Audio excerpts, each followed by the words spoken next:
Introduction. What's your name? The question was thrown at me the moment I sat down. The person asking was a female senior. She wasn't alone. A man carrying a giant camera stood beside her. I assumed they were filming footage of the freshman. Oh, I'm Arm. What's your major? Electrical engineering. Can we take some photos of you? We're going to post them on the Engineer Cute Boy page to hype things up, she said with a smile. I got so shy I nearly started thrusting my hips. Is that okay, Fi? Of course. You're so cute, Arm. You'll get tons of likes and shares. It's not like I wanted that or anything, but I still smoothed out my shirt. Hee. After indulging in my vanity for a moment, I let the seniors direct my poses while they took several photos of me. Eventually, they excused themselves to move on to the next person as my name was announced. Next, Mr. Anand Fuakomon, please enter the interview room. I stood up and straightened my slightly wrinkled high school uniform. Hugging my portfolio against my chest, I took a deep breath and walked into the room with my back perfectly straight. Inside sat two professors. They looked young, probably graduates from overseas, the type overflowing with passion. Why did you choose engineering? The first question came out immediately. I want to gain more experience in something I love. I want to chase my dream because it's the meaning of my life. Was that scripted?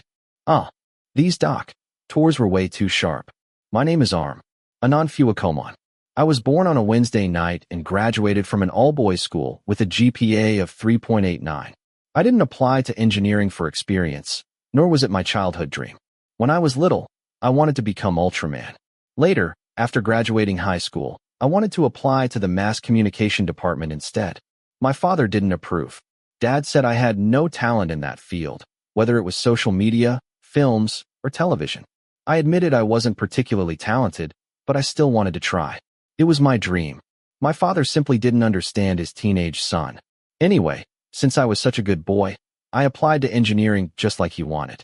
My father is an engineer, and my mother is a nurse. Back when I was in 10th grade, they strongly expected me to follow in one of their footsteps. Do you get it? There was no way I was going to study nursing just because my mother was a nurse. There's nothing wrong with being a nurse, but I can barely take care of myself. How could I possibly take care of others? At this point, I'd already given up and buried the pain deep inside. It would all be over in 4 years. When that time came, I'd rethink my life choices. What's your favorite subject? One of the professors pulled me out of my trip down memory lane. Math and physics. What part of physics do you like? Electricity. My father wrote me a script. I had to choose electricity so I could study electrical engineering. Can you solve this problem for us? One of the professors sketched a diagram on a piece of paper with a pencil, added a short explanation, and handed it to me. Shit. Dad, help me. The problem instantly made my groin sweat. Who said interviews were easy? Why did I have to solve a problem right in front of the professors? Well, this was too fucking hard. Could I forward it to the late Einstein and ask him to solve it instead? Were they trying to select students or eliminate them? Is it difficult? The older professor asked. I looked up and met his eyes. Yes. Can I take it home as homework? Laughter echoed throughout the room. Ugh. Was it really that entertaining watching a kid fail to solve a problem? Once I got home, I was going to ask my father to report them to the dean for hurting my feelings. It's all right. This problem is meant for graduate students. I only gave it to you just in case you could solve it. Why would I be able to solve thought? I wasn't the winner of the physics Olympiad. Relax. We're not testing academics here. Tell us why we should accept you into this department. I participated in many activities during high school. Student elections, for example. I placed my portfolio on the table for them to admire. Did you win? One professor immediately asked. No. What else? I led prayers during the morning assemblies. I also gave 7th graders tours around the school's agricultural plot. And I was the president of the darts club in high school. Those are only some of my activities. Just look at their faces. They had to be impressed. I was so proud of myself. None of those have anything to do with engineering, one of them muttered. I hurriedly added, I love changing light bulbs at home. I'm really good at it. Students from other departments can do that too. But if I study engineering, I'll become even better at it. And I'll be able to change light bulbs for other houses too. Think before you speak, Arm. Why the fuck was I talking so fast? Okay, I can feel your determination, one professor said with a smile before continuing. What does Anon mean? Wow, I fucking hated it whenever people asked about the meaning of my name. Ever since I could remember, relatives, teachers, best friends, social security officers, and countless other people had all asked me the exact same question. And I'm sick of answering. I wanted to change my name a million times a day, but my dad would definitely feel hurt. He wanted me to become rich, so the meaning of my name was a person with no debt. Really? Was that so hard to believe? Yes. Who gave you that name? A monk, an abbot, the highest rank. Well then, a non with no debt. Welcome to the engineering department. Huh? I passed. If there were eliminations, you'd probably be the first one eliminated. Luckily, we don't do that here. What an encouraging vote of confidence. I'm glad that system doesn't exist here. Thank you very much. And just like that, I became a student in this department. Please take care of me for the next 4 years. Nice to meet you, engineering freaking department. And don't forget me. I am Anon with no debt. Chapter 1. It was peer mentor selection day. The seniors claimed it was extremely important since we'd be helping each other out for 4 years until graduation. I woke up early, took a shower, dressed nicely, and deliberately left my stomach empty because they said our peer mentors would treat us to a meal. It was almost 11 already, and it still wasn't my turn. Sakanshai, your peer mentor gear code is 0128. Yeah. Pre-ploy, your peer mentor gear code is 0036. Kaya, that's the second-year engineering prince. Damn, I'm jealous. Kung Fu, I love you. Wow. The students were screaming so loudly they might get admitted to the hospital soon. I seriously didn't understand why the university accepted nearly 400 freshmen. If I hadn't been forced to study here, I wouldn't have been this stressed. And what was with these gear codes? I was scared I'd end up with someone weird. Please let a nice person walk into my life. That alone would make me happy. I'd spent 6 years in an all-boys high school. What a fucked up life. My heart had completely withered from the lack of gentleness. Arm, which one do you want as your peer mentor? Someone behind me rested his chin on my shoulder. I don't know. What about you? I like that one. The cute girl with the hair bun on the right. He pointed at his target. This motherfucker was Sand, my first friend at university, and my roommate. Sand was pretty famous in our department. He used to be a child actor, starring in old dramas alongside famous actors when he was around 5 or 6 years old. But once he got older, his mother stopped sending him to auditions so he could finally enjoy the childhood he'd always wanted. After that, he never returned to acting. That's your type? I thought you liked smoking hot girls, I teased. I've seen too many pretty girls in the industry. Kind of sick of it. How cool of you to say that. You know Champu Araya? I nodded excitedly. Did you act in a drama with her? No. I was just asking. Ugh. He was driving me insane. And that was only Sand. Another one of my best friends lived next door and studied in the same department as us. His name was Pipo. Just hearing his name already made him sound delicious. Unfortunately, his appearance completely contradicted it. Pipo had a barbaric face. His dream was to grow a beard so he could look cool like the seniors, but the sophomores ordered him to shave it off the second he stepped into the department. His dream was crushed in mere seconds. But that wasn't even the main issue. The most annoying thing about him was his obsession with claw machines. I had no idea what the fuck was wrong with this dude. Every time we hung out, he'd nonstop ramble about claw machines. The techniques, the profits, the factories, and some weird secret alliance group that sounded completely nonsensical. Together, the three of us were basically the boys of the engineering department. Disasters happened wherever we went. Next line, a senior announced. Oh, it was my line. I stood up and followed the student in front of me. There were 10 students per line, so the lot drawing could move faster. The reason Mr. Anon was standing at the very front of the line was I was short. I was around 165 centimeters tall. Okay, 166 centimeters, to be exact. And Sand, standing behind me, was he the same height? No, that bastard was over 180 centimeters tall. There were only 2 male electrical engineering freshmen under 180 centimeters. I deeply regretted not eating nutritious food when I was younger. Whatever. It was finally my turn to draw a lot.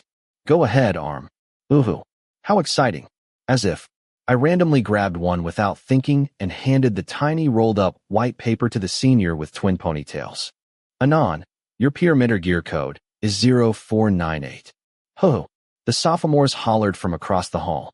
The freshmen immediately turned their heads everywhere, searching for my peer mentor, until an unbelievably gorgeous girl stood up from a row nearby, carrying a marigold garland. I hated the smell of marigolds. How lucky. Your peer mentor is the second-year princess. The princess. For real? Wow. Should I be excited? Everyone seemed thrilled for me, while I stood there not knowing what to do as the delicate girl, around 164 centimeters tall, walked gracefully toward me. She placed the marigold garland around my neck and draped a sash over my shoulder. The sash read, "The Angel Gear Code. I'm Yipun. Environmental Engineering. Oh, I am ARM Electrical Engineering. I'm glad. Let's meet after the activity." Sure. I nodded while my heart shook violently. She was fucking gorgeous up close. What kind of good deed had I done in my past life to receive such a 5-star peer mentor? My father's face suddenly appeared in my head. Dad, I love engineering. After exchanging a few words, a senior guided me back to my line while the lot drawing continued. We were finally dismissed at noon. Sand left. Peepo said goodbye. Meanwhile, I had to stay behind and wait politely for my gorgeous peer mentor with my hands neatly clasped over my groin. She soon returned carrying an absurd number of gifts. Files, notebooks, pencils, a folding table, a laundry basket, clothespins, a feather duster. Mom, was I studying engineering or training to become a housekeeper? These are my welcome gifts for you. Freshmen stay in the dormitory, right? Yeah, thank you. Your fourth-year peer mentor also left some gifts. Here, I received multiple bars of soap for washing socks along with other necessities. Yipun dug deeper into her bag. More. This one is from the third-year peer mentor. I accepted the object and stared at it. What is this, Yipun? Oh, grout. What? Was she kidding? Was I supposed to mix it into a drink while studying? You damn third-year bastard. Were you messing with me? After I silently cursed him for a while, Yipun continued. Let's put everything in the trunk first, then we'll go eat. My treat. Of course. I'd been waiting so long that hunger was chewing through my stomach already. There was no way I'd return to the dorm just to sleep more. Everything happening right now felt completely normal. I'd never been a university freshman before. As for ice-breaking activities, cheering sessions, and name hunting, I was seriously considering skipping all of it. Yipun said engineering students had to be tough. I wondered whether I'd even survive long enough to graduate as an engineer. It wasn't like I was applying to become a commando soldier. Why did we need to be this tough? What's your favorite food? I eat everything. Next week, we're having a big meal with all the peer mentors, including the third-year and fourth-year seniors. I'll tell you the date and time later. Okay. Apparently, one peer mentor wasn't enough. I also had to meet the third-year and fourth-year mentors too. Yipun said our gear code severely lacked feminine energy because she was the only girl. And why do they call us the Angel Gear Code? Oh, because we're good-looking. Whoa, if I happened to be ugly, would I ruin the image? Well, I was definitely handsome. Still, it sounded kind of awful. Like the whole group worshipped beauty privilege or something. Are they good-looking too?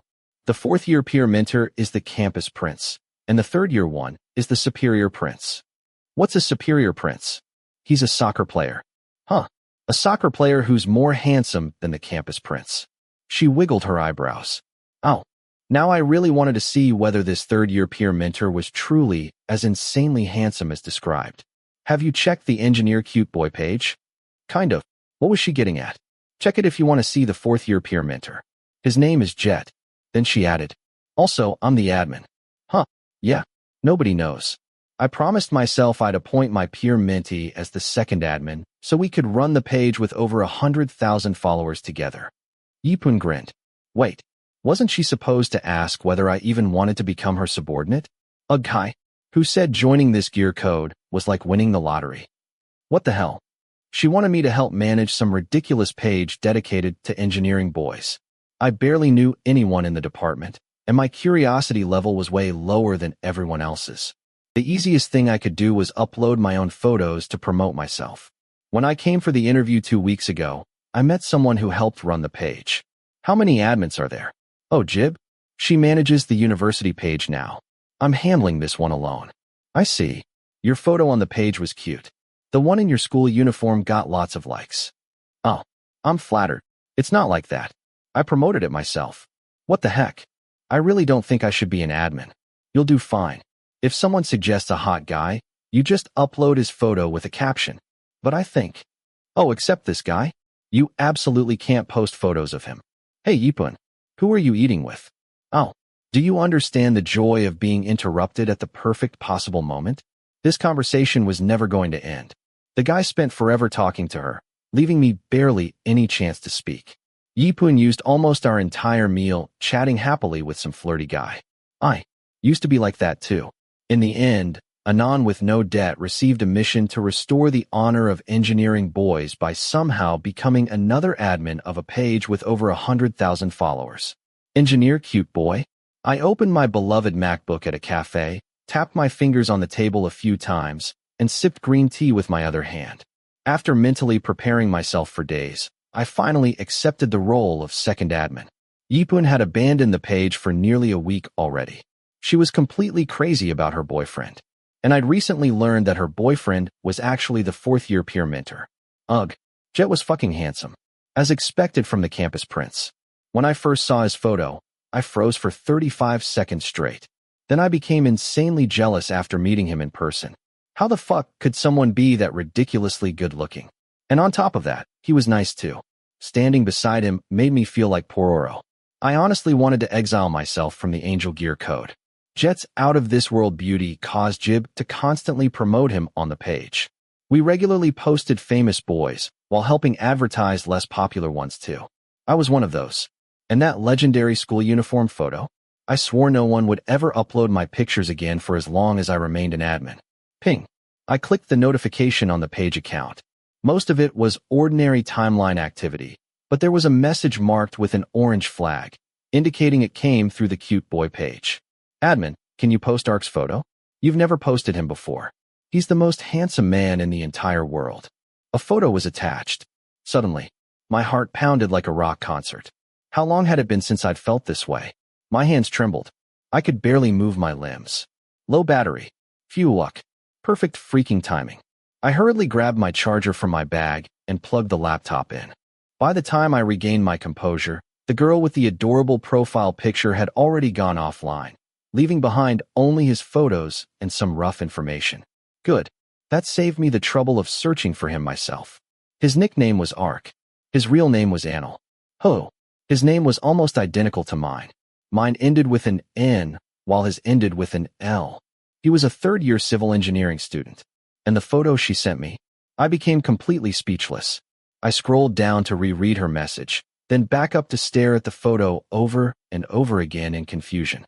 The image of Ark, the third-year student, made my hands turn cold while I sat frozen in that cafe for almost 10 minutes.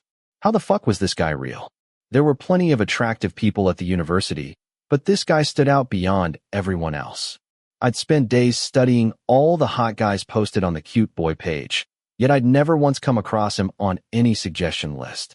How had he escaped Yipun's radar? Well then, my job was to promote this guy so every student in the university could witness him. He should be grateful for becoming my very first post. Engineer cute boy. Mainly boys play soccer. Arc third year. Civil engineering. Hashtag sharing handsome soccer players. / admin A. The photo showed Ark wearing an Inter Milan jersey while sitting beside a soccer field. Someone had photographed him like a professional model. There wasn't much happening in the image except, ping, Ark. Wow, so handsome. Wow, so fast. The first comment appeared within seconds and already had almost 40 likes. What? It had only been a few seconds. Was he really that popular? I became nervous. My heart shook violently. My Facebook notifications had never exploded like this before. My entire life changed because of one simple question. If everyone already knew him, why had nobody ever posted his photo on this page before? Freaking handsome. I've admired him since first year. Still do. I want to become a soccer ball just so he can kick me. What's his IG account? His Facebook is private. Please share it. IG, Ark_Anil. Go witness his fucking hotness. The problem is, will you even stand a chance? Curiosity consumed me. I immediately opened his Instagram account. Normally, I wasn't like this. Jet, the campus prince, only stunned me for a short while. But this Ark guy awakened the nosiest part of my soul. Oh geez. This guy was basically a nobody. He only had 220 followers. Way fewer than me. It made sense once I realized his account was private and he selectively accepted followers. Even so, I still sent him a follow request despite knowing he'd probably reject it. Ping. A message. I stopped scrolling and returned to the page inbox. This time it wasn't from a random follower. It was from Anil. Please delete my photo from your page. I didn't give permission. My entire face went numb. My hands trembled after reading his demand. Shouldn't he be happy someone posted his photo on a public page to show off how handsome he was? If he disliked it, couldn't he just ignore it? Why was he so furious? Engineer cute boy, why won't you allow it? I only posted your photo. There's nothing wrong with that. I wondered what Yipun would do. Would she immediately delete it? I decided to ask for his reason first. Why was he being so serious about it? Nobody was insulting him. Everyone was praising his ridiculously beautiful face. Maybe he simply disliked the word fucking appearing in the comments? Anil, you should understand that I value my privacy. I don't want people sharing or criticizing my photos. Engineer cute boy? Okay, I'll delete it. Anil, now. Engineer cute boy? I said I'd do it. Why are you rushing me? Now I was annoyed. His short reply pissed me off. I had intended to delete the post already, but now I wanted to leave it up just to mess with him. Anil, delete it now. I'm watching. Do it before the shares increase any further. Engineer cute boy? Okay. But before I could delete it, another message popped up. It was from Yipun.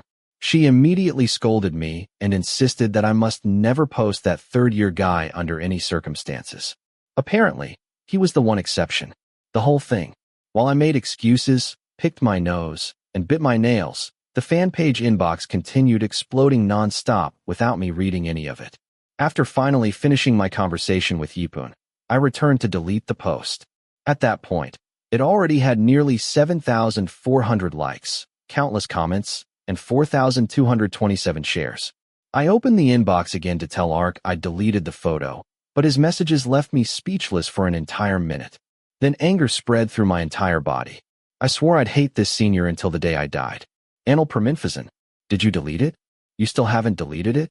Answer me. You have 2 minutes. If you don't delete it, hey, middle finger photo, middle finger photo, middle finger photo, middle finger photo. He kept flipping me off like crazy. If you were this hot-tempered, then fine. I'd never post your photos again. Did he think he could do anything just because he was handsome? Fine. Anil was permanently blacklisted from the cute boy page. I immediately told my peer mentor that I no longer wanted to be an admin. Yipun sighed heavily several times. I thought she'd finally free me from this burden. Nope. She simply told me to rest for a month before returning to work. Ugh. A week passed. The sophomores welcomed us pretty brutally during the first 2 days. And what about the third day? I skipped it entirely. What did I do instead of participating in the cheering activities? I went out to eat, watched movies, and played games in the dormitory. Some days, I hung out with other students who also skipped the activities. What a blissful experience. Defying seniors felt amazing.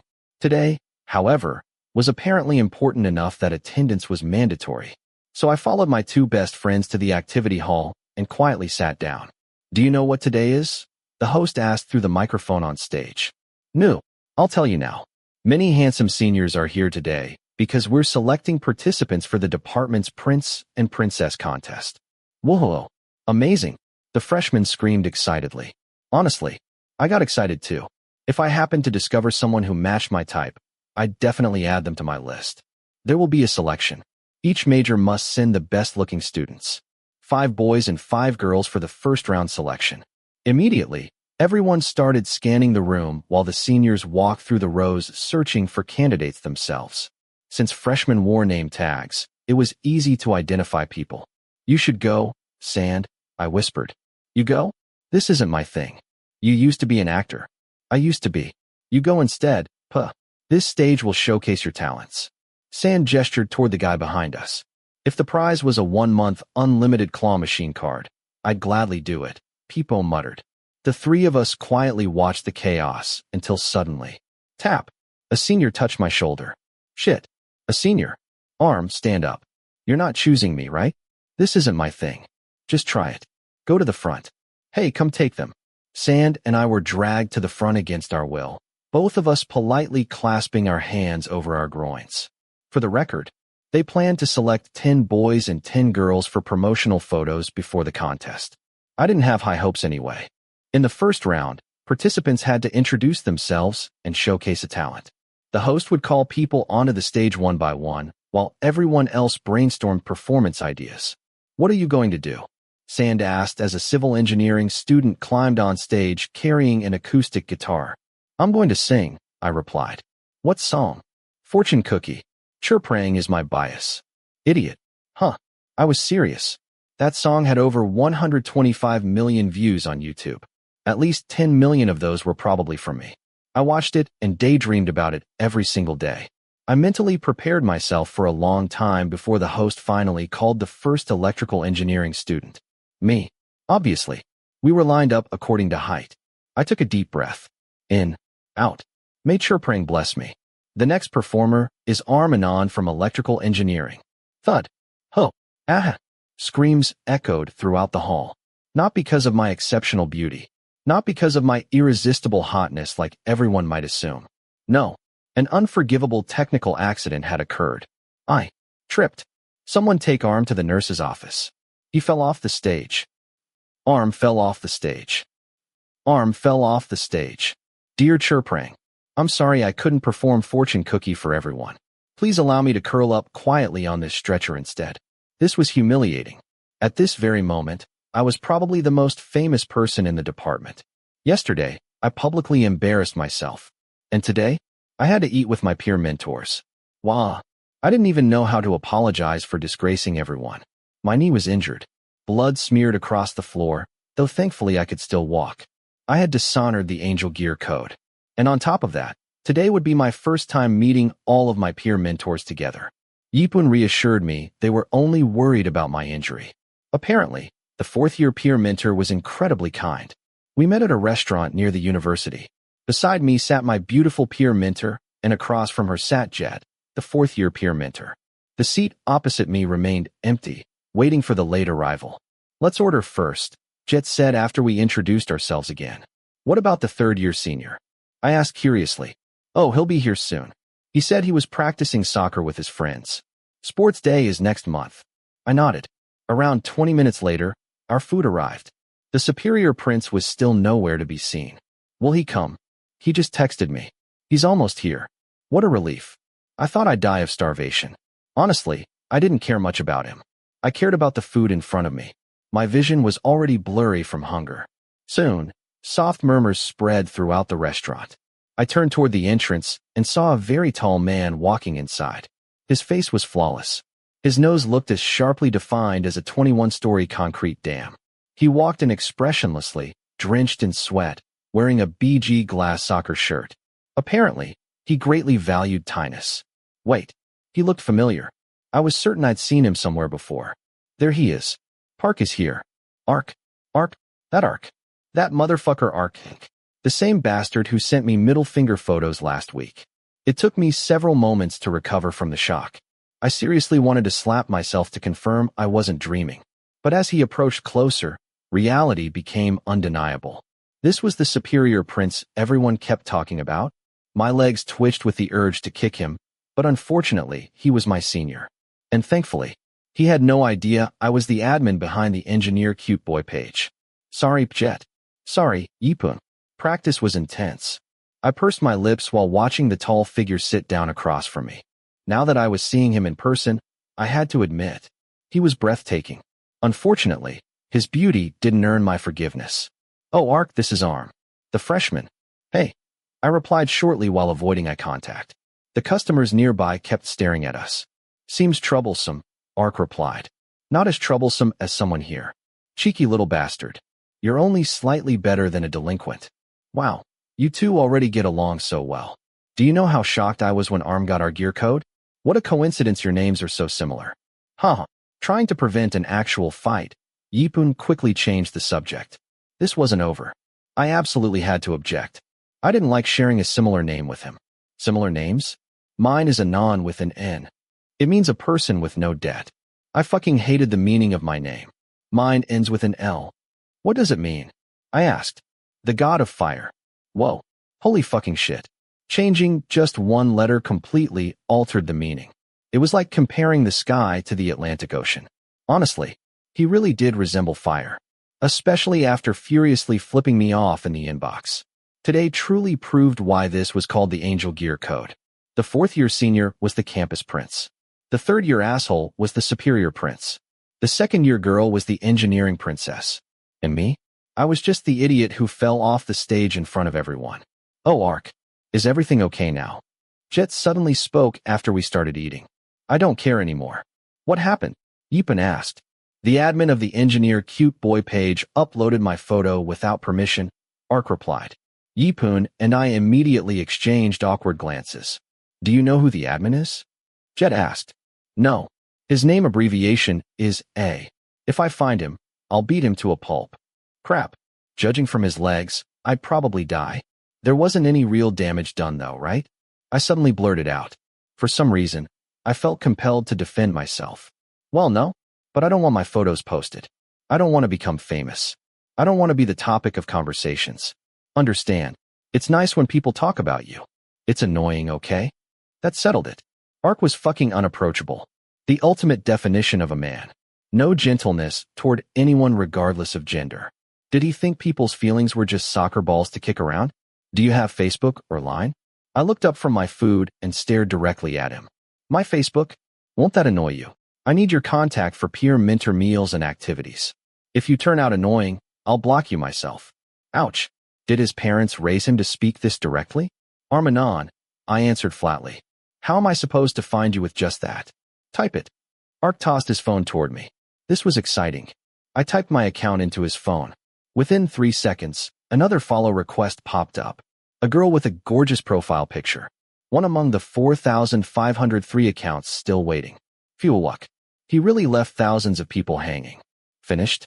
If you're going to stare at my phone that long, you might as well eat it instead of the food. Ark snapped. Done. I handed the phone back and continued eating. After a while, the cold air conditioning started freezing me. My hair stood on end. Yipun wore a cardigan and looked perfectly fine while I suffered in this thin shirt. Noticing my discomfort, Jet spoke. Ark, did you bring your faculty jacket? Let him borrow it. I didn't bring it. What? Arms cold. I'm not cold, I protested. The guy across from me narrowed his eyes. Serves you right for sitting under the air conditioner. How mean. Come sit next to me. It's warmer here. Ark gestured for his peer mentor to move beside Yipun instead. Apparently, the superior prince held the highest authority here. After switching seats, the guy beside me suddenly scoffed in a low, sinister voice that nearly made me lose control. I heard something happened yesterday. A kid fell off the stage. Park, don't tease him. Yipun softly interrupted. I'm not teasing him. I'm making conversation. I feel bad for Arm. I don't. That was humiliating. Leave this gear code. No. And I wasn't eliminated because of the fall. Oh right. You're just not tall enough. Fuck. Could I officially hate my peer mentor now? How tall are you? 170 centimeters. Are you bad at measuring? Seriously. I'm 165 centimeters. Happy. So tiny. Adorable. It's genetics. Not everyone grows ridiculously tall like you. I became angrier by the second. I seriously wanted to punch him. I'd been holding a grudge ever since the middle finger incident. Is being tall somehow my fault? I fucking hated his laugh. Why are you messing with me? Because teasing anyone else isn't as fun as teasing you. No Arm. What a jerk. Enough, Ark. Let him eat. Jet warned, finally ending the battle. We glared at each other for nearly an hour before finishing our meal. Afterward, everyone relaxed while playing on their phones. I accepted Ark's Facebook request. Yipun and Jet chatted with their friends. Meanwhile, the handsome Ark quietly picked at his teeth. Park. As expected. Yes. Ark looked up at the newcomer. Judging from the brooch on her collar, she was probably an accounting student. Can I take a photo with you?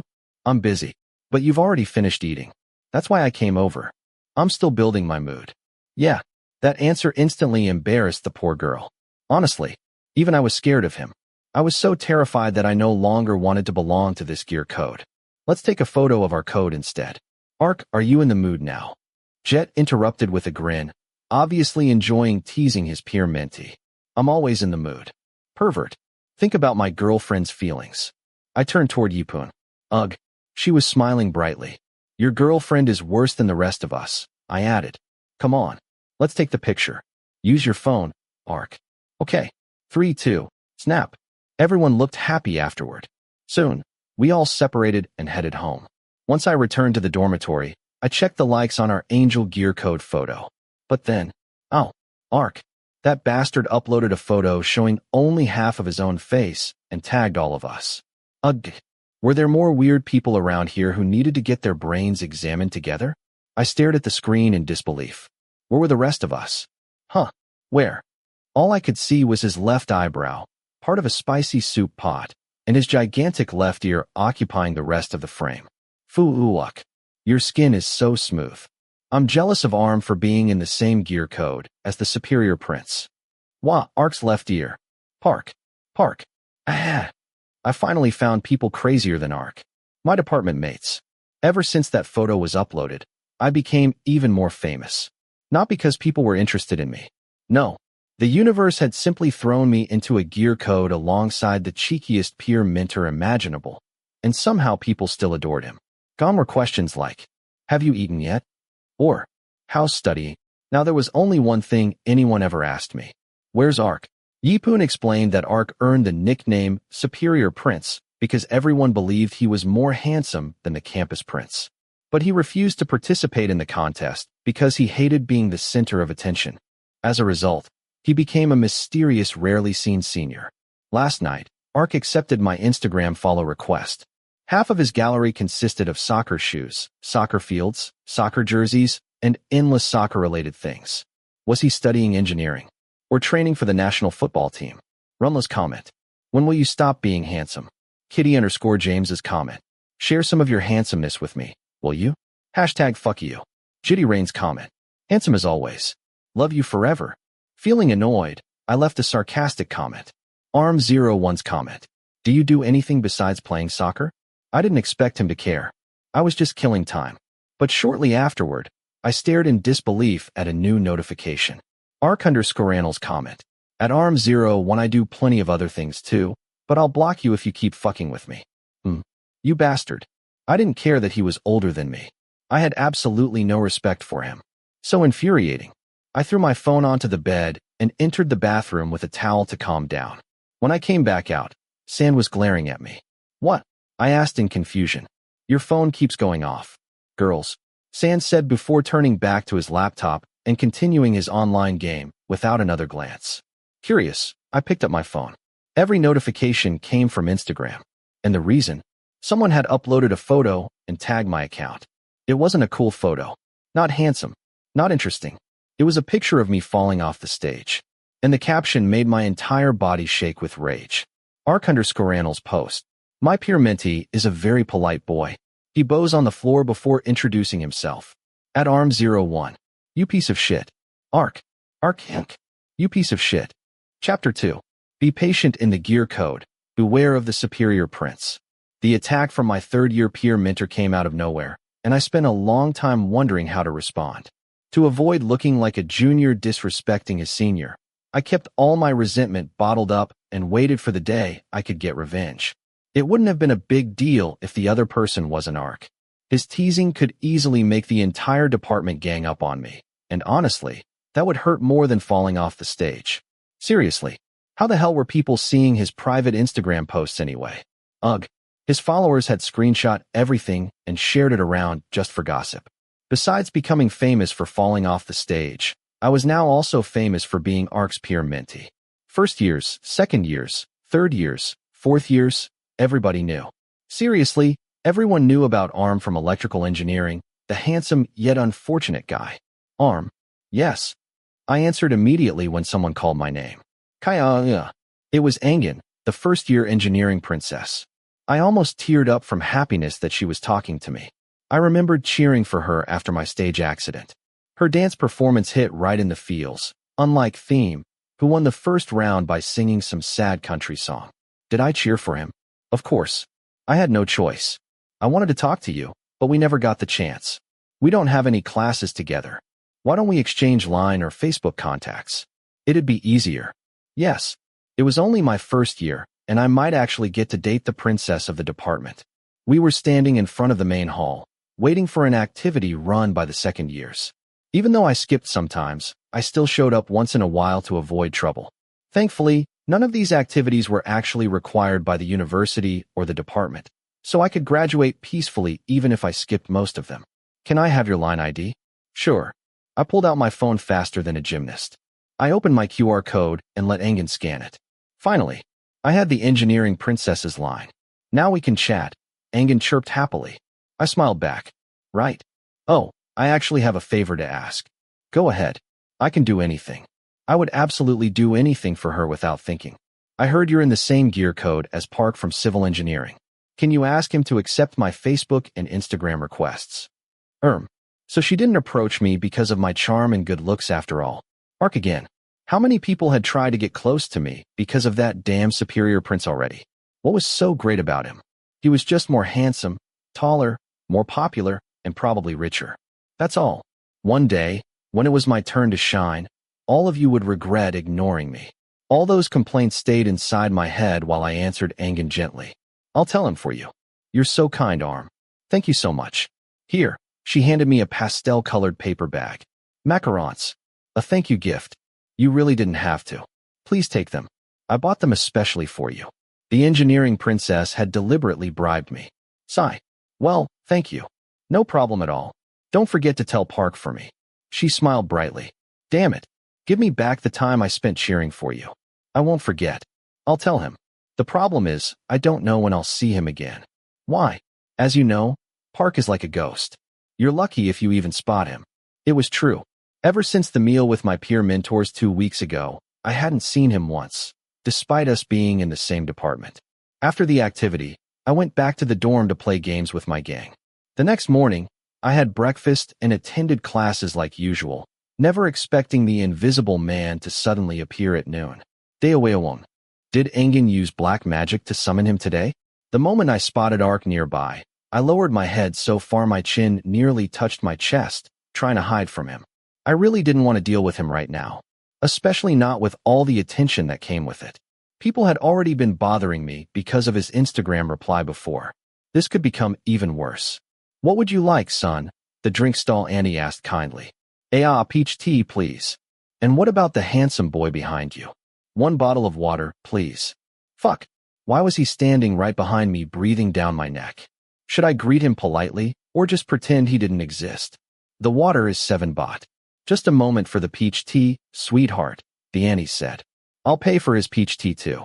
Ark held out a 100 baht bill. I immediately turned toward him. How did you know it was me? I'm your peer mentor. Look at him. I hadn't even planned to greet him, but now I couldn't avoid it.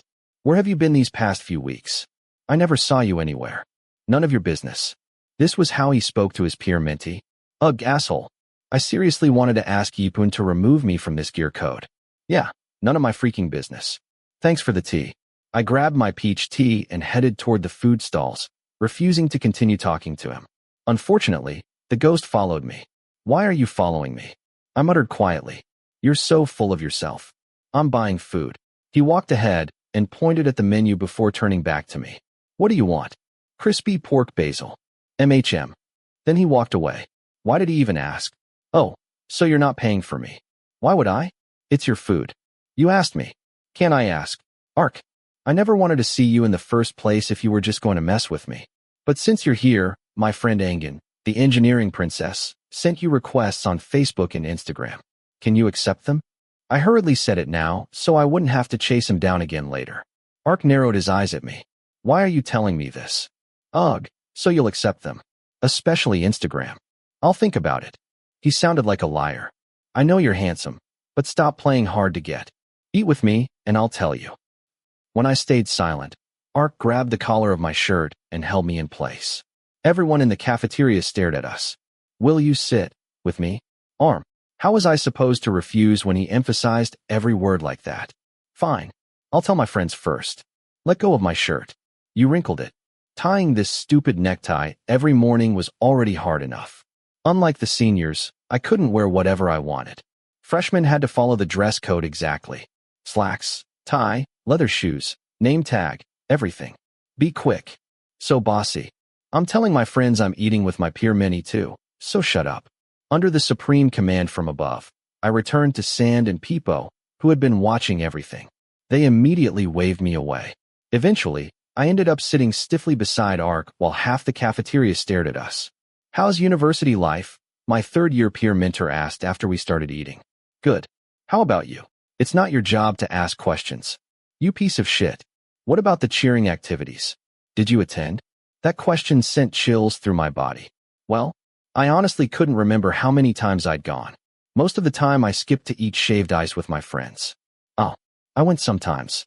Not every time, though," I answered vaguely, trying to save myself. I'd heard the seniors were strict, and I had no idea what kind of senior Ark was. Maybe he took this whole system seriously. "Arm, why would you do that?" "See," he even raised his voice. "Park, I did go sometimes. That's exactly why I'm scolding you." Forget it. I never attended, even once back then. Oh, plot twist. Pai-Ipun said I wouldn't get my gear unless I completed enough activity hours. I tattled immediately. Maybe the superior prince could help me get the gear. "Why do you even want one? I don't even have mine." "Oh, this angel gear code really was something else. The seniors keep saying the gear is a huge honor. You can give it to your crush." "Sounds cool. If you want gears to give girls, they sell them at the student association. Buy however many you want. That's it. What's so complicated about it?" He had a point. We ate quietly after that. Meanwhile, my line notifications kept chiming nonstop. I checked my phone. Engin, the engineering princess, was apparently watching us right now. Was she a ghost too? Her chat box was overflowing with pleading messages. I took several deep breaths and waited for the right moment. Once we finished eating and Ark stood up, I finally spoke. "Where are you going?" "To return my plate. I have class after this." Oh, now he suddenly wanted to be responsible? "What about my friend's requests? You said you'd tell me if I ate with you." I basically hinted I wouldn't accept them. Wasn't that obvious? "No. What's with that confused face?" "I'm confused by everything related to you. You'll understand eventually. You tricked me. When you said you'd tell me after we ate together. And I did." My answer is no. I don't accept requests from strangers. Clear, my peer mentee. Then he casually dropped that bomb and walked away whistling like nothing happened. I sat there smiling dryly because I'd already given Engin so much hope in the chat. Serves me right. I should never have trusted the damn superior prince. Ugh. My miserable life continued. On Friday evening, Yipun called and asked me to come to the IE building. When I arrived, Jet was there too. "Hi, Pai-Ipun." "Hi, Jet." "Hey, I'm sorry for bothering you." "It's fine. What's up?" Yipun smiled awkwardly and handed me a bag. Park's soccer shoes. Jet borrowed them and forgot to return them. "We won't be around until Sunday, and Park might need them. Could you bring them to him?" "Park again?" I didn't want to see his face. "We wouldn't ask if it wasn't important," Jet added pitifully. "Why don't you just call him?" "He's not answering. He's probably at the soccer field." "Fine. I'll handle it. Thanks so much, Arm. I'll treat you to lots of meals." "Promise. Promise." And just like that, they dumped this important mission onto me. Ark really was like a ghost. Impossible to find. Impossible to contact. If we needed him, he vanished immediately. Thankfully, Jet gave me the location. At least I didn't have to search blindly. Wait, how many soccer fields did this university even have? Whatever. I drove to the main field first. There were students everywhere playing soccer, so I scanned every single face carefully. Thankfully, Ark stood out enough to spot from Mars. I searched for 10 whole minutes and found nothing. When I called Yipun, she casually informed me he was actually at the other field near the dormitories. Fine. I went there too. Still nothing. I searched until sunset. The field lights came on, but they were completely useless. The superior prince still wasn't there. I wandered from field to field carrying his stupid soccer shoes while cursing him the entire time. There were dozens of soccer fields around campus. People even played soccer in tiny open spaces. Respect to their dedication. An hour later, my lungs were ready to collapse. I stopped at the architecture department field. If he wasn't here either, I was throwing the shoes into the river. Left, dumbass. Left. Wrong side, idiot. I'm over here. The field was noisy as hell. I looked over and finally sighed in relief. There he was. That familiar tall idiot running around covered in sweat with his friends. Park, I shouted. When he turned toward me, I continued. Jet told me to return your soccer shoes. I'm playing soccer. Can't you see? I'll leave them here. Someone might steal them. Stay there. I rolled my eyes. So now I had to guard the shoes too? Instead of spending Friday night eating good food with my friends, I was stuck sitting beside the field among all the girls waiting for their boyfriends. Honestly, they looked like the Air Force Wives Association. So I waited, and waited, and waited. They finally finished another hour later. Ark walked over wearing an FC Barcelona shirt and black Nikes. Even in a crowd, he attracted attention from everyone nearby. At this point, he stood out more than Chris Hemsworth. "What's wrong? Why are you pouting so hard?" he teased after making me wait forever. "You took forever. You'll get used to it. Usually it takes longer." "Humph. I'm thirsty. So, buy me water. I'm tired." "Why should I? Did Yipun never tell you? While freshmen are still in line, seniors can order them around whenever they want. Otherwise, you leave the gear code." Was that ridiculous rule actually real? "I'm not buying anything. People already brought you water." I pointed at the mountain of water bottles nearby. Every bottle had colorful sticky notes with his name written on them. Throughout the entire hour I waited, people kept bringing him drinks. "I don't drink water from just anyone," he said quietly. "But they bought them for you. Go buy me one. Now." "Fine. Whatever." I ran to the only stall still open, bought 2 bottles of water, and returned. One was for me because I'd practically run a marathon. The other was for the worst peer mentor on earth. "Here." I tossed one bottle at him. Girlfriends usually wait for their boyfriends during soccer practice. "Why's your peer mentee here?" one of his friends asked. Ark wiggled his eyebrows. I seriously wanted to kick him. "This is Arm," he introduced. "Oh, the guy who tripped over his own feet and fell off the stage?" "Fuck. I was dizzy," I lied weakly. "Don't join beauty contests. You're too cute for that." What did being cute have to do with anything?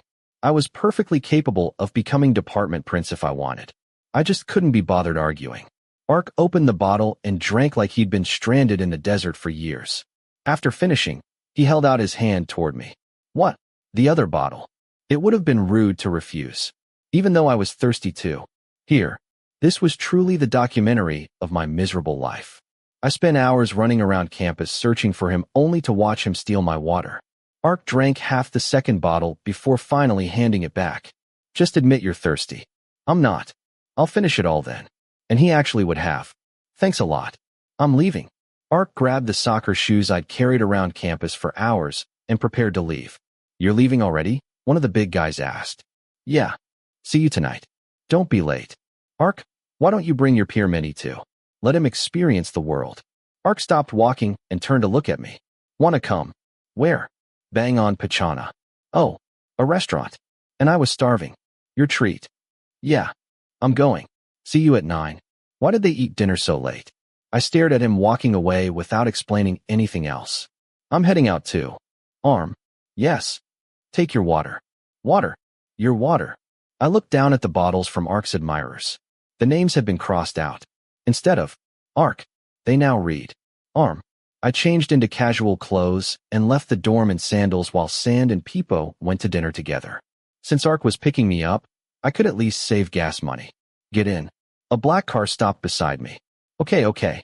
I climbed into the passenger seat and looked Ark over from head to toe. Same old Ark. Soccer jersey, shorts, sandals. Always sandals. "Is it far?" "I'm starving." My stomach had been growling nonstop. Ark looked at me strangely. "Why didn't you eat first? You said we were going out for dinner." "When did I say that?" "I said I'd take you to Bang on Pachana." "Yeah, the restaurant. It's a bar." "Arm, don't be stupid." Ugh, I was an idiot. I stayed quiet for the rest of the drive. The bars near the university were packed on Friday nights, mostly with students. Ark and I walked inside together. Honestly, I didn't even want to compare our outfits. Ark looked good in anything because of his face. Meanwhile, I looked like me. Tonight, he wore a Manchester United jersey. At this point, I had no idea which team he actually supported. There he is. Park. A group of seniors greeted him immediately. Engineering students were everywhere inside the bar. Even Theme, the first-year engineering prince, was at another table with his peer mentors. Apparently, underage students bribing bouncers was normal now. "Arm, come here." Ark grabbed my hand and dragged me beside him. So this is Arm? "He's cute," someone teased. "My peer mentee.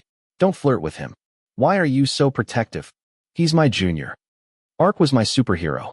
But feel free to teach him anything. Don't hold back. "What the hell? I'm a good kid. Please spare me." I begged. Ark alone already made my life miserable enough. What a cheeky kid. Do you drink beer? Yeah. Order food first. He hasn't eaten yet. Ark interrupted quietly. He waved over a server and ordered snacks and dishes. Order whatever you want. Egg fried rice. 1 egg fried rice. Then one of the guys suddenly shouted, "Tonight's red versus red. Let's bet. Losers pay." Holy crap. I'd accidentally joined a gambling circle. Ark's leading team Manchester United. Raise your hands if you're betting on Man U. Everyone raised their hands. Except me. Arm, you're betting on Liverpool? Don't ask me. I just reacted too slowly. All right then. You pay if you lose. Whatever. If they wanted a fight, I'd call Solanke personally. Okay. I'll pay if I lose. 10 minutes later, my fried rice arrived. I ate while watching the match begin. The entire bar went insane. Liverpool scored first within 10 minutes. Ha ha ha. How nice, I mocked Ark. The game just started. Don't get cocky. You'll cry if Liverpool scores again. Ark shoved my head hard in annoyance. I didn't even care. I was winning. 30 minutes later. Let's go. No. Yeah. My child Manchester United. The entire table screamed as Alexis smashed the ball into the goal. 1 hour later. Come on. Goal. 2-1 now. 15 minutes before full time. Shoot. Shoot. Goal. 3-1. And even with only 2 minutes left. Another one. Woo-woo. Please look at me. I was literally about to cry. Manchester United destroyed Liverpool 4-1. Liverpool didn't even have a chance to recover. My heart shattered as I checked my wallet. How much? 1,470 baht. Dear God, why did I have to waste my monthly allowance on this stupidity? I barely drank 1 beer. Wow, Arm. You're the man. Thanks. We're heading out. They all left happily while I collapsed onto the table alone. Are you dead? I forgot Ark was still there. Please. I wasn't emotionally prepared to fight anymore. Just bury me. Ark laughed loudly. You really suck at gambling. Then he held out cash toward me. What? Your money. 1,470 baht. I stared blankly. Why? I'm worried you'll starve before the month ends. So, I'm lending it to you. Pay me back after you get next month's allowance. Then he added, but for now, you owe me. Ark patted my shoulder, grabbed his keys, and walked away with that stupid main character aura while I sat there crying emotionally beside the cash. Dad once said I'd never be poor because of my name. Liar. He lied to me. Remember? I'm anon with debt. The next morning, I checked Instagram during class and saw Ark posting a picture of the projector screen showing Manchester United's victory. The caption instantly made my blood boil. Again. He did it again. He still hadn't deleted the post mocking me for falling off the stage, and now this too. Ark_Annal's post. Man United won. Poor Liverpool. But even poorer is some pathetic idiot. Of course, all his admirers flooded the comments. Pair Hippies comment. Team Manchester United. Team Ark. TO_Ian's comment. Last night was insane. Your table screamed so loud. Ark_Annal's reply. Not louder than you flirting with girls at the bar. Bello05_X's comment. I saw you there in a Manchester United jersey. Knowing exactly who the caption targeted, I replied immediately. Arm01's comment. Some people really love ganging up on others. 1 minute later, he replied. Ark_Annal's reply. Some people deserve to be teased. Arm01's reply. Some people enjoy messing with others too much. Ark_Annal's reply. Some people secretly want attention. Hashtag, shut up debtor. Arm01's reply. I'll pay you back today. Come see me. Ark_Annal's reply. Nah. Sick of your face. I nearly threw my phone across the room. Ark ended the argument before I was finished. I immediately opened our direct messages. Arm01's message. Give me your bank account number. I'll transfer the money. Ark_Annal's message. No. Arm01's message. I don't want to owe you. Ark_Annal's message. Go study. Ark was the king of changing subjects. I typed an entire paragraph because I genuinely hated owing people money. But when I pressed send, why wouldn't it send? He blocked me. Arkic, why the hell did you block me? No messages. Nothing. Fine. I lost. No matter how much I cursed him, it didn't matter if I was blocked. Seriously, was he my peer mentor or my father? What the hell was wrong with him? I didn't see Ark for another week. Like he died. And if he suddenly appeared again, I'd consider it reincarnation. I was still blocked everywhere. Facebook, Instagram, Line. That bastard blocked and unblocked people whenever he felt like it. People always said Ark was the real deal. Now I finally understood. You're checking Instagram again? Didn't Park unblock you yet? Sand asked. No. What a jaded man. There's a difference between being jaded and being an asshole. He's not wrong for blocking you. Claw machines work the same way. People think it's random, but it actually depends on the player, Peepo explained. How the hell did you connect being blocked to claw machines? You wouldn't understand, Arm. You should try it sometime. Shut up. I don't want to become obsessed like you. I returned to taking notes during class while my friends kept rambling. Ping. All three of us looked at my phone. I checked the notification quietly. Ark. The Superior Prince had sent me a Facebook request. What the fuelwuck? That bastard blocked and unblocked me whenever he wanted. Still, I accepted the request and immediately messaged him. Armanant's message. Anilparaminfizen's message. The fuck is that? What a rude jerk. Armanant's message. Just apologize already if that's why you added me. Anilparaminfizen's message. You're imagining things. Armanant's message. Oh, did you add me back just to ask for your money? Give me your account number already so I can pay you. Anilparaminfizen's message. Stop talking about money, or I'll block you again. Armanant's message. Why? I don't want to owe you forever. I can pay cash too. Just tell me where. Before I could finish typing, another notification popped up. What the fuelwuck? He blocked me again. Ark seriously came and went like a damn ghost. I was going to report him to Mark Zuckerberg personally. What kind of psychopath blocked and unblocked people for fun? You okay there? Why are you twitching? My friends asked. But my concentration was already destroyed. I prayed class would end soon so I could collect all of Ark's crimes and report him to Yipoon and Jet. Fuck. Unfortunately, it started raining before we could leave the building.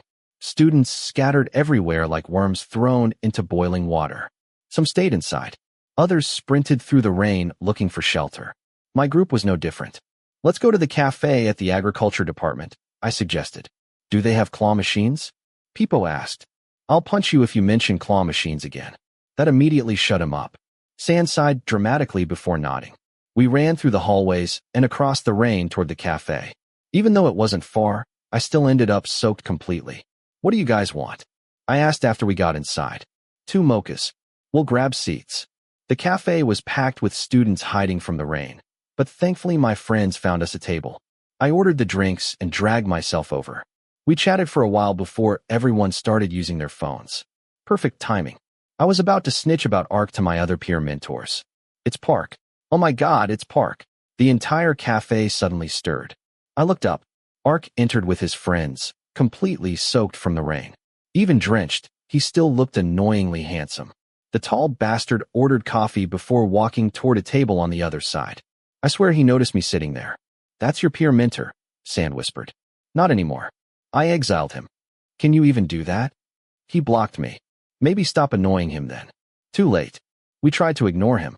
But 15 minutes later, Peepo started smacking my leg repeatedly. Hey, hey, hey. I turned around. Ark was walking toward our table with an unreadable expression. Then he sat in the empty chair beside us like nothing had happened, even though he literally blocked me on Facebook earlier. Hi, Park. Sand and Peepo greeted politely. Hey, is something wrong? I need to talk to Arm. Sure, go ahead. The 2 traders immediately put on their earphones and pretended not to exist.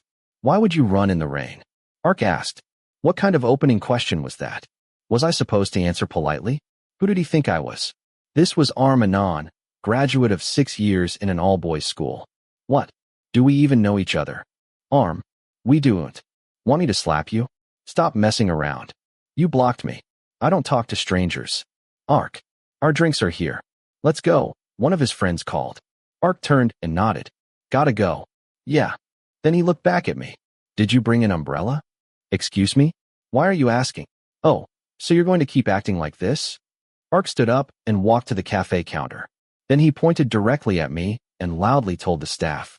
Can you pass a message to that kid over there? We don't know each other. Silence.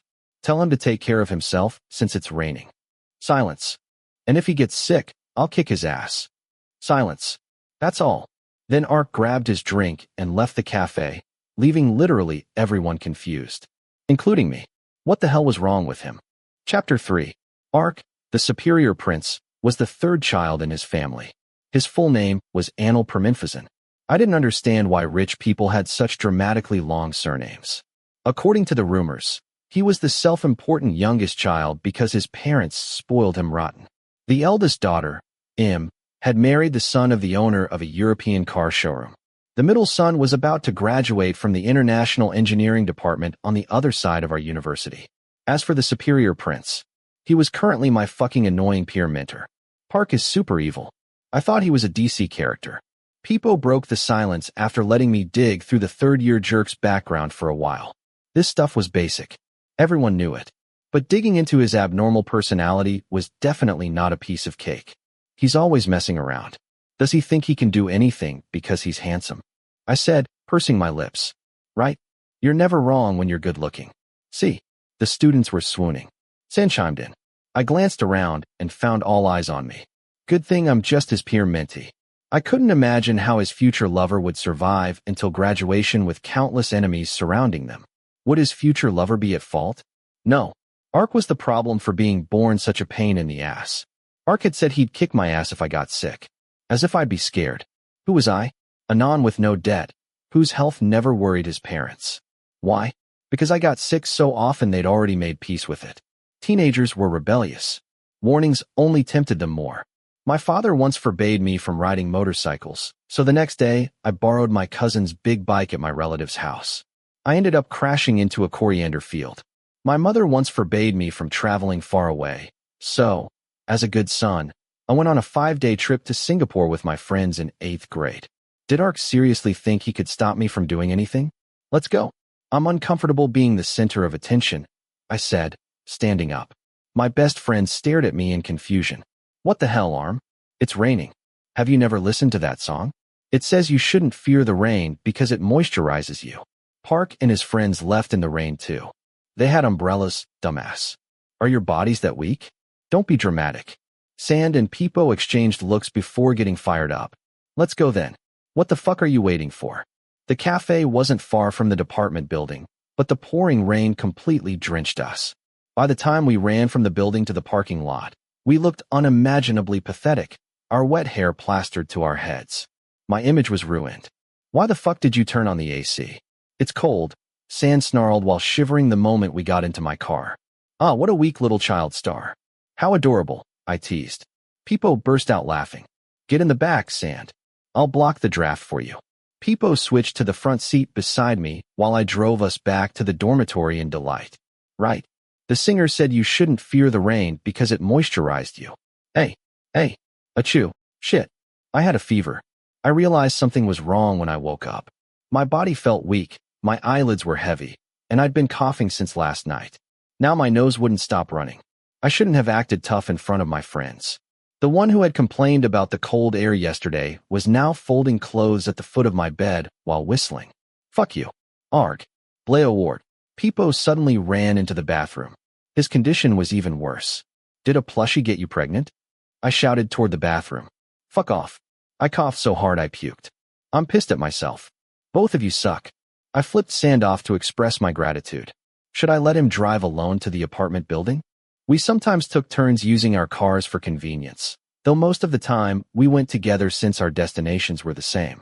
It depended on our schedules. For example, I drove these 2 days, and Peepo would drive tomorrow. We had planned it out already. We woke up early today for our morning class. At least we didn't need to dress up too much for school. Even so, using the bathroom every morning was a competition. Things took even longer when Peepo came over to our room.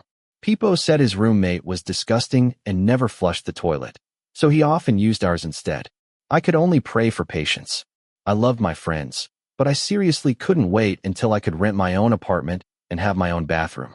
We ate breakfast at the kanji stall in the dormitory cafeteria before driving to the general building for a mandatory class. After 10 o'clock, we returned to our department building. My life was repetitive, but classes were never boring. There were always friends to tease and joke around with. Achoo, I sneezed again after holding it back for as long as possible. Every classmate turned to look at me. Why don't you go die before coming back to class? Sand asked. Was this how you comfort a friend? Fuck you. Just sleep like Peepo. Your body rests when you sleep. You won't sneeze. Right. I learned absolutely nothing today. I just changed sleeping spots from classroom to classroom. At noon, I dragged myself to the cafeteria with drooping eyelids. A short distance away, I spotted Jet and Yipun acting lovey-dovey while eating together. They noticed me immediately. Arm, come sit with us. Oh, I'm with my friends. There's space. Sand and Peepo can join too. And just like that, the three of us ended up sitting with the prince and princess couple. How's everything going? Studying okay? Yipun asked. Yeah, some things are new, so I'm still adjusting. I replied while quickly taking a bite of food. I needed to eat before snot started dripping down my face. That reminds me. I'll give you my notes from previous years. We share some subjects. Thank you. Jet, do you still have your old notes? Can you give them to Arm? Yipun asked her boyfriend. I gave everything to Ark already. All I've got left are my armpit hair and my smile. Gross. I really hadn't expected that from the campus prince. I'll ask Park for them. I quickly interrupted. It's okay, Yipun. Yours is enough. Ark still hadn't unblocked me. There was no way I could bring myself to ask him for notes. I had pride. All right then. By the way, are you sick? You look like you're about to sneeze. Your face is red, Yipun pointed out. Why was she this worried about her peer Minty? Just a mild fever. I got caught in the rain yesterday. Take care of yourself. Oh, Park. Come sit with us. Phew luck. Why was the superior prince here? My second-year peer mentor was way too friendly, waving him over enthusiastically. Ark smirked before walking toward our table with three of his friends carrying their trays. One senior sat beside me, while the superior prince took the seat next to his peer mentor. It's good you're here. Ark, Yipun and I were just talking to Arm about the notes, Jet said. Ark stared at me. Geez, I already said I didn't need them. Damn you, Jet. And, do you still have your calculus notes and the other stuff? Give them to him. I swallowed hard. Why was he staring at me like that? I'll check. You can contact Arm directly. Sometimes Yipun and I are busy. He can't. He blocked me. I exposed him immediately. I'd been waiting for the chance to complain so they'd kick him out of our gear code. Again? Are you addicted to blocking people? Jet asked while shaking his head. Hey. Oh. I'm not the only one he blocked. I asked in confusion. Ugh. When he first became our peer mentor, he blocked me online. He's still a pain in the ass. Last month he even used my girlfriend's face mask as an armpit mask. Holy shit. Someone like this actually existed? The superior prince looked completely unbothered as Jet exposed him. He just kept eating. Was I lucky or unlucky to have met him? I'd wanted to remove Ark from the gear code, but now it felt more like he'd remove us instead. Who the hell did he think he was? What are you looking at? Crap. I was in trouble. Nothing. Do you want the notes? I opened my mouth to answer, but the fever hit me again. The sneeze was about to escape. I held my breath desperately. The fuck is wrong with you? Don't scold him, Park. He's sick. Yipun. Why did you tell him? He was going to kick me to death to fulfill his threat. Achoo. Damn it. I lowered my head toward my plate and kicked Peepo's and Sand's legs for help. They did absolutely nothing except smile encouragingly at me. You ran in the rain, didn't you? Serves you right. Look at him. Not even a hint of gentleness toward anyone. It was urgent. You just wanted to piss me off. I got sick, so what? Right? You're sick now. What can you do about it? Idiotic move. Ouch. It felt like my heart had been stabbed by 1,000 knives. You blocked me. We shouldn't talk. Then stop annoying me. So what if I do? I'll block you for the rest of your life. Waya aoet. This motherfucker didn't even give second chances? He acted like I was the annoying one, as if he never annoyed me. Even someone as combative as me was defeated by his self-importance. Fine. Reset. I took a deep breath and tried to speak politely this time. Please unblock me. Ark slowly turned his handsome face away from his food and looked directly into my eyes. What did you say? Please unblock me. I'm just a freshman. If I do something wrong, you're supposed to give me another chance. Your snot is dripping. So annoying. And just like that, he ignored my heartfelt pleading. What a brutal way to end a conversation. Damn. Ark devoured his food like he'd been starving since his previous life. Once he finished, he drank an entire bottle of water and stood up. I'm leaving.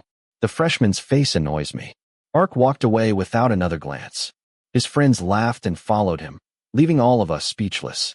Jet and Yipun comforted me afterward, saying Ark was always like this and I'd get used to him eventually. Humph. As if. The only good thing about him was his face. His personality was absolute trash. We finished lunch and split up once afternoon classes started. But my second-year peer mentor suddenly ran toward me, panting. Arm, take this. She handed me a white plastic bag. What is it? Medicine.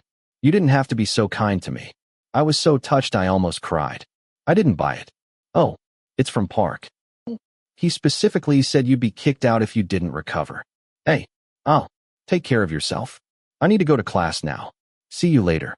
Yipun walked away in the opposite direction, leaving me holding the medicine bag from that guy. Honestly, I was stunned. He'd scolded the hell out of me earlier, so why? Why was he suddenly being nice to me? What exactly was I supposed to expect from Ark? Besides being the superior prince, my third-year peer mentor was completely unreasonable. I should stay away from people like him. It was a wonderful Friday. My best friends and I planned to watch a soccer match at a bar tonight. The team I would forever support was playing. Liverpool FC was the best. They lost 4-1 last time, but this time would definitely be different. Feeling hyped, I posted a photo of myself wearing my team shirt on Instagram for good luck. Arm01's post. This time Liverpool will win 35-0 for sure. I guarantee it. You'll never walk alone. Comments immediately flooded in from people supporting the same team and rival teams. CFSense comment. Amen. People Lovendall's comment. Are they playing alone to score that much? X_Envy's comment. Whatever. Yipun JP's comment. You're supporting Liverpool? Park supports the other team. Come on, Yipun. He blocked me already, yet Ark still haunted my life. Arm01's comment. At Yipun JP tell him my team will win this time. Yipun JP's comment. At Arm01 Park says you should wake up because you've been dreaming too long. Arm01's comment. At Yipun JP, we'll see who's dreaming. Yipun JP's comment. At Arm01 Park asks what you'll give him if you lose. Arm01's comment. At Yipun JP tell him I won't give him anything because I won't lose. Yipun JP's comment. At Arm01 Arm, I think you should talk to Park yourself. I'm tired. Damn it. The Instagram conversation ended there, but my line notification immediately chimed. It was none other than the second-year engineering princess, Yipun. This time she wasn't asking me anything. She only sent a short statement. Yipun's message. Park said he doesn't want to unblock you. End of discussion. The soccer match happened yesterday. Tonight, the Angel Gear Code was going to watch a movie together at the cinema. Jet would pay for everyone's tickets, which meant I was going to see Ark again. I was a little meek today because Liverpool FC had lost 0-3 last night. I'd cried at the bar. RRR.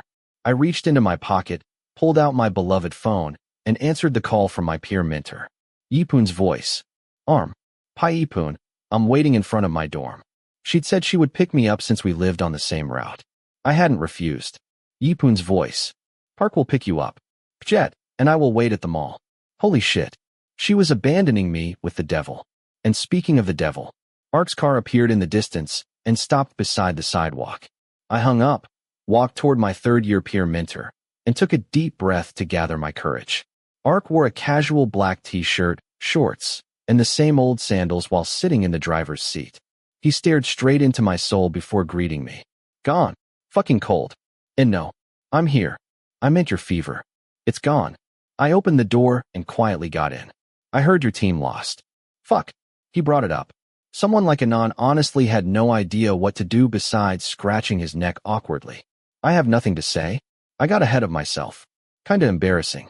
You're embarrassed? Winning and losing are part of competition. I didn't make a bet, so it's not stressful. 35-0, huh? You really got ahead of yourself. I would have smacked his head if not for the seatbelt.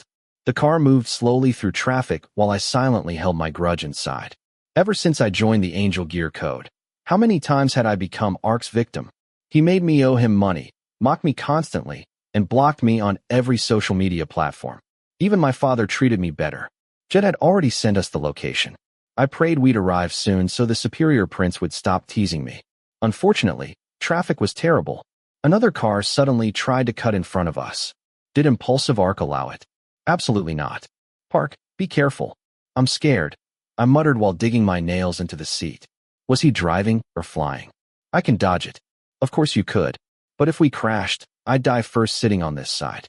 My life hung by a thread while my heart pounded in terror. Still, I endured it somehow.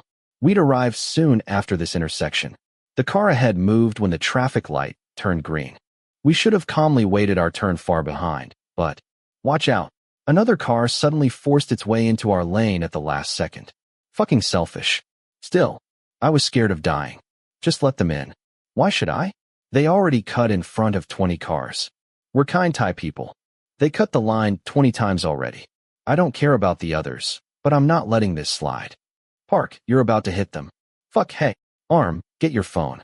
Why? Be ready to call the insurance company. Crash. Oh my god. Ark rammed into the other car hard. People outside immediately started shouting. Meanwhile, the guy beside me remained completely calm, as if nothing happened. He turned toward me and asked evenly, "Are you hurt?" "No. I just got startled." "Okay, I'll check the car." I stepped out and nearly fainted when I saw the damage. Ark's car was only slightly damaged. The other car was practically destroyed. They talked for a while to settle the issue. This was my first time seeing this side of him. Merciless. Ark refused to let anyone take advantage of him. Everyone had to follow traffic rules. If someone cut him off, he didn't mind wasting time calling the insurance company, who would pay for the damages. The other driver, obviously. They were the ones who forced their way in. I understood. I really did. But did he seriously have to fight for justice with me sitting in the passenger seat? My heart nearly exploded. The movie was canceled. Jet and Yipun came to pick us up while the insurance company took Ark's car for repairs. You're pale. Relax, Arm Park is always like this. That comfort wasn't comforting at all.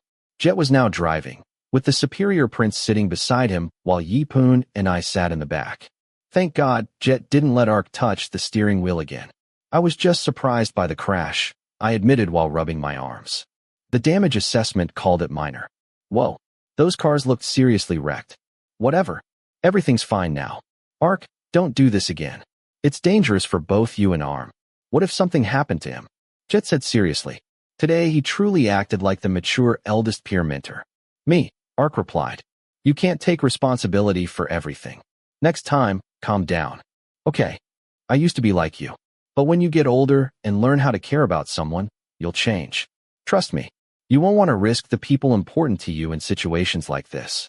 I wanted to applaud the oldest peer mentor. The superior prince remained silent. All right, enough serious talk. Since the movie's canceled, let's eat instead. The tension instantly disappeared because the second-year peer mentor got hungry. Jet drove us to a restaurant. We spent time eating, chatting, and continuing the welcoming tradition. Arm, do you know you're not officially part of the Angel Gear Code yet? Yipun suddenly asked. What do you mean? You need acceptance from all your peer mentors first. Each of us has different tests. As for me, you don't need to prove anything. I accept you exactly as you are. The engineering princess's words touched me deeply. I still remembered the marigold garland she'd placed around my neck that first day. Did I keep it? As if. I threw it away that same day because it smelled awful. You don't need to prove yourself to me either. You're the kind of little rascal I like, Jet added. I smiled gratefully at him. Park, what about you? I won't accept him. Phew, look. Those words hurt more than being blocked. Look at him casually picking coriander out of his food without even glancing at me. Be nice to him, Ark. Why should I? Tell me what you want me to do. The only way to handle this guy was direct confrontation. Ark slowly lifted his handsome face and narrowed his eyes at me. His gaze studied me so intensely that I swallowed nervously several times. What's your best quality? He suddenly asked. I rolled my eyes thoughtfully before answering. My looks. Don't you have a mirror at home? You've got bad eyesight. Don't blame the mirror.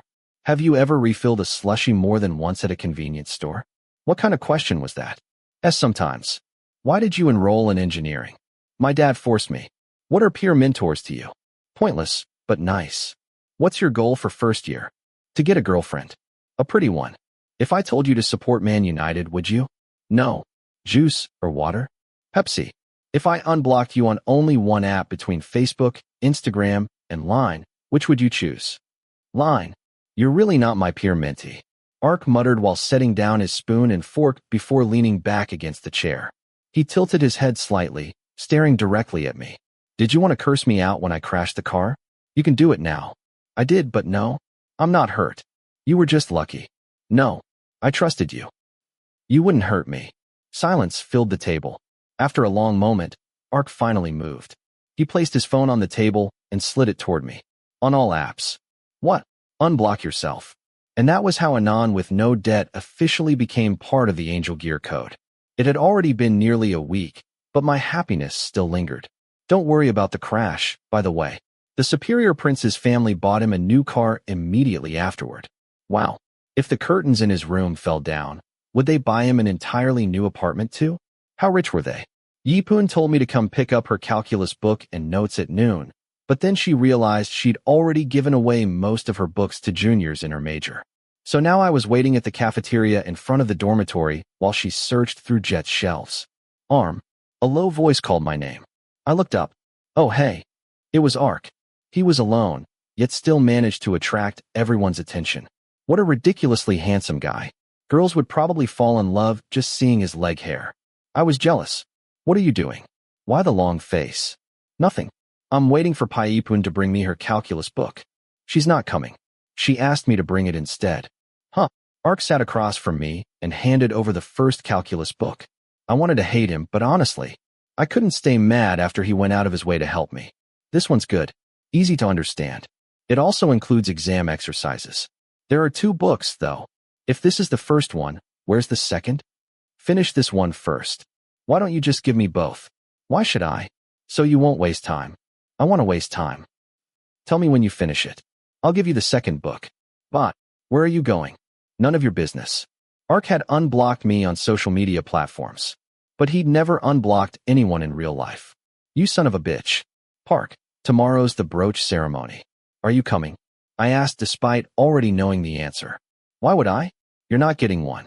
To make fun of me. What's the point? Just pay for the brooch and you'll get it like everyone else. Simple. And with that, Ark left. Once I got back to my room, I took photos of the notes and book before posting them on Instagram like usual. Partly to thank my second-year peer mentor for kindly helping me. Arm01's post. Thank you for this mountain of knowledge, at Yipun JP. P.S. Can anyone lend me the second book? A certain someone refuses to give it to me. Galarada's comment. Is that book good? I'll review it before exams. Yipun JP's comment. Anytime, my peer mentee. Wait, didn't Park give you the second book too? X_Envy's comment. A senior from environmental engineering said this book's good. I'll borrow the second one for you. Phi004's comment. I have it. Come to the girls' dorm if you want it. Ark_Annal's comment. I told you to finish the first one first. Ark saw the post already. Oh. He commented right after unblocking me. Arm01's comment. At Ark_Annal you might not keep your promise. JittiRain's comment. Ark_Annal's comment. At Arm01, then come get it at my place if you're that paranoid. Arm01's comment. At Ark_Annal no. You'll probably stand me up and give me nothing. Ark_Annal's comment. At Arm01 you'll definitely get something. A kick in the ass. Moron. He was so harsh toward his own peer mentee. Ark never spoke to me nicely. My head filled with curses, but I stopped myself from replying because I knew I'd lose anyway. I locked my phone and tried to distract myself with something else. Freshman life moved ridiculously fast. Every day passed in the blink of an eye. Besides studying, I spent nearly all my time hanging out with my dumb little gang. Peepo constantly visited malls to play claw machines, and sometimes I tagged along. Sand used to be addicted to games, but recently he'd changed for some reason. I suspected he was dating someone. I wanted a girlfriend too. Right now, though, I was just waiting until someone made my heart flutter. Then I'd make my move. Please line up to receive your brooches, a second-year staff member announced. I sighed while watching the ceremony gloomily. I hadn't passed. It was my own fault for skipping the cheering activities. At least my friends who failed too were here to comfort each other. But, hey, my peer mentor's taking me out for dinner to cheer me up. Same with Sans. Wanna come? It felt like I'd just been struck by lightning. My friends skipped activities too, yet their peer mentors lovingly offered to treat them to meals. What about me? Yipun was probably spending time happily with Jet right now without thinking about me at all. No thanks. I'm going back to the dorm. You okay being alone? Don't make it dramatic, puh. Just go. I waved them away. Okay. Call us if you need anything. I nodded while checking the time. It was already past 5. I decided to stop by the Student Association office to buy a brooch before heading back to the dorm. I could buy it myself without any ceremony. The brooch cost 120 baht. It became mine after I attended cheering activities exactly 3 times. Honestly, worth it. That thought comforted me slightly. I walked along the pathway while playing on my phone until a senior suddenly greeted me. Hey, I'm one of the photographers for the Engineer Cute Boy page. Can I take some pictures of you for the page? Ah, he looked familiar. After thinking for a moment, I remembered meeting him on interview day. Yipun had said only the two of us were admins of the page, so this photographer must have been part of her crew with a different role. We'd never properly introduced ourselves as page staff members because I asked Yipun to keep my identity secret. I guess that was why he wanted my pictures again. Please, we need to keep the page active. Actually, I didn't really want my photos posted there, but I couldn't reject him outright. Please help me out. Just a few pictures. One shot. Fine. That liar took 12 shots. Was that what he meant by one picture? Phew.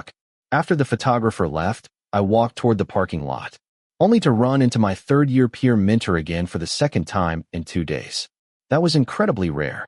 Normally, I only saw him once a week unless it was a group meal with the other peer mentors. Ark wasn't alone either. His group of friends followed behind him. He was already annoying by himself, but together they looked like an army of troublesome bastards.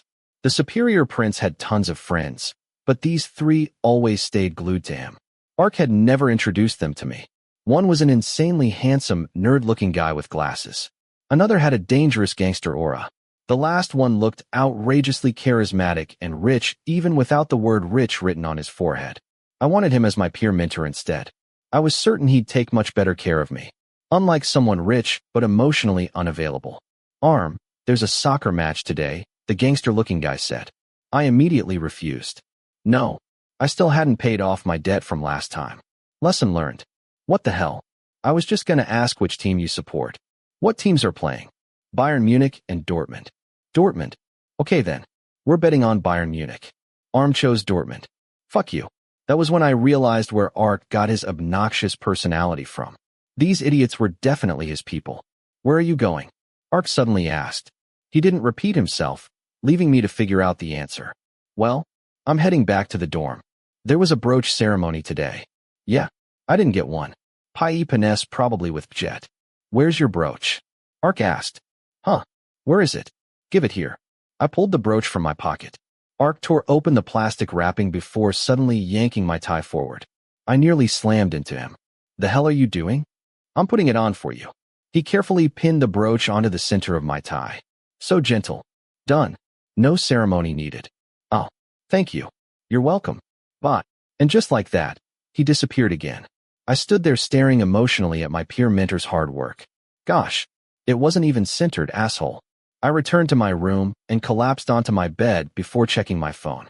The flood of notifications nearly annoyed me to death. As it turned out, they were all from the Engineer Cute Boy page. Yipun worked insanely fast. The photographer had only taken my pictures about an hour ago, and they were already posted. The response was surprisingly good too. 2,000 likes. And the shares weren't bad either. I read through the comments for a while, and the positive messages honestly cheered me up. Eventually, I jumped over to my desk and turned on my laptop to read everything more comfortably. Just as I thought. The page showed Yipun's Facebook account as the admin who uploaded the post.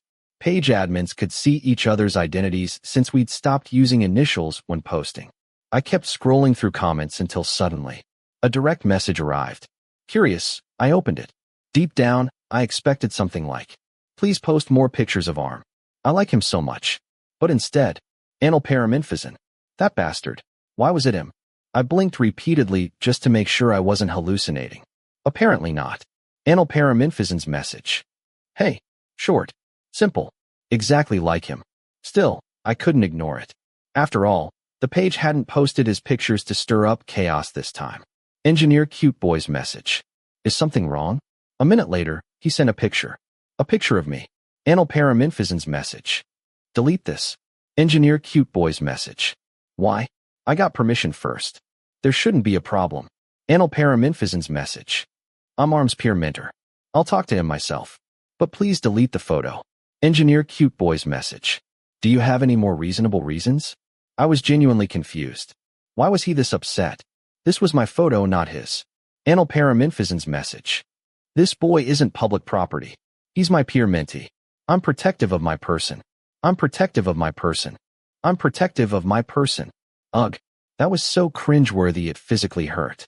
I sat there speechless while my hands somehow started shaking. Meanwhile, Ark kept sending messages nonstop. Anal Paraminthisan's message. Delete it now. Delete it now. Delete it now. Delete it now. Delete it now. Delete it now. Engineer Cute Boy's message. Okay. I'll delete it now. Why are you so protective of him? Anal Paraminthisan's message. None of your fucking business. Fuck you. If he was already this possessive over his peer mentee, then how the fuck was I supposed to find a girlfriend?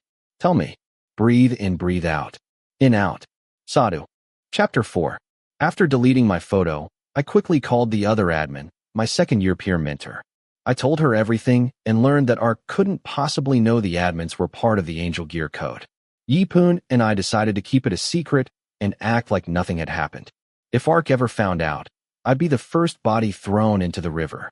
The thought sent chills down my spine, but I still gripped my phone tightly. Let me ask you something. Is the Angel Gear Code not allowed to be posted on public pages? I don't think so. I post Pjet's photos all the time, Yipoon replied immediately. Then why doesn't Park want my photos posted? If it's about criticism, that's my concern. I wanted to know his reason, but I was also afraid he'd yell at me if I asked. Perhaps it's because you're a freshman. Park might loosen up when you're older. I hope so. He's acting like my dad right now. Are you free tomorrow, by the way? Pjet wants to make up for the movie night cancellation last time. He'll also treat you to a meal since you didn't get the department brooch. I also didn't get the department gear. My voice trailed off. Fortunately, neither the university nor the department, including the senior groups, were overly strict about welcoming activities. If you participated, you gained new experiences. If you wanted to stay at the dorm and play games instead, that was fine too. And honestly, I love that. It's okay. You can still be cool without the gear. How did you feel when you received yours? Were you excited? I seized the chance to ask someone experienced. I cried that day. Was it that emotional? No. Park didn't show up, so Pjet gave it to me instead. Ugh, what a piece of shit. Fucking moron. I can imagine. Well, you can't force the superior prince. We chatted a little longer before hanging up. I continued my daily life as an engineering student the next morning. I studied, had lunch, and cleared my evening schedule for my peer mentors.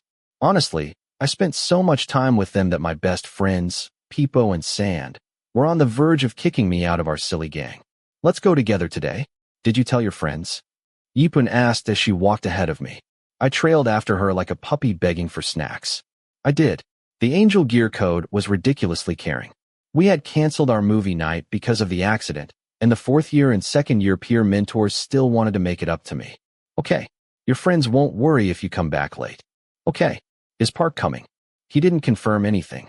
He said he had soccer practice after class, so I'm not sure. He could have just answered directly. I muttered. Don't expect too much from the superior prince. I was thrilled when I got him as my peer mentor too. Then I realized I'd made a terrible mistake. Yipoon laughed. She was absolutely right.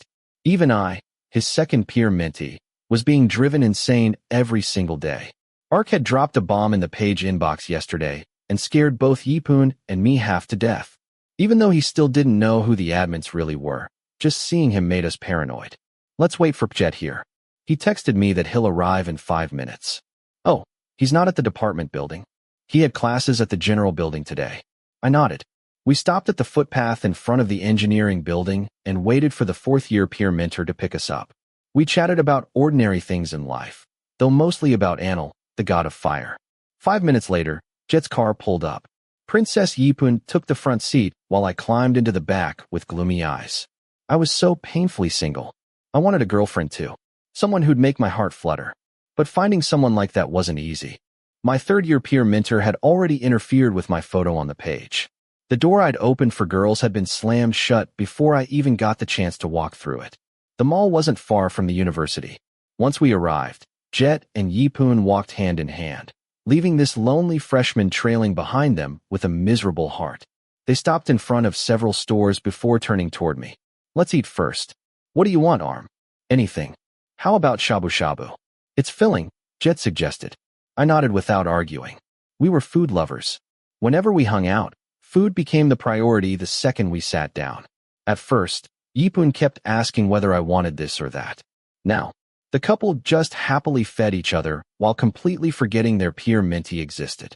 I was forced to watch them flirt for almost 2 hours before we finally bought the movie tickets and waited for the showtime. Then Jet suddenly said something insane.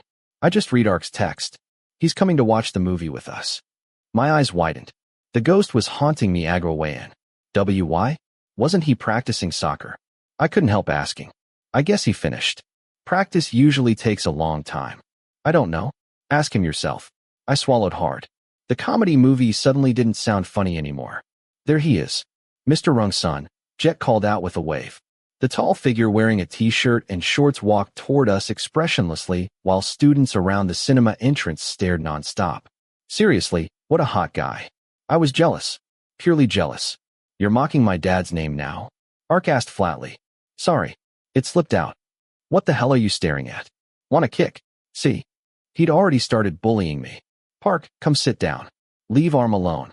I feel bad for him. The only girl in the group separated us knowingly. The tall guy sat beside me while Jet asked, Why didn't you tell us you were coming? It wouldn't have been a surprise otherwise. What a shitty answer. Didn't you have practice? I did. I left early because I love my gear code so much. Bullshit. You never cared about gear code activities. Last year you barely joined any meals. Why do you suddenly care? There's a troublemaker in the gear code now. I feel obligated to discipline him. Hearing that, I straightened immediately.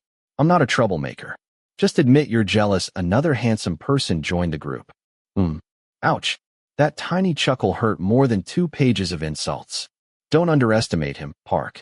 A senior already asked twice to post his photos on the department fan page, Yi-Poon said proudly. Ark, however, looked anything but proud. Shit. He glared at me like he wanted to rip my head off. Who asked you? Ark asked. A senior. Who? I don't know. Why are you asking me? Besides, the photo got deleted. Oh, that explains it. I was wondering why it disappeared. I was going to share it on my timeline and make my friends jealous, Jet interrupted. Yi-Poon and I exchanged awkward looks. Neither of us had revealed the truth. I guess someone asked them to delete it. It doesn't matter, right? Next time. Yi-Poon glanced nervously at Ark before continuing. We can ask the admin to post Arm's photo again. It's better without his photo. It'll ruin the image of the page. Whoa. You really underestimated me, Ark. There wasn't a single drop of gentleness in him. Now I finally understood the truth. He hadn't protected me from criticism at all. He'd just been worried about the image of the Angel Gear code. Fine then. Jet was the campus prince. Ark was the superior prince. Yi-Poon was the engineering princess. And me? The more I thought about it, the more bitter I became. Seeing no point in arguing, I excused myself. I'm going to buy another ticket and some popcorn. Don't bother. I'll do it. Go wherever you want. I pursed my lips at Ark. He never spoke to me nicely. Let's split up then. The movie starts soon, Jet said. We all separated for a while. I went to buy snacks while the other 3 headed to the restroom without waiting for me. We reunited again as we entered the dark theater. G9. I muttered while squeezing past people to find my seat. How annoying. Why did I have to sit beside Ark? Yi-Poon was so far away from me. Sit down. Or should I cut the ribbon first? Did someone piss you off? Why are you so angry? If I were angry, you'd be the first one to suffer. Why was he so freaking mean? I sat beside the tall guy, set my drink in the armrest, and hugged my popcorn bucket. I hoped the movie would start quickly because Jet and Yi-Poon were already lost in their own world. Meanwhile, I was in hell. The movie finally started after 20 minutes of endless advertisements. Silence filled the theater except for the movie's audio echoing around us. I genuinely enjoyed the story while absent-mindedly scooping popcorn into my mouth. You chew too loudly, the tall guy whispered near my ear. I turned and caught sight of his handsome side profile before lowering the noise. Apparently, that still wasn't enough. Ark glared at me again, so I switched from chewing to simply holding the popcorn in my mouth until it melted. Breathe in, breathe out. Every bite became exhausting. I was practically sweating. Noticing my miserable struggle, Ark suddenly grabbed my wrist to stop me from eating. With his other hand, he snatched the popcorn bucket away like a dictator. Hey, that's mine. If it's troublesome, don't eat it. But I liked it. Why did he always hurt my feelings? And his grip wasn't gentle at all. My bones felt like they were about to crack. I couldn't even focus on the movie anymore. For 2 hours and 15 minutes, I sacrificed one hand to my third-year peer mentor so he could control my popcorn addiction. Were you insane, Ark? I left the theater in a foul mood while the other two peer mentors looked confused. Meanwhile, the culprit walked happily with his hands in his pockets, completely shameless. What's wrong, Arm? Didn't you like the movie? Yipin finally asked. No, I just wanted to eat popcorn. Oh, why didn't you? You bought it before the movie started. Park wouldn't let me, I tattled immediately. As the youngest member, I absolutely had the right to snitch. The superior prince looked offended and quickly defended himself. When did I say you couldn't? I just told you to chew quietly. I did, but it didn't taste good that way. You were literally holding it in your mouth. Did he actually notice that? His nosiness worked even in darkness. I was terrified. That's what I mean. You stopped me. You looked tired of holding it there, so I offered a solution. Wasn't that nice? No, I wanted to eat it properly. I'll buy you another one. How many buckets? It's not the same. Popcorn tastes better during movies. When are you free then? What? My voice softened. Honestly, he confused the hell out of me. When are you free? Why? Let's watch a movie together. You can eat as much popcorn as you want. I'll even book opera seats. Deal. Deal. Let's go home. I turned toward the stunned couple and gave them an awkward smile. Apparently, I wasn't the only one who couldn't keep up with Ark's mood swings. First-year engineering students, this way ye. Get in line. Sophomores shouted through megaphones inside the engineering hall while hundreds of chaotic boys yelled and shoved each other around. We'd been called here after class without warning. I sat with Sand and Peepo while we secretly exchanged pictures of girls from other departments before the seniors confiscated our phones to restore order. By the time everything settled down, it was already past 5. I wanted ice cream. What a tragedy. You're here today because we need to announce an important activity next week. Sports Day? Everyone must participate. Ugh, hi. What the hell? The freshman groaned loudly before finally quieting down. It's the engineering department's reputation. We've won for generations. All expectations are on you now. The upperclassmen can handle the expectations. Freshmen are exhausted. Theme complained. Damn. The engineering prince had finally spoken up. He must have truly been exhausted since the prince and princess competition had only ended recently, and now sports day was starting. Don't complain, Theme. You have the engineering prince image to maintain. Not anymore. The contest is over. Somebody shut him up. Luckily, the prince and princess don't have many duties. You mainly join the parade. Everyone else, though, has plenty of responsibilities. Let's introduce the heads of each team, starting with the cheerleaders. Woohoo! I yawned while listening. Obviously, they were selecting first-year cheerleaders first because every department competed annually. The basketball captain introduced himself, then the table tennis team leader, then the swim club representatives. Their speeches sounded like lullabies until someone suddenly stepped forward. Kai Aawia. The sudden wave of screaming instantly drew my attention. A tall, fair-skinned guy with an infuriatingly familiar handsome face stood at the front. I'm from the engineering soccer team. We need multiple new members this year. Can girls join the team, Park? Kai Aawia. I'm sick of freshmen. But, Park where at? The sophomores and seniors rushed toward him immediately. His patience was unbelievably low. He was literally about to leave after being teased for a few seconds. If blocking people in real life were possible, I was sure he'd block all freshmen. He's my idol, Sand whispered. I snarled. Why? He's a pain in the ass. You don't understand artistic guys. I slapped my forehead. Couldn't my friend tell the difference between those words? Anything else, Park? I ignored Sand and looked toward the front. Well, anyone interested can apply. The team members are at the back. Ark slowly swept his gaze across the room until it landed directly on me. Tada. What's Arm's duty? What? Why did you mention me? Goosebumps spread all over my body. Arm doesn't have a duty yet. The cheerleaders selected him, though. Can you cancel it? Pardon. Arm already has a duty. He'll take care of the soccer player. I immediately relaxed. Thank God. I didn't want to become a cheerleader. Sure. You mean the soccer team, right? The tall guy shook his head. Just his peer mentor. Kaiawea. I'm jealous of his peer mentee. Don't envy the boy with no debt, everyone. Ark was a freaking dictator. The most extreme disaster in my life. If he ever lowered his guard, I'd call Mr. Rungsun and ask him to discipline his son personally. Having been assigned this glorious mission, I devoted myself completely. Every day after class, I visited the soccer field intending to take care of the superior prince with all my heart. But Ark never showed up. He remained invisible until the final moment. We finally met again during the first soccer match between engineering and science. It was basically a warm-up match. Our grandstand was completely packed, including the cheering squad and Ark's fangirls holding giant signs with his name on them. To be fair, Ark looked cool today. I couldn't stop watching him while the team warmed up. I wished I were that popular. My mother would have bragged about me to her boss for decades. "What the hell are you doing up here, Arm? Get down there and bring them water," Peepo snapped, pulling my attention away from the field. Sand and Peepo were part of the cheering squad. Their job was simply to chant and clap during the game. No, plenty of people are already taking care of him. Just look at all the students surrounding the field with water bottles like ghosts haunting him. Ignoring every single one of them, Ark suddenly looked toward the stands. Kaya, Park, isn't that engineering's park? Who's he looking for? Could it be me? Oh, Ark lifted his hand briefly. I looked around in confusion. Nobody responded, so I pointed at myself. Ark nodded. Come here. Who's he talking to? I knew it. Unable to refuse, I squeezed through the crowd while everyone stared at me from head to toe. Oh, it's Arm. His peer mentee. What a relief. Everyone sighed with relief and smiled again.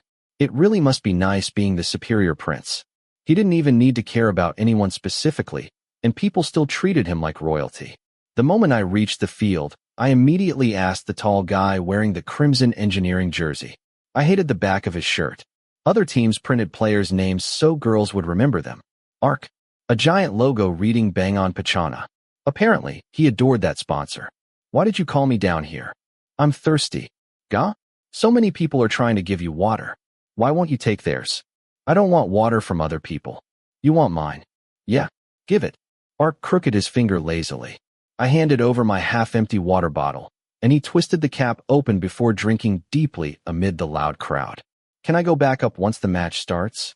Sure, but you have to be here when I come back. Then I'll have to keep running back and forth. I'd originally thought this duty would be easy. I definitely didn't want to sit beside the field awkwardly among players I barely knew. Are you stupid? Just sit beside the field the entire time. Ouch. My 2,036,514,035th nerve snapped. Yeah, sure. How could I go anywhere else after you said that? I glanced at the field once the whistle signaled the start of the game. Do you need anything? You'll be tired after the match. I can go get it. I want a clownfish in a glass jar. A clownfish, my ass. Not funny. Then a blessing. I hope you lose. I'll definitely win. You always support losing teams. Fuck you. What do I get if I win?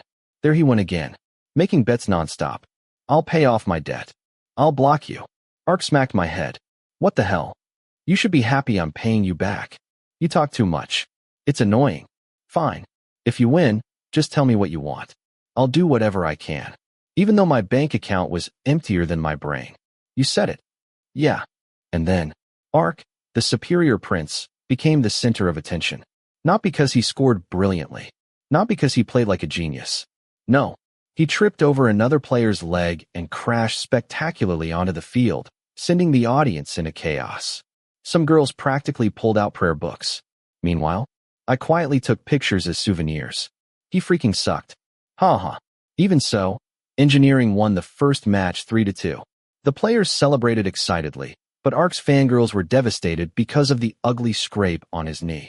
The tall guy limped toward the sidelines while the first aid volunteers rushed over frantically. They looked desperate to treat him. I watched from afar, unable to push through the crowd. Does it hurt, Park? Please don't crowd him. It's fine. Just a scrape. Even then, he staggered dramatically while everyone fussed over him. I watched every movement carefully. Should we clean the wound? Someone already did. No, Ark. You're still bleeding. It's fine. Thanks, everyone. I listened to the argument between Ark and the volunteers until the injured guy suddenly limped toward me with that irritating smirk. Was he Captain America or something? Treat my wound, Ark said calmly. Why are you bothering your peer mentee? Someone protested. The first aid volunteers and dozens of fangirls all stared at me. And naturally, the responsibility landed on my shoulders. I want to bother my peer mentee. Got a problem? I'm not good at this. Of course you aren't. You study engineering. Just do it. Ark collapsed dramatically onto the camp bed while everyone moved aside for me to serve the superior prince. Hurry up. It fucking hurts. Liar. You weren't complaining when you walked over. It didn't hurt then. It hurts now. Let me see. I leaned closer and examined the scrape. It wasn't even deep. Just bleeding dramatically. I applied ointment and stuck on a bandage. Lucky for you, I'm skilled. Otherwise, they might have amputated your leg. You brat. Ark lowered his voice before ruffling my hair into a tangled disaster again. Why did he love messing with my head so much? Done. Go celebrate with your friends. His gang was already devouring layered coconut sweets nearby. Yeah, thanks. Leave it there, I joked. Leave it where? In your heart. I don't think I can. It's a complete mess in there. Fuck off. I cursed and flipped him off repeatedly, but Ark remained shameless. Whistling happily, he walked away to celebrate the victory with his friends and layered coconut sweets. He teased me even after I treated his wound. Who would understand my suffering? Boo. After helping clean the field, attending a meeting, and organizing schedules, I finally returned to the dorm around 8. At last, I collapsed in my room and began endlessly scrolling through social media. Naturally, the first app one opened was Instagram. Nothing interesting appeared on my timeline except the superior prince. Ark didn't even have many followers, but all 220 of them were apparently gathered in his comments. He had posted a picture of the bandage on his knee. Why was everyone freaking out over this? Ark_Anal. The person who treated this wasn't gentle at all. He was insulting me again. Moron. Then I read the comments. Why we Vipa? Park, who treated you? Fawn0071. Wasn't it Gnome Arm on the sidelines? He's cute. Ark_Anal at Fawn0071. How is he cute?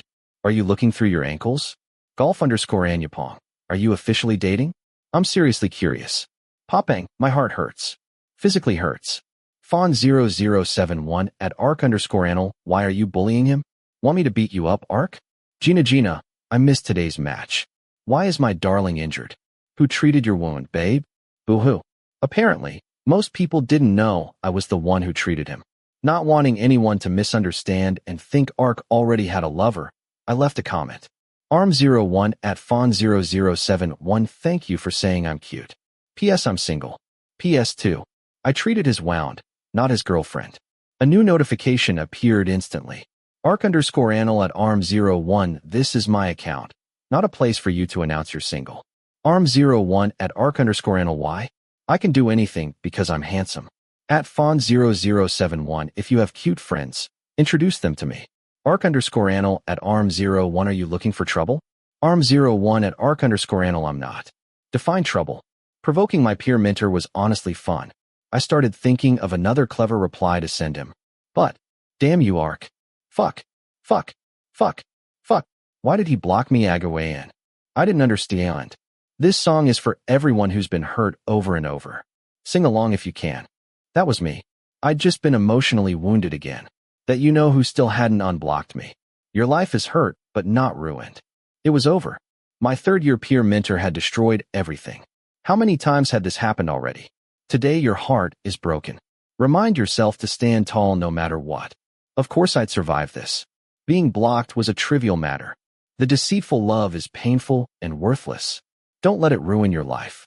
Say that again. I shouted dramatically before Peepo smacked me in the head. What the fuck is wrong with you? Are you possessed? Peepo asked. We were at Bangon Pachana, the famous bar hidden deep in an alley. After visiting it with Ark before, I'd fallen in love with the relaxed atmosphere. So tonight I'd invited nearly a dozen engineering friends to drink ourselves senseless. Everyone was stressed from classes and sports day preparations. And me? I was stressed because I'd been blocked for the millionth time. So tonight we were going all out. Hey, order whatever you want. Your treat, Pleam? No, I'm just saying. We'll split the bill. Fuck off. You suck, Pleam. This one's on me. 2 bottles of 40-degree rice whiskey. What a man of culture. I was impressed. Cheers. Drink it all. We can order more. We drank and enjoyed the atmosphere until time disappeared completely. Before I realized it, the bar was nearly closing. I sat at the table with blurry eyes. Some people were dancing with girls. Some had pissed themselves. Some were unconscious. It felt like we'd turned the bar into a dormitory. Then suddenly, Peepo screamed like the world was ending. Sand rushed inside and yanked me upright. Arm. Come help Guy. What? What happened? He's getting beaten up. Hurry. My drunken haze disappeared instantly. I staggered outside behind the bar with everyone else and found Guy in terrible shape. Why did you do this? I'm calling the police, someone shouted while grabbing Guy by the collar and punching him. Fuck. Your friend started it. You could have talked this out, I interrupted. The senior glared at me. I tried. He kept flirting with my girlfriend. This isn't even enough. Shit. Plot twist. My friend was wrong. Would this have happened if your girlfriend hadn't flirted back? Nut shouted aggressively. You motherfucker. Bam. Holy shit. At that moment, friendship mattered more than truth. Before I could think properly, our entire electrical engineering group charged at the seniors. Chaos exploded everywhere. Complete madness. Even I didn't know what to do except desperately try to separate people. Unfortunately, I had underestimated my bad luck. Crack. My head exploded with pain. Something smashed into it hard enough to blur my already dizzy vision further. I staggered and collapsed to the ground with absolutely nobody there to catch me. Naturally, nobody was sober enough to help anyone else. Arm. Hey, Arm. I heard ringing in my ears and distant voices calling my name as my eyelids finally closed. Bang on Pachana. To the atmosphere. And our beautiful friendship. He's awake. I squinted at the fluorescent hospital lights overhead. My temples throbbed painfully. When I tried touching my head, someone grabbed my wrist immediately. Don't touch it. P-Arc. I recognized his voice instantly. Who wouldn't recognize the man who blocked them regularly on Instagram? Good thing you survived. I almost called a monk to chant funeral prayers. I ignored his teasing while trying to remember everything. Before blacking out, I'd been fighting behind the bar. And now, the smell of disinfectant made everything obvious. Did you bring me to the hospital? No. This is hell. Even when I was injured, he still messed with me. He helped me sit up. All my peer mentors were here. But my friends were gone. What happened? This happened, Yipun explained. Ark's friends saw you guys fighting the seniors, stepped in to stop it, and noticed you were injured. Ark rushed over and brought all of you to the hospital. Some things still didn't make sense. What about my friends? Park already sent Puh and Sand home. The others got treated and left. The one who was beaten badly is still in recovery. What about the seniors? At the police station. Your friend will also have to deal with penalties after he recovers. I almost covered my face in shame. Then I turned toward the brutal superior prince. He looked furious. I didn't know what else to do except. Sorry. You know what you did wrong? Ark asked. He sounded exactly like my father. Not wanting to argue, I admitted it immediately. Yeah. Explain. I went to a bar and got into trouble with my friends. You deserve that injury. Don't go there if you can't protect yourself. If something happens, run and ask for help. Don't involve yourself in fights. What if something terrible happened to you? Idiot. Wow. That lecture was so long it felt like it came from another universe. I know I was wrong. If you're still angry, just yell at me. Don't hold back. Ark stared at me silently. I looked at him cautiously. You're really troublesome, huh? Is that an insult? Yes. Remember it. Feeling better now. Yeah.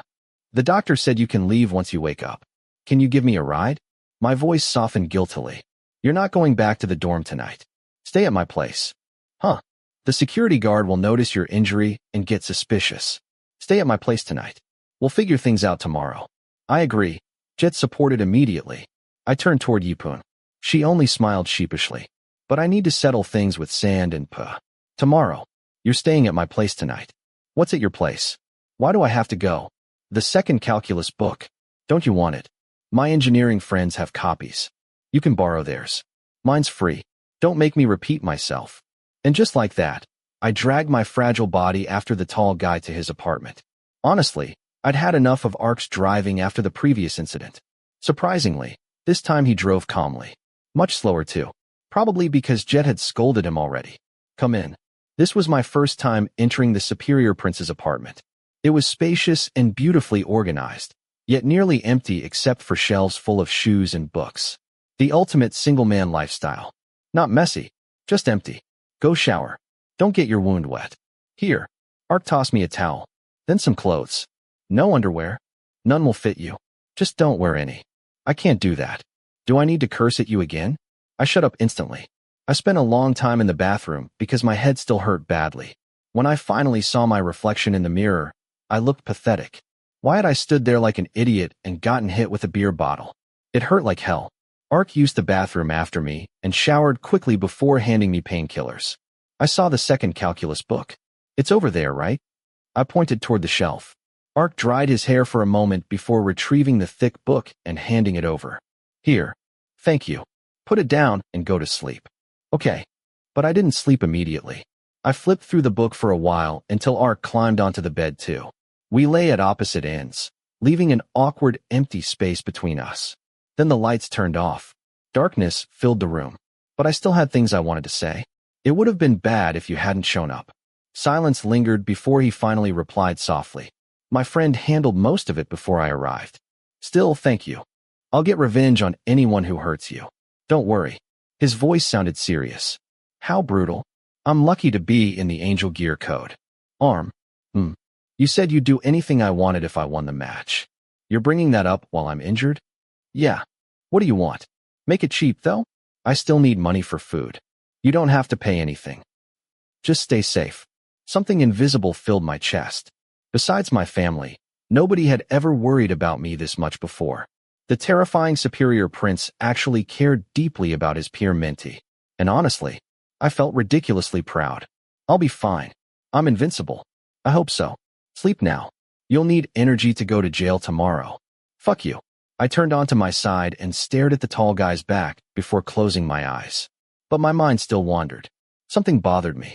I needed an answer immediately. Hey, does the second calculus book belong to someone else? What? Ark muttered sleepily. I looked through it earlier. There's a note written inside. Well, yeah. No. I mean, it looked like you wrote it for someone.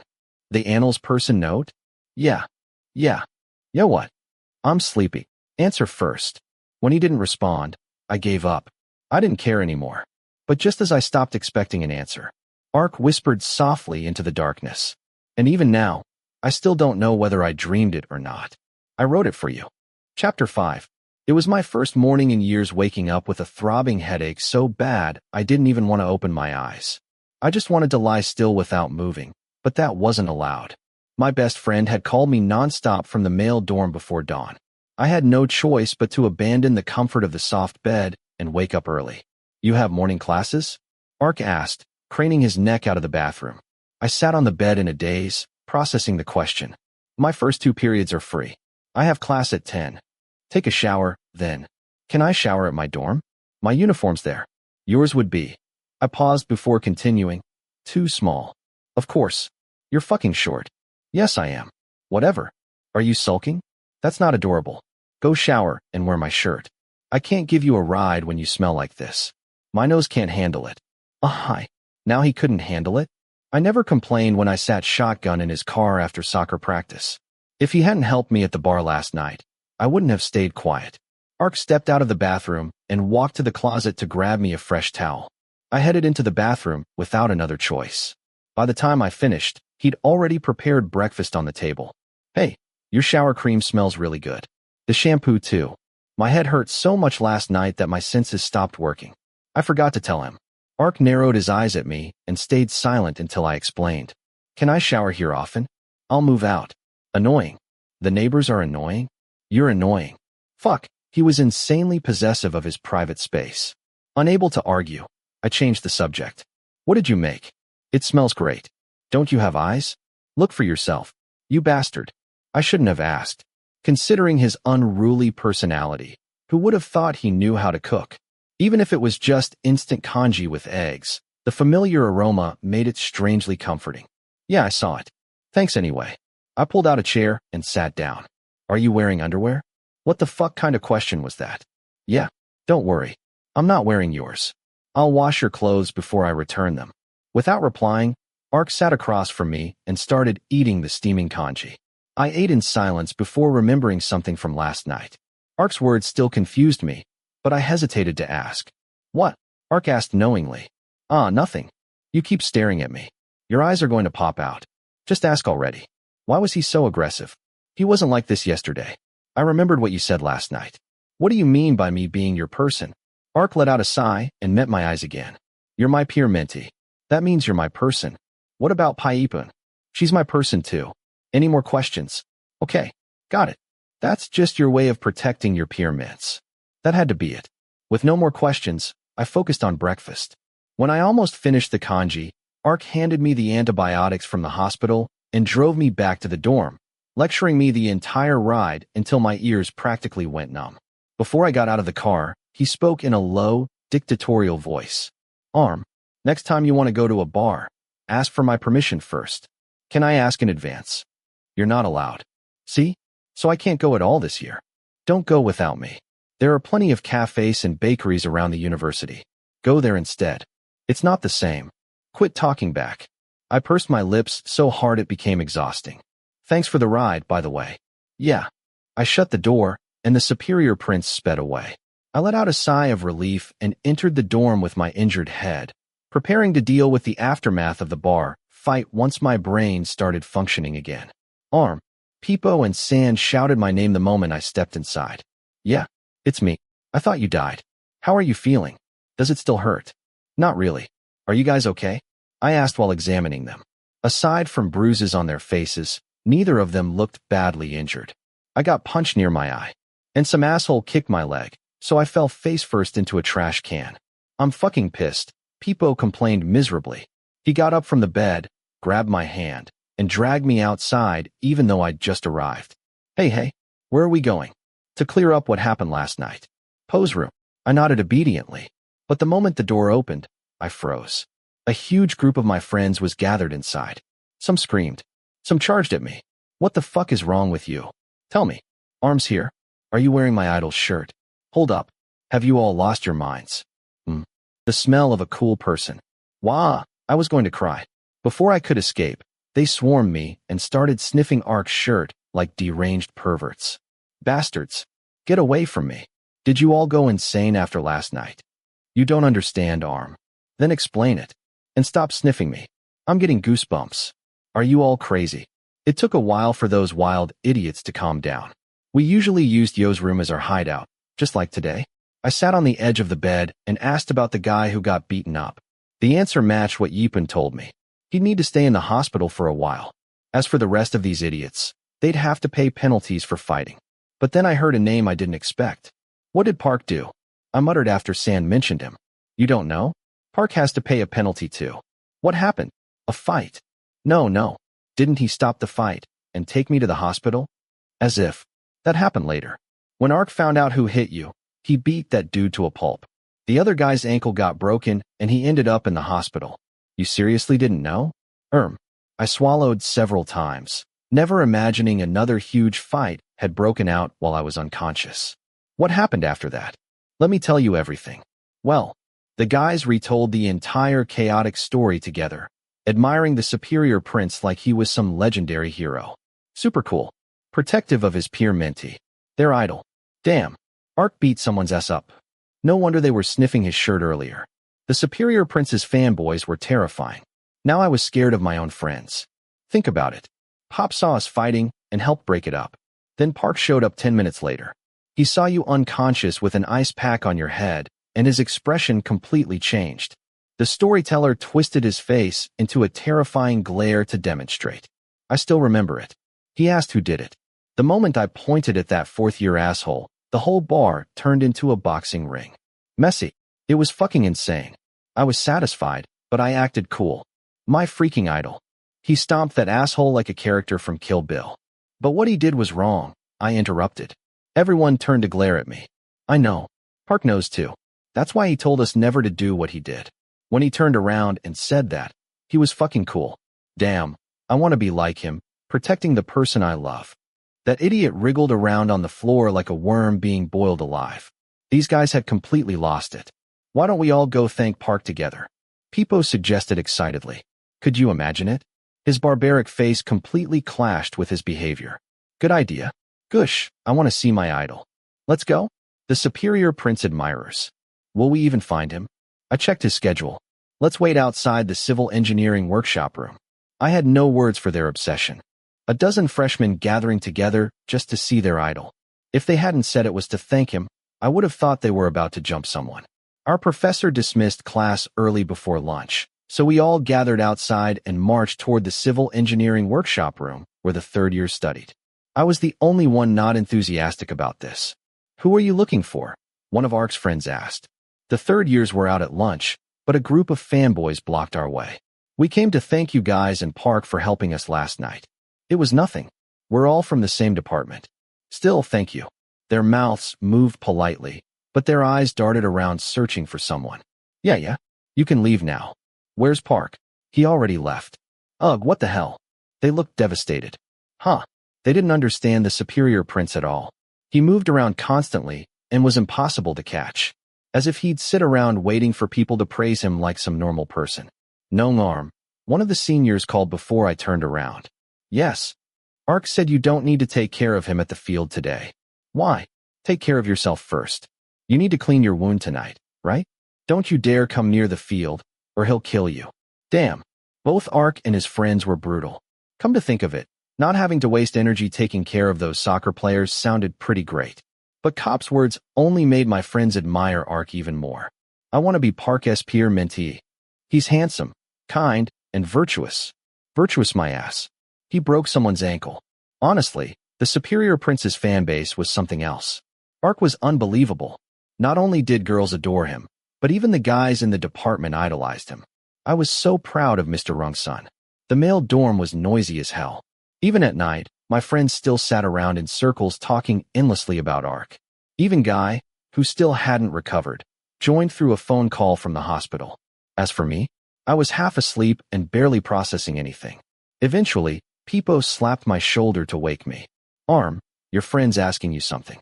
Are you listening?" "Huh? What?" "We want to know how to make Park accept our friend requests on Facebook and Instagram." "Why are you asking me? He still hasn't unblocked me on Instagram."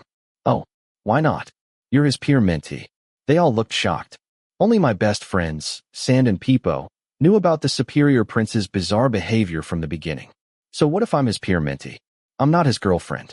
If he ever gets one, he'd probably block her too whenever he gets annoyed. The guys looked devastated. "See, even you couldn't accept that. Park is fucking." Before I could finish, they interrupted together. "A fucking idol. Shit. What a plot twist." It felt like we weren't even talking about the same person anymore. I listened to their exaggerated praise until 2 in the morning before finally returning to my room. For fuck's sake. My first class tomorrow was at 8. The moment I entered, I saw a text from my second-year peer mentor inviting me out for ice cream tomorrow evening. I just hoped Ark wouldn't be there. "Look at you. Why the long face now?" Sand asked, peeking over from the opposite bed. "Pai Panes treating me to ice cream tomorrow." "That's great. Why the hell are you sad?" "How could I not be? Pai Poon will definitely bring Pjet, and Pjet will definitely bring Park." "Why are you scared of him? He's always picking on me." "You're his peer mentee. Obviously he cares about you." "Oh really? Then why did he block me?" "He still hasn't unblocked me. He even blocks his own peer mentor." "Who are you supposed to ask for justice from?" My best friend's words stunned me. Right. I was just a troublesome peer mentee. Why would he care? Not to mention Ark seemed to have issues with every living creature on the planet. Why was I so hung up on this? "Hey, why don't you block him back?" Should I? I asked hesitantly. "Get revenge. If he can block you, you can block him too. He hasn't blocked your phone number or Facebook, right? Do it." "Is that a good idea?" "Definitely. Teach him not to mess with you." The encouragement got me fired up. I thought about it for several minutes. What should I do? Finally, I grabbed my phone and blocked Ark everywhere like Sand suggested. "I hope he realizes he shouldn't block me anymore," I muttered. "It'll work. Even if he's my idol, you matter more to me." "Thanks a lot, man. Go to sleep. You need to wake up fresh tomorrow." And I really did wake up refreshed. All my worries were gone, replaced with anticipation. I was fucking curious about Ark's reaction. Was he bothered like I was? Unfortunately, we didn't cross paths during the day. I had no clue how he felt. I'd have to wait until tonight's ice cream meetup to find out if he showed up. Yipun chose a famous ice cream shop near the university. Most of the customers were students from our school. When I entered, I found my second-year peer mentor and her boyfriend already seated. "Hi, Paipun." "Hi, Jet." "Hey, how's the wound?" Jet asked worriedly. "It's much better. It doesn't really hurt anymore. The stitches will come out soon." "What a relief. Order whatever you want." "Jet's paying this time," Yipun said with a smile as she slid the menu toward me. "I want this one." Okay, I'll write it down. When's Park coming? My steel heart started racing at that sentence. It wasn't a big deal. I was just deeply terrified of him. Don't worry. The whole shop will react when he gets here. I nodded in agreement. Every time Ark appeared somewhere, people got excited. His popularity was honestly terrifying. A little while later, our medium-sized ice creams arrived. We chatted about classes and endless department activities until, the entire shop stirred. I looked away from my ice cream because the most important person had arrived. Park, over here, Yipun greeted cheerfully. The superior prince walked over with a blank expression and sat beside Jet, deliberately leaving the seat next to me empty. What's with you? Why are you squeezing between me and my girlfriend? Jet complained. I want to sit here, Ark replied flatly. I still couldn't tell whether he was angry, happy, or thinking about something. His expressions were impossible to read. Go sit next to Arm. No response. It's okay. It's warm here. Order whatever you want, Park, the engineering princess said, desperately trying to smooth things over. I watched Ark flip through the menu before Yipun suddenly smiled at me. Do you want anything else, Arm? Park can write it down for you. Ah. Before I could answer, the tall bastard interrupted. Who are you talking to, Yipun? Arm.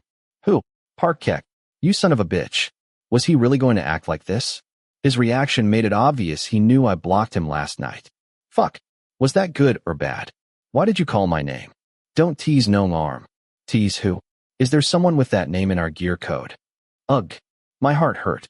Did he do something wrong? Let's just talk it out today. The angel gear code shouldn't fight, Yipun whimpered. Jet sat beside her trying not to laugh, which only confused me more. No one did anything wrong. Then why won't you talk to Arm? I can't see him. Yipun, can you see him? Wah, Park. Ark never reflected on himself. Somehow he turned everything around and made me the guilty one. What else could I do except admit defeat? You blocked me first. Why can't I block you back? I wasn't about to expose Sand for encouraging me.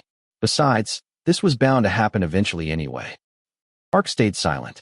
I sulked while awkward silence filled the table. Honestly, getting hit in the head hurt less than this. I admit I was wrong, but you blocked me first for no reason. You flirted with my friend. Huh. Ark finally spoke. Yeah, it was just a joke. Why are you so possessive of your friends? Ah, okay. I get it. I won't joke like that with your friends again. Will you unblock me now? When I feel like it. In this lifetime or the next. Ark looked up from the menu and met my eyes. We'll talk once you stop messing with me. I don't want to eat anymore. This kid is annoying. Oh, bye, Jet. Bye, Yipun. See you at the field. And just like that, Ark left. I was completely confused. Was the superior prince secretly an alien? I thought we'd talk things out, but somehow I still managed to piss him off. I seriously didn't know how to handle his temper. It's okay, Arm Park's always like this. You'll get used to it. Yipun comforted me, patting my shoulder. I poked at my ice cream and nodded helplessly. Don't overthink it, Jet added. Yeah. No one's ever done something like this to him before. Of course not. Who would dare? I wouldn't have done it either if someone hadn't pushed me into it. So scary. When did you block him? Last night. Around 2 in the morning. Yeah. He texted me at 2:30. Jet slid his phone across the table. The screen displayed a Facebook conversation between him and the superior prince. Anil Paraminphazon. Jet, call Arm. Jet Jesada. We'll talk tomorrow morning. Anil Paraminphazon. Do it now. Tell him to unblock me. Sweat immediately formed on my forehead. Jet Jesada. What's wrong? Anil Paraminphazon. He blocked me. Jet Jesada. You blocked him first. Anil Paraminphazon. It's different. Tell him for me. Jet Jesada. Okay. I'm inviting him for ice cream tomorrow. I'll tell him then. Or you can tell him yourself. Anil Paraminphazon. No. Now. Jet Jesada. Ark. Anil Paraminphazon. Call Arm. Call Arm. Call Arm. Jet Jesada. Ark. You've lost it. Anil Paraminphazon. Call Arm. Jet Jesada. He's probably asleep. Why should I call him? Anil Paraminphazon. Call Arm. I was confused. Sometimes he acted like he didn't care about me at all. And then suddenly he acted like he cared too much. Maybe that was just the superior prince's personality. The tension from all the blocking continued until the next soccer match. Even though I'd already unblocked Ark everywhere, he still avoided me. Every time we crossed paths, he acted like I didn't exist. But today, avoiding me was impossible because I had to take care of the players. Park, Here's your water. Yeah, thanks. I'd been completely replaced. Didn't he used to say he wouldn't drink water from anyone else? Now all the students from the male dorm abandoned their own duties just to bring water and sports drinks for their idol. After the bar incident, Ark helping his juniors became famous across campus. Soon, freshmen from departments other than electrical engineering became obsessed with the superior prince too. The match started 10 minutes later. The engineering team attacked relentlessly. The atmosphere was louder than ever because the dorm fanboys screamed Ark's name harder than the girls did. The girls in the stands scratched their heads in confusion while those idiots danced around at the sidelines yelling, Ark! Ark! They screamed even when he was just dribbling. They praised his graceful posture even when he tripped and fell. Even when he simply jogged across the field, they acted like he was the coolest person alive.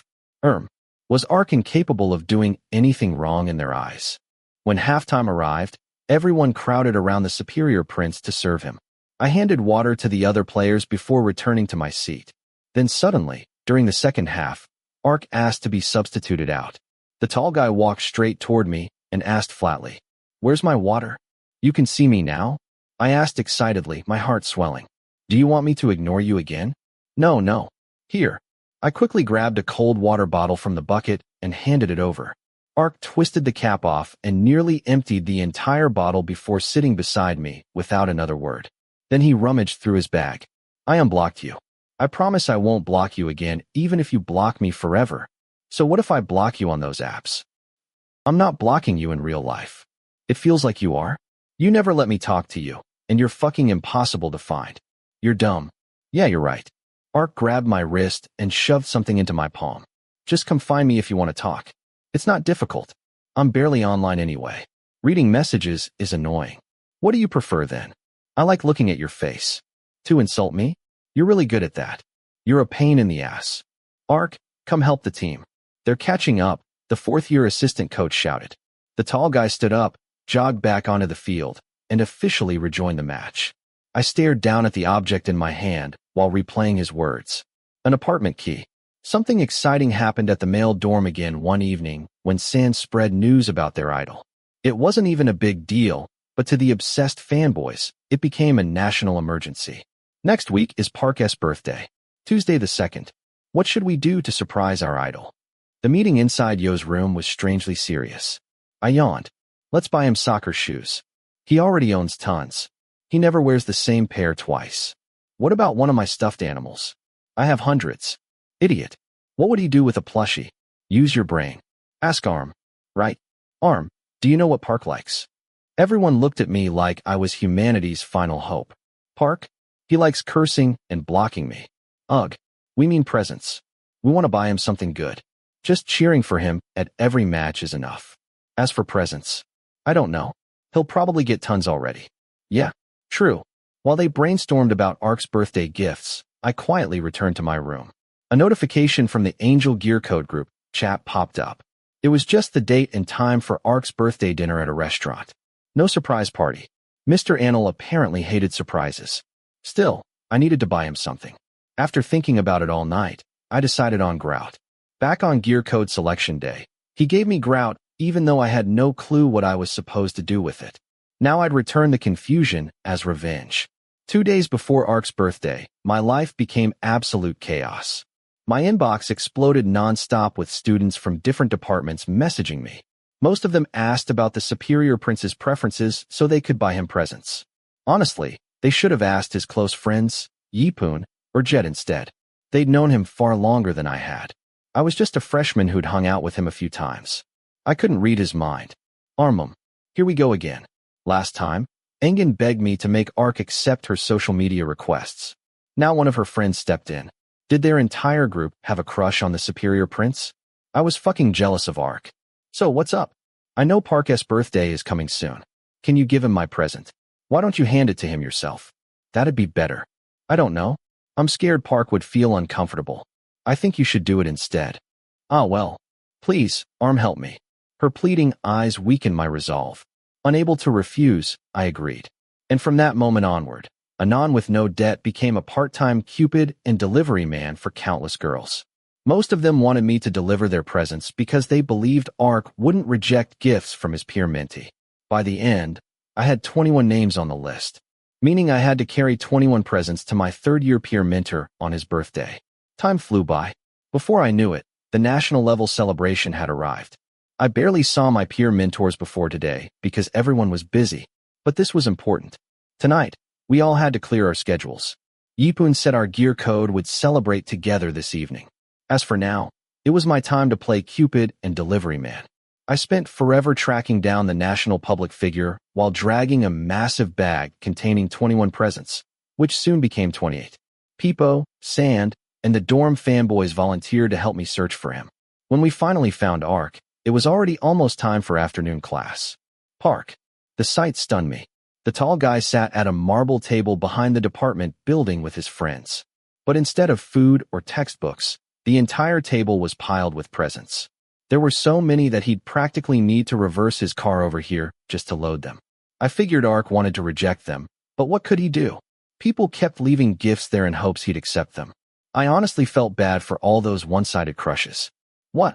These are presents from your fans. I dropped the heavy bag onto the table and wiped my sweat in relief. Where's yours? Ark asked, despite the mountain of gifts already surrounding him. It's not here. I'll give it to you tonight during the gear code celebration. Okay. Where are you going after this? To class. What about all these presents? You can't just leave them here. It'd be such a waste. My voice softened because I couldn't hide my jealousy. I wish people loved me like this. Oddly enough, even though our names sounded similar, our lives were completely different. What am I supposed to do? Ark asked. Huh? Was he asking me? Your friends can help you carry them to your car. They're busy. Meanwhile, his friends sat nearby casually picking their teeth. I'll help you. No, it's not your problem. I'll handle it. You're coming to the restaurant with me tonight. Tell Yipun not to pick you up. Okay. Ark said that and walked off toward the other side of the building, leaving me staring blankly at the mountain of presents. Soon, the beloved dorm fanboys helped load everything onto a cart and pushed it toward the superior prince's car. This is the great gift delivery of a great day, Peepo murmured dramatically. You idiots. This didn't feel like Ark's birthday. It felt like Labor Day. For fuck's sake. That evening, I attended Ark's birthday celebration with the gear code. We'd booked a private section of a restaurant. Yipun claimed only our gear code would be there. She lied. Ark and Arm are here. Yeah. For people turned into 12. How the hell was our gear code this huge?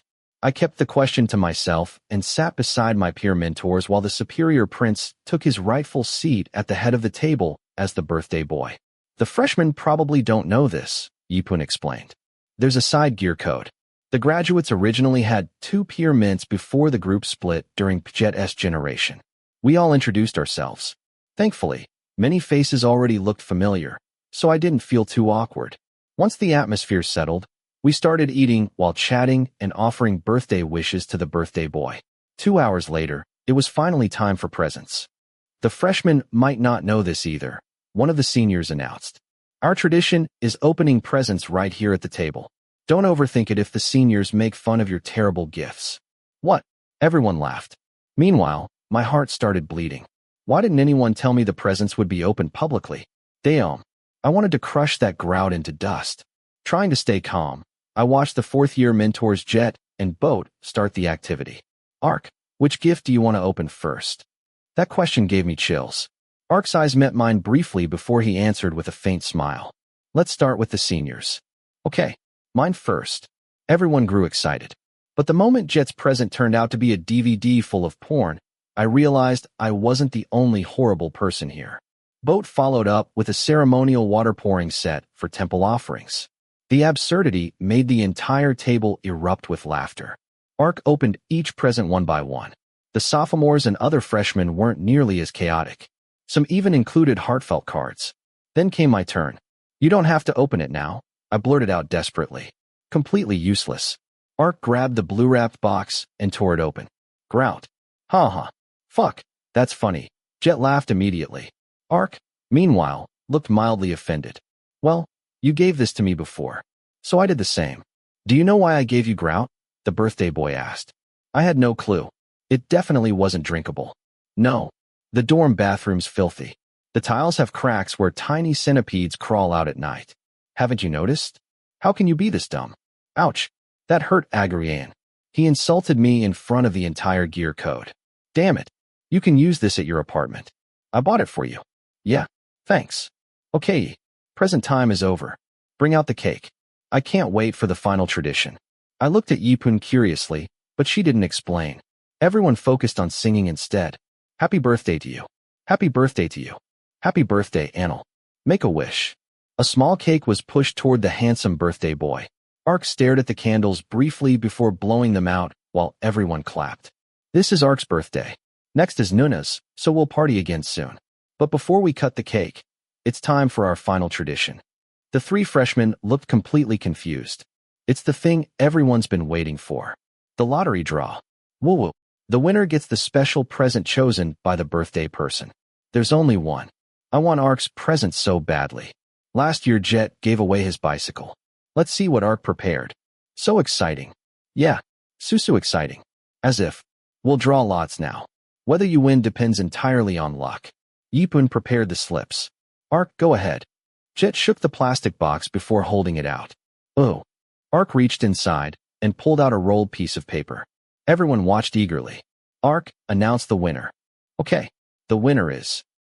Arm. No, I missed it. Wah. Congratulations, Arm. One of the third-year peer mentors from the side gear code practically tackled me with dramatic sorrow. Meanwhile, I sat there stunned. I seriously won. This is yours. Thank you. I accepted the gift from the superior prince before asking. Can I open it now? No. Open it back at your dorm. Okay. Now that presents are done, let's eat cake. Time passed. We celebrated, ate cake, read birthday cards, took solo photos and group photos, and did everything possible tonight. Meanwhile, excuse me, I need to answer a call. A lie. I was going to open the present in the bathroom because curiosity was killing me. I locked myself inside a stall and carefully began unwrapping it. Then footsteps approached, along with familiar voices. I wonder what present Ark gave his peer mentee. Jet and Boat. Of course, a nosy person like me immediately started eavesdropping. Same. Ask your peer mentee. Lucky bastard.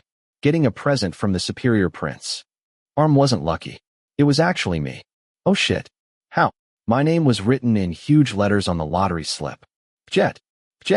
How the hell did you read it as Arm? Did you ask Ark why he did that? He said it was for the person he wanted to give it to. That's all. Then what's the point of the lottery? Exactly. Is that even okay?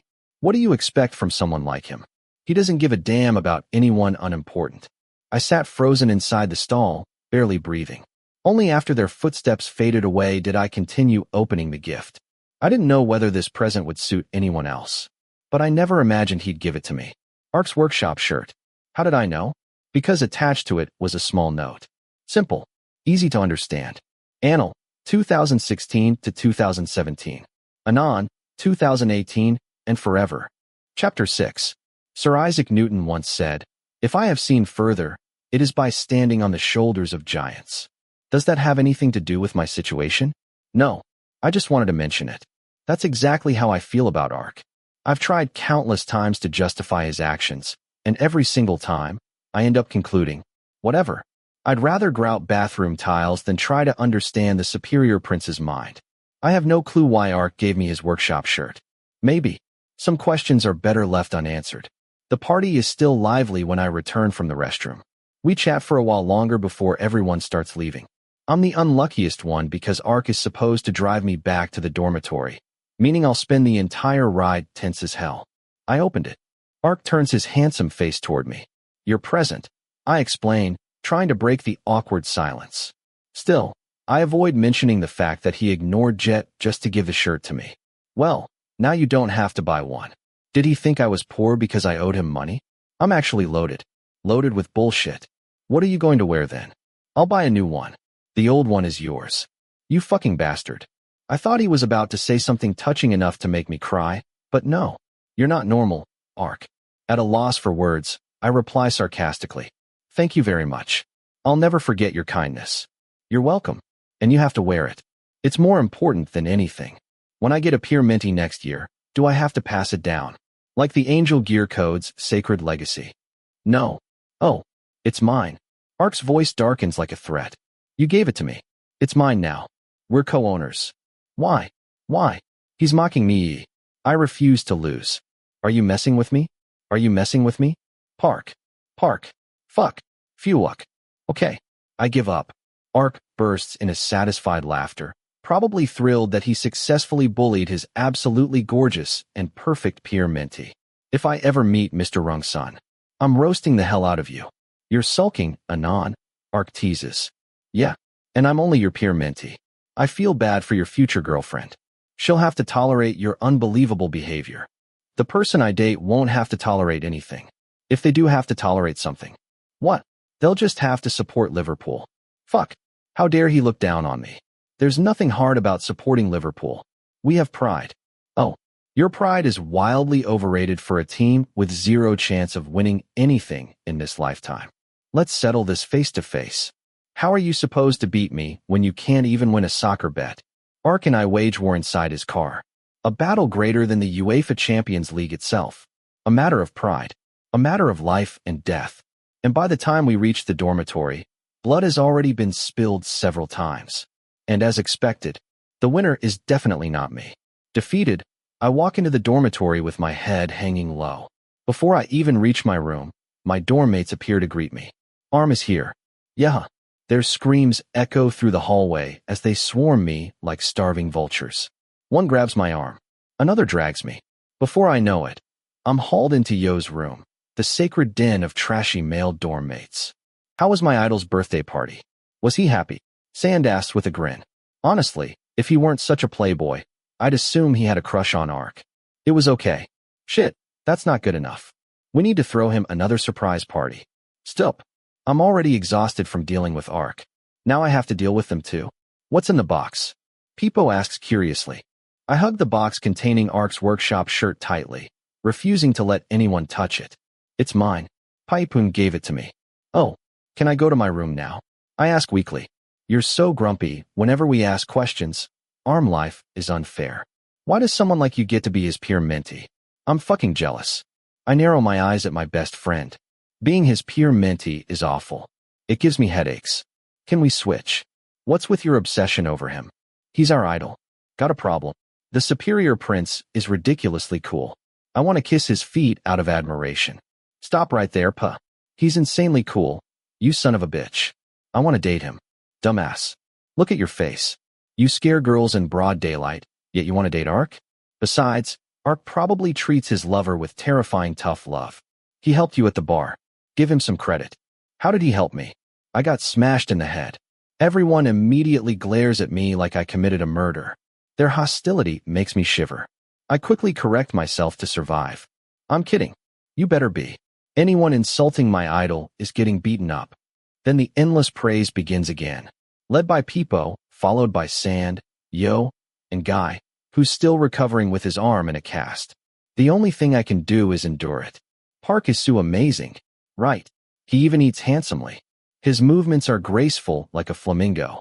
How the hell does someone move like a flamingo? I ask. Even Chris Evans can't beat him. He protects his juniors and peer ments. He doesn't protect me. He does. Didn't he wreck those guys for your sake? Ah. So romantic. Kaya. I listen to them ramble for another hour. By the time I shower and finally prepare for bed, it's already 3 in the morning. And I still haven't checked most of my line notifications. One of the newest messages is an invitation to a group chat. The Angel Gear Code. I join immediately. Yipun JP's message pops up first. Yipun's message. Arm is Hari. Yipun's message. I created a group chat for our gear code. Yipun's message. Now we don't have to contact each other individually anymore. Arm's message. Nice. Yipun's message. These are photos from Park's birthday. Yipun's message. Happy birthday. Yipun's message. Created an album. The photos from the birthday party begin uploading one after another. I scroll through them until Yipun suddenly sends another picture. It's a photo of me accepting Ark's gift. The atmosphere looks warm and cheerful, but the birthday boy himself looks completely expressionless. Yipun's message. Send a photo. Yipun's message. This one is super QT //. Jet's message. Yipun is obsessed with me. Jet's message. Isn't that Ark and Arm from B&K? Yipun's message. Ark and Arm are my biases. Arm's message. Then, unexpectedly, Mr. Annel himself appears. Ark's message. Please. Fuck. He's definitely about to mess with me again. Ark's message. Please let me save it. Possessed. Ark is possessed by a ghost. Why would he save that photo? He never cares about me. And honestly, we both look terrible in it. Completely bewildered, I ask him directly. Arm's message. Are you trying to mess with me or something? Ark's message. I want to look at your face while I poop. It'll feel great. Arm's message. Answer my call. I'm going to yell at you. Ark's message. I don't want to talk to a Liverpool fan. Arm's message. Like being a Man United fan is any better. Ark's message. I don't talk to Liverpool fans. Arm's message. Fine. Ark's message. I don't talk to Liverpool fans. Fuck you. Ark, you absolute. I closed the group chat immediately. 10 minutes later, the notifications start ringing again. I assume Jet and Yipun are still chatting away. The constant buzzing eventually forces me to check again. Yipun's message. Did you take any photos, Park? Yipun's message. Upload them here, please. I want to show my friends. Yipun's message. They admire you so much. Ark's message. I have some. Choose whatever you want. Ark's message. Created an album.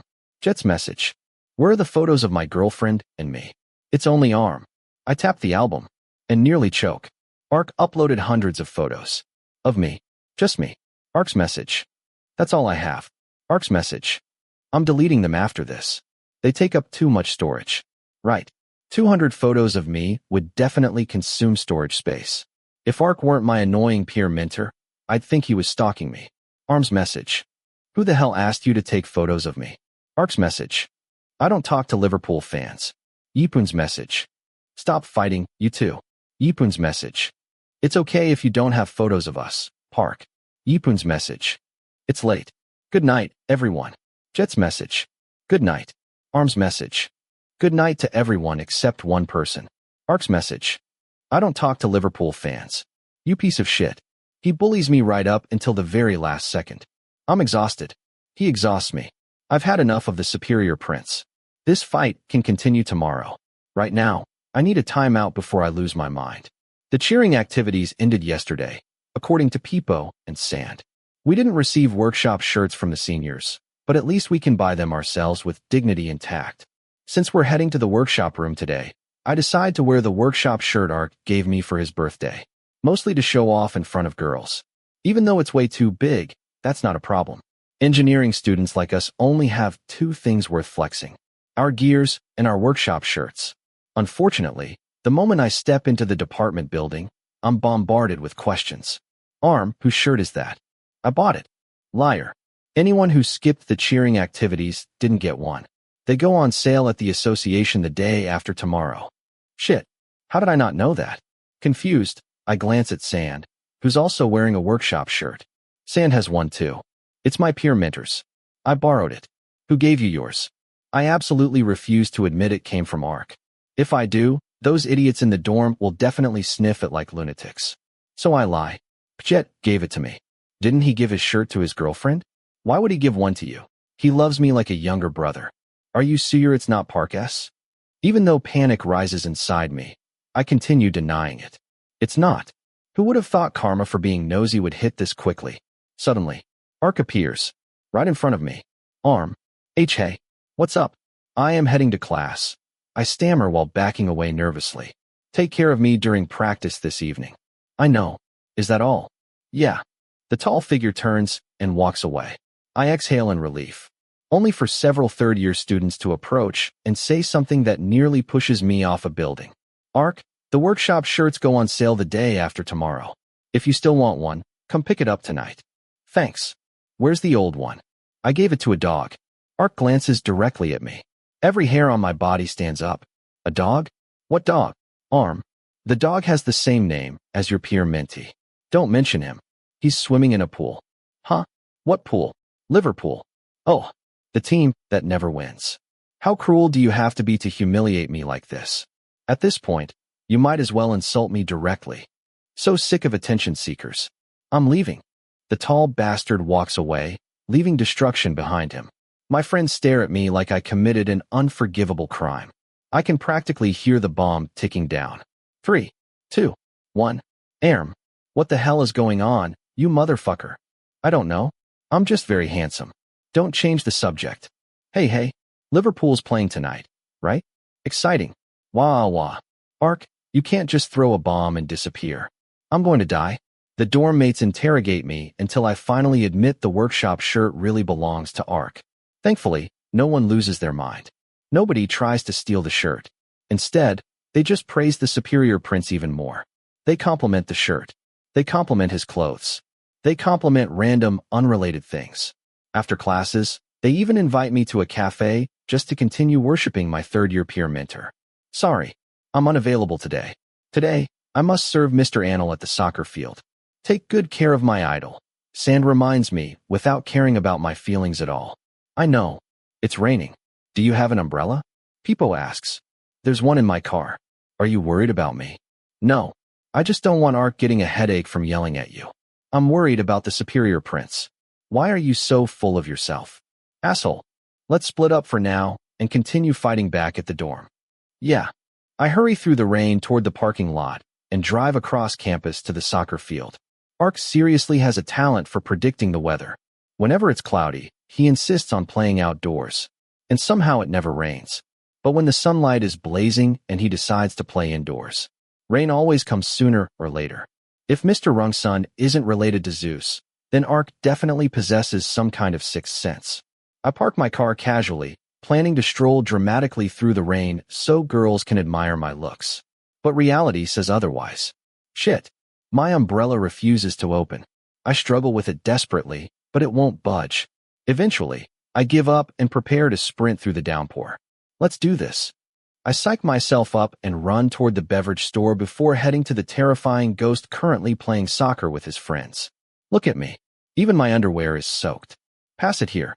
Idiot, you touched the ball. Don't miss the penalty. The players shout from the field while I place water bottles on the bench and wring out the hem of my soaked workshop shirt. Then the tall guy jogs over. You're soaked like a wet dog. Who told you to run through the rain? Asks the superior prince. I look up at him. Clearly displeased, Ark pulls a towel from his bag and tosses it at me. Thanks. I wipe my face before explaining. My umbrella wouldn't open, so I had to run. If it rains next time, wait in the car. How was I supposed to know? You're hot-tempered. I didn't want you yelling at me for being late. I click my tongue in annoyance. The tall guy snatches the towel back and aggressively rubs my hair dry. He's way too rough. I swear he's trying to rip my scalp off. Ow, that hurts. I complain.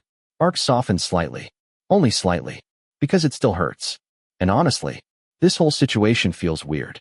I thought your scalp was too thick to feel anything. Don't test me. Or you're not getting cold water after practice. I'm fragile. I protest dramatically. Fragile everywhere except your face, Ark says casually. Why aren't you playing soccer anymore? I'm tired. You?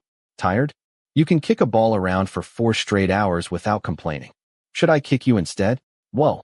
His shins are terrifying. Seeing me swallow nervously, Ark changes the topic. Take off your shirt. Huh. Take it off. Why are you sitting here wearing wet clothes? Grumbling, I remove the workshop shirt. At least I still have my black t-shirt underneath, so I can look cool in front of the girls waiting on the sidelines. Although, I'd probably look cooler if Ark wasn't standing there drying my hair like my mother. He's ruining my image. Now go. Ark says evenly. Go where? Back to your dorm. Then who'll take care of you? I'm done. I'm leaving too. Change your clothes when you get back. Then he adds threateningly. If you get sick tomorrow, I'll beat you to a pulp. He's stricter than my father. I know. Get up. I can never disobey Ark. Then someone shouts from the field. Where are you going, Ark? Leaving already? Yeah. See you Monday. Drive safe. They wave goodbye before Ark escorts me outside. Rain still pours heavily. I sigh and prepare to run for the parking lot again, clutching the workshop shirt. But a large hand suddenly grabs me. Don't run. Wait here. Where are you going? I'm getting an umbrella from my car. It's fine. I'm already soaked anyway. Ignoring me completely, Ark runs off before I finish speaking. A moment later, he returns holding an umbrella, completely drenched himself. Even soaking wet, he still looks ridiculously good. Seriously, what could possibly ruin his image? Come here. I'll walk you to your car, he orders sternly. Ooh, my peer mentor is so kind, I tease. Ark lightly knocks my head. The umbrella is small.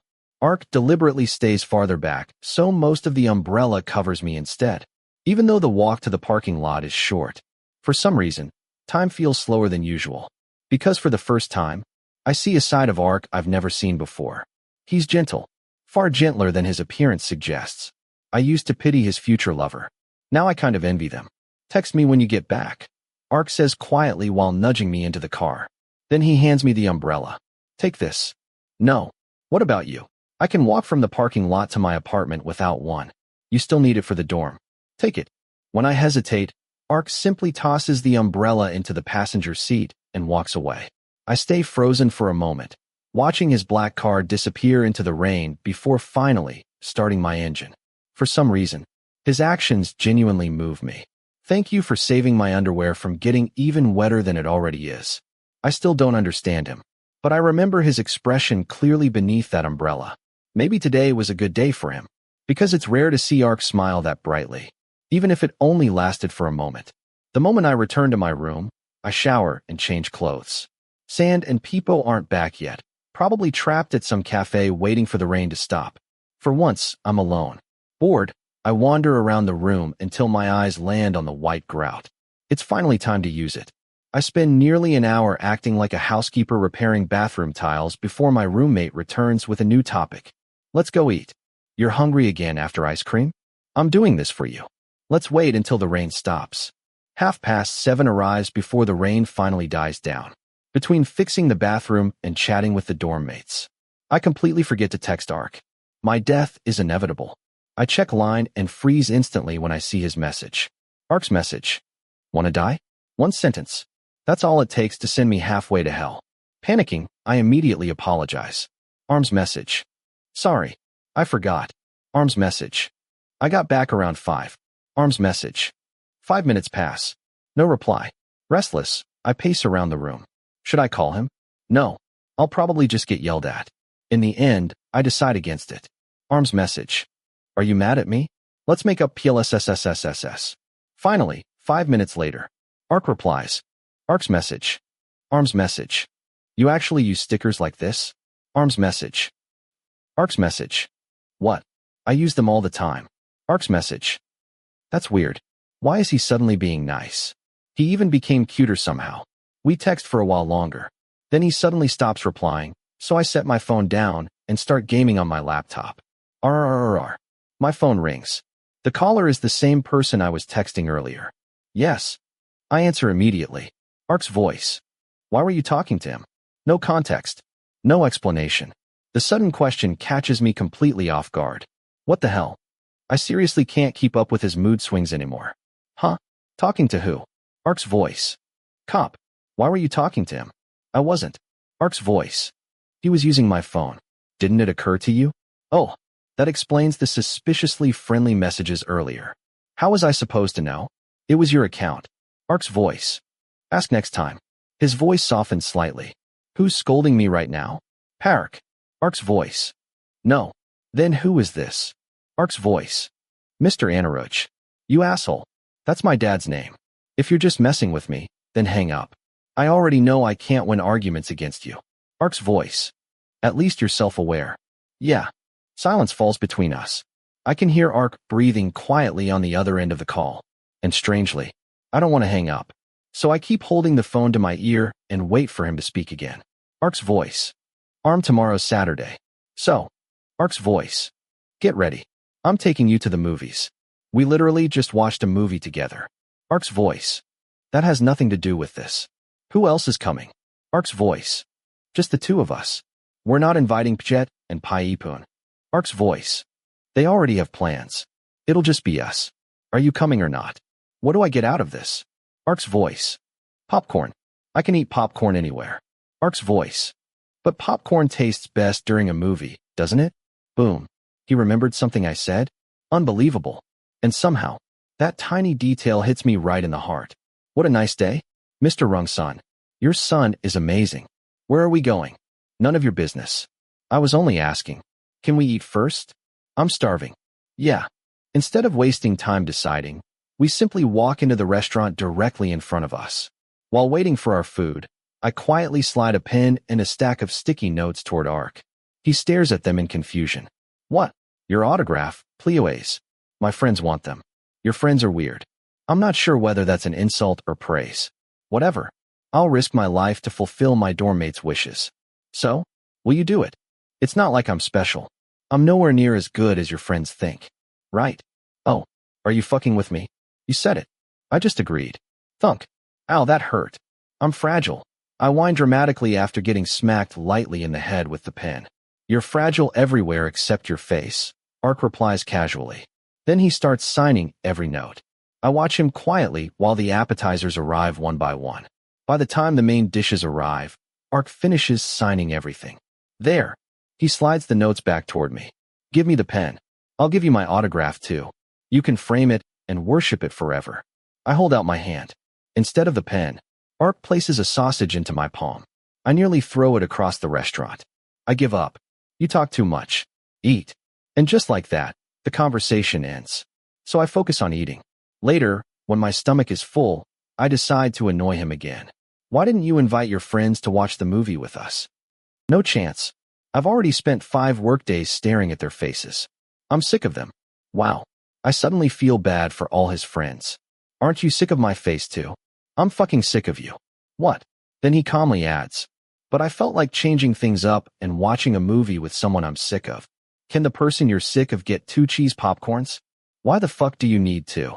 The person you're sick of is gluttonous. 1 is enough. Ark. Arm. A familiar voice interrupts us. I turn and see Jet walking toward our table, clearly surprised. You said you were working on an assignment with your friends, Ark. Why are you here with Arm? My 4th-year peer mentor asks. Apparently. Ark lied to him. We postponed it. Really? Where's Yipun? Ark changes the subject immediately. She's looking for a new boyfriend. Good. Yep. Definitely the same gear code. Are you here with Yipun? I ask. Yeah. We're watching a movie. I was about to message the group chat, but Ark said he was busy and you already had plans. I didn't have plans. Oh, Ark. Jet says through gritted teeth. Busy means busy.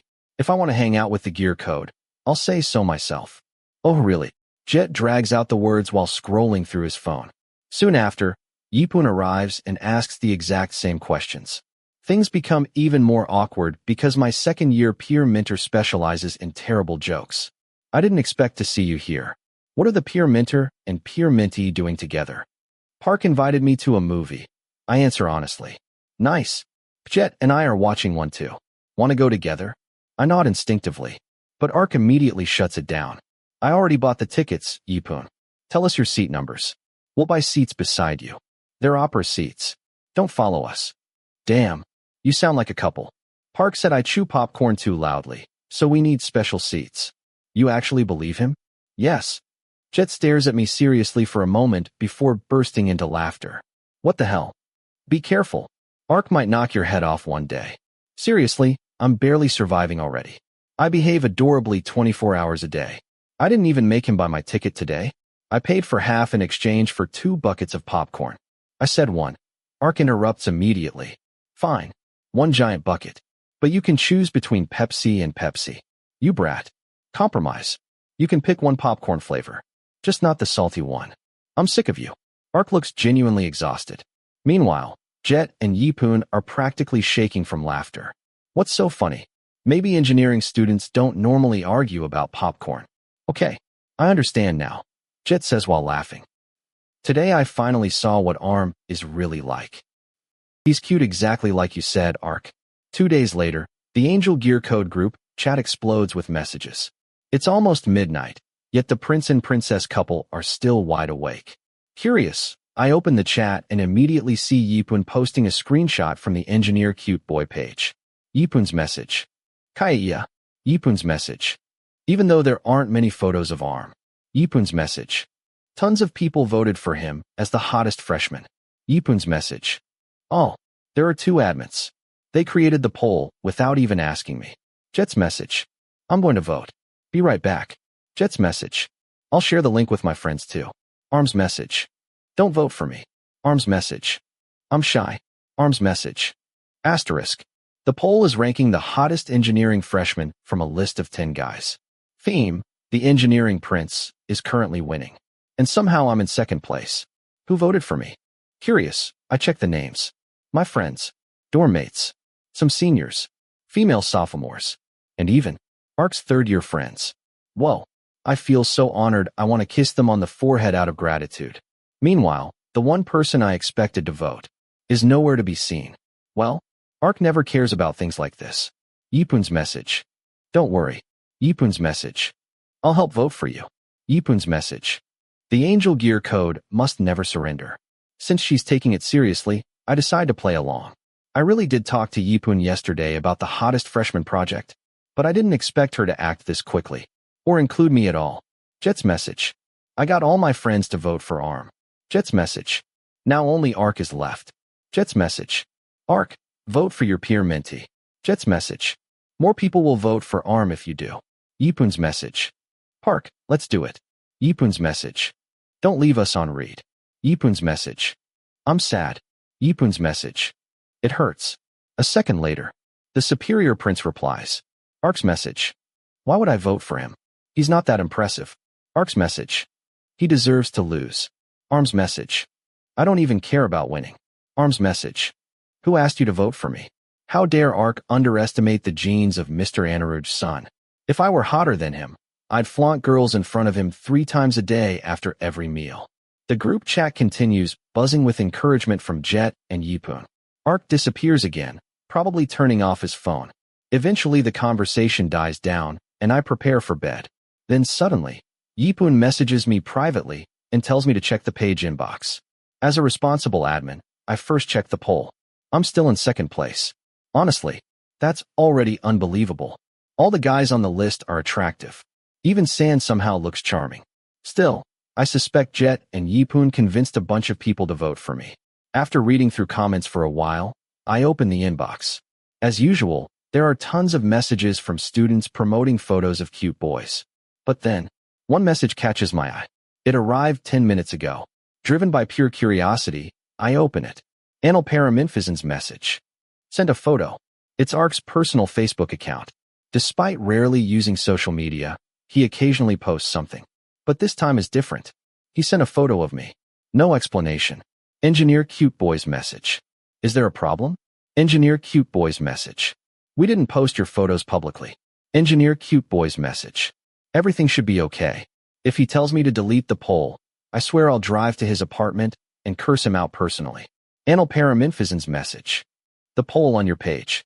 Engineer Cute Boy's message. What about it? Anil Paraminthisan's message. I'm too lazy to vote. Anil Paraminthisan's message. Can you vote for the boy in the photo instead? Engineer Cute Boy's message. The boy in the photo? ARM. Engineer Cute Boy's message. We can't do that. Engineer Cute Boy's message. It's unfair. Anil Paraminthisan's message. Forget it then. Engineer Cute Boy's message. You can leave a message instead. Engineer Cute Boy's message. I'll post it anonymously under the poll comments. My heart races while I type. Maybe, deep down, I wanted his approval all along. That must be why I'm so desperate to know what he wants to say. Ark doesn't reply immediately. Several long moments pass before his final message appears. And the moment I read it, something inside me changed. Anil Paraminthisan's message. Tell ARM for me. It's okay if you don't win. You're still the cutest. Chapter 7. What am I supposed to say? What should I do? I'm not even certain if I'm talking to the real Ark. It doesn't sound like him. I assume one of his friends is using his phone. With that conclusion, I reply and agree to post the message. Ark never reads it again. The message occupies my mind for a while. I read it over and over until I remember every word. I'll probably dream about it tonight. RRRR. My ringing phone snaps me back to reality. The name of my second-year peer mentor appears on the screen, and I'm confident the topic will be Ark. Hi-fi. I bet she's fully awake now. Park, ARM Park. Yipun squeals excitedly. I can already imagine her state. I think one of his friends took his phone. It happened before. Really? I doubt it. It sounds exactly like Park's style. I don't know. It's hard to guess what's going on in his mind. I still have no idea what kind of person Ark really is. Does he love me? Care about me? Enjoy messing with me? Or get annoyed by me? Yeah, the person called Mr. Anil. Whatever. I'll find out. Get some sleep. I'm worried about you. She might actually lose sleep because of her nosiness. I can't sleep. Jet isn't back yet. Oh, I thought you two were together. They were chatting so well earlier. No wonder they've lasted this long. Those two practically share one brain. Jet S at the bar, not home. I was about to sleep, but snooping on Park through the page sounds way more fun. Do whatever you want. If you don't post it, I'll do it myself. You might get more votes that way. Up to you. Good night, my beloved known. Ugh. She's teasing me again. It doesn't feel good at all. Good night. I hang up and focus on the page, which is continuously gaining attention. More people keep voting for the boys, but the rankings stay the same. I still have nearly 1,000 fewer votes than the engineering prince. Around 5 minutes later, Yipoon leaves a comment under the poll. Engineer cute boy? Someone sent us a message for ARM. It's okay if you don't win. You're still the cutest. Admin Mo. I start gaining more votes shortly afterward, and the inbox floods with encouraging messages for the other boys. The comments surpass 500 within minutes. Don't these people sleep? They're voting like crazy, even though it's supposed to end after one vote each.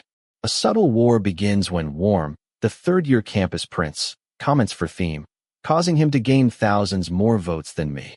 Warm Wanarat. No need to vote for theme. I'll do it myself. Whoa.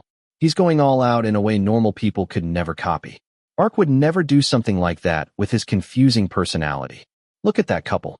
Even though they're from different departments and not even in the same code, they fell in love during the contest and officially started dating on the campus stage. Two attractive people together really leave an impact. And then there's me. I'm incredibly handsome, yet girls never approach me. I seriously don't understand. I thought the poll on the cute boy page would finally bring some attention to me.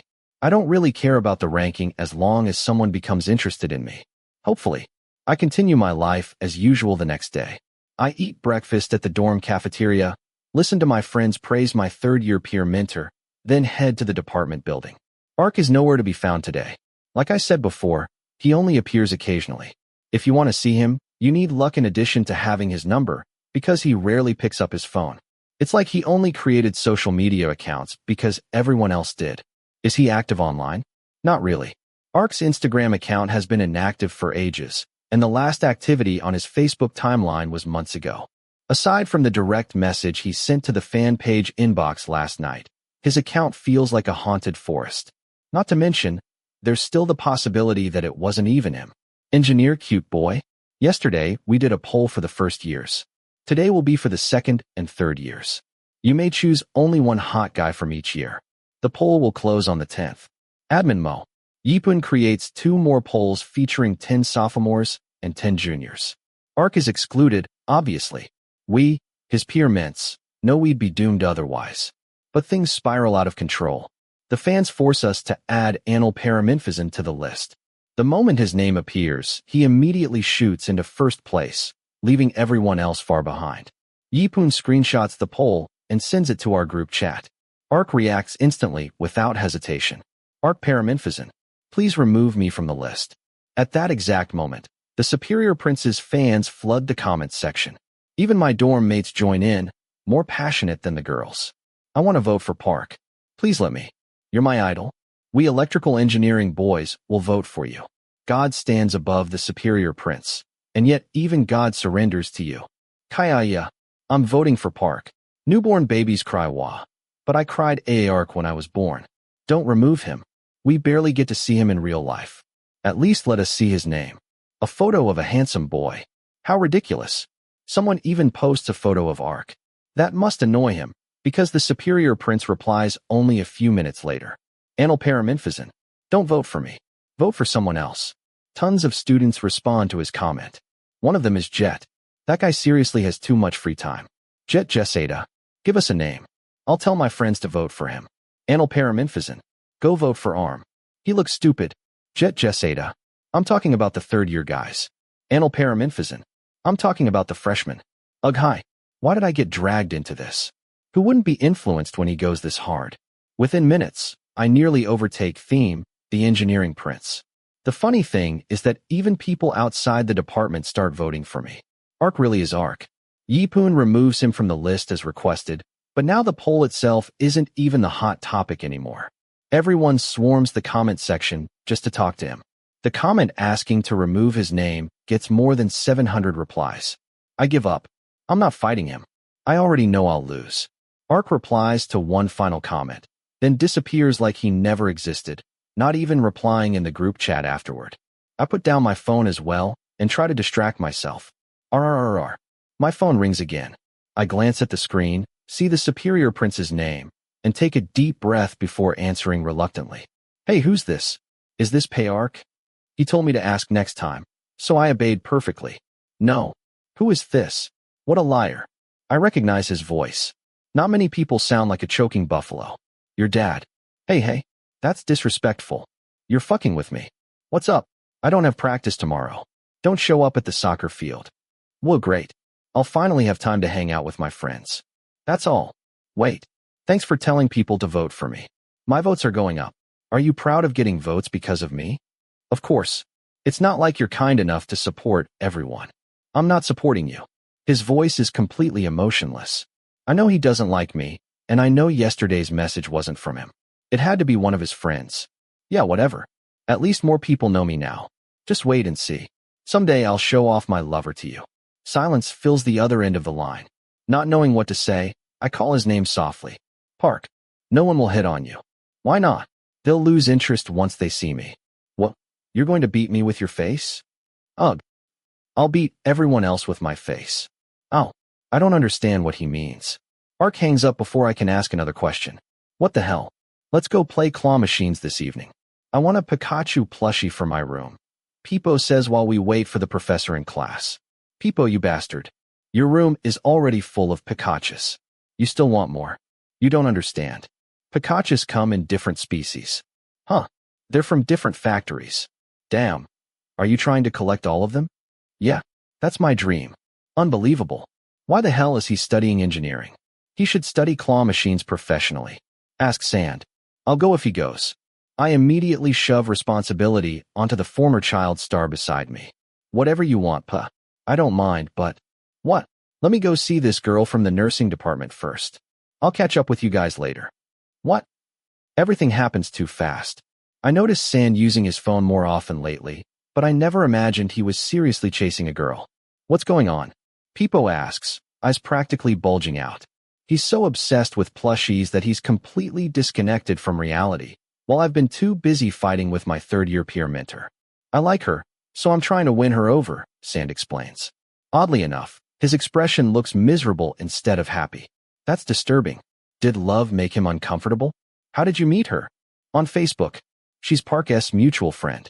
Who is she? She's our senior. Hoa. So that's your type? She's a third-year nursing student. Super cute. Yeah, whatever. But she doesn't like me. Hold on. How could a girl not like Sand?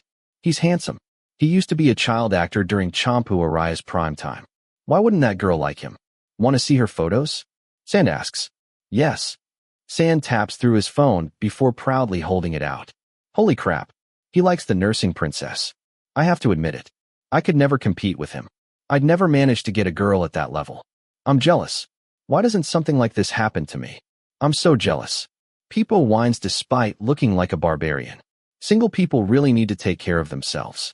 Why are you jealous? She doesn't even like me. Try harder. It would have been easier if she didn't have a crush on my idol. Fuck. Peepo and I curse at the exact same time. You mean Park? Yeah. I don't know what to do. He's my idol, but she's my crush. But Park doesn't seem interested in anyone.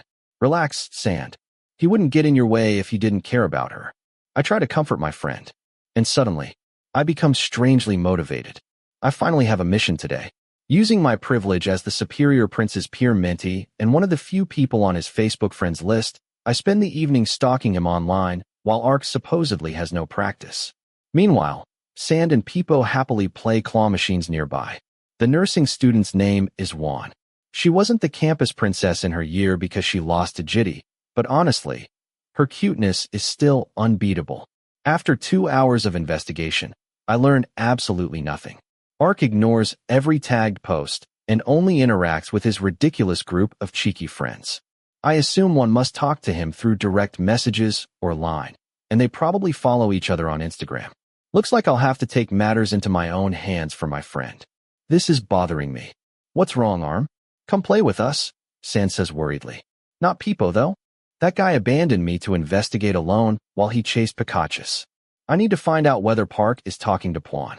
What are you going to do? I'm going to spy on them. You just keep flirting with her. Humans are weak to temptation. If he lets his guard down, someone else might steal her, especially when his rival is the superior prince. His chances are already dangerously low. I will. Fight on, Sand. Don't give up.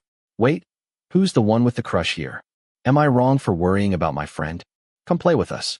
Leave the rest for tomorrow. Fine. I stand up and join my gang in hunting a new Pikachu species. We get completely addicted and each spend hundreds of baht only to successfully win one plushie. We fucking suck.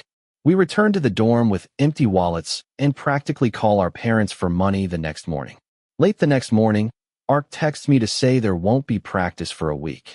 He gives no explanation, and I don't ask because I already know how he is. But then, something happens. A bomb drops on our group that evening. Sand scrolls through his crush's Instagram timeline and discovers something he absolutely shouldn't have seen. This is bad, he says uneasily before holding out his phone. Juan posted a photo of a dish with the caption, "Nice to see you." She also tagged the location. It could just be a friend, Peepo, and I immediately say, she didn't tag anyone. Right. Really? Sand snatches the phone back, scrolls further, then freezes. Holy shit. I curse out loud.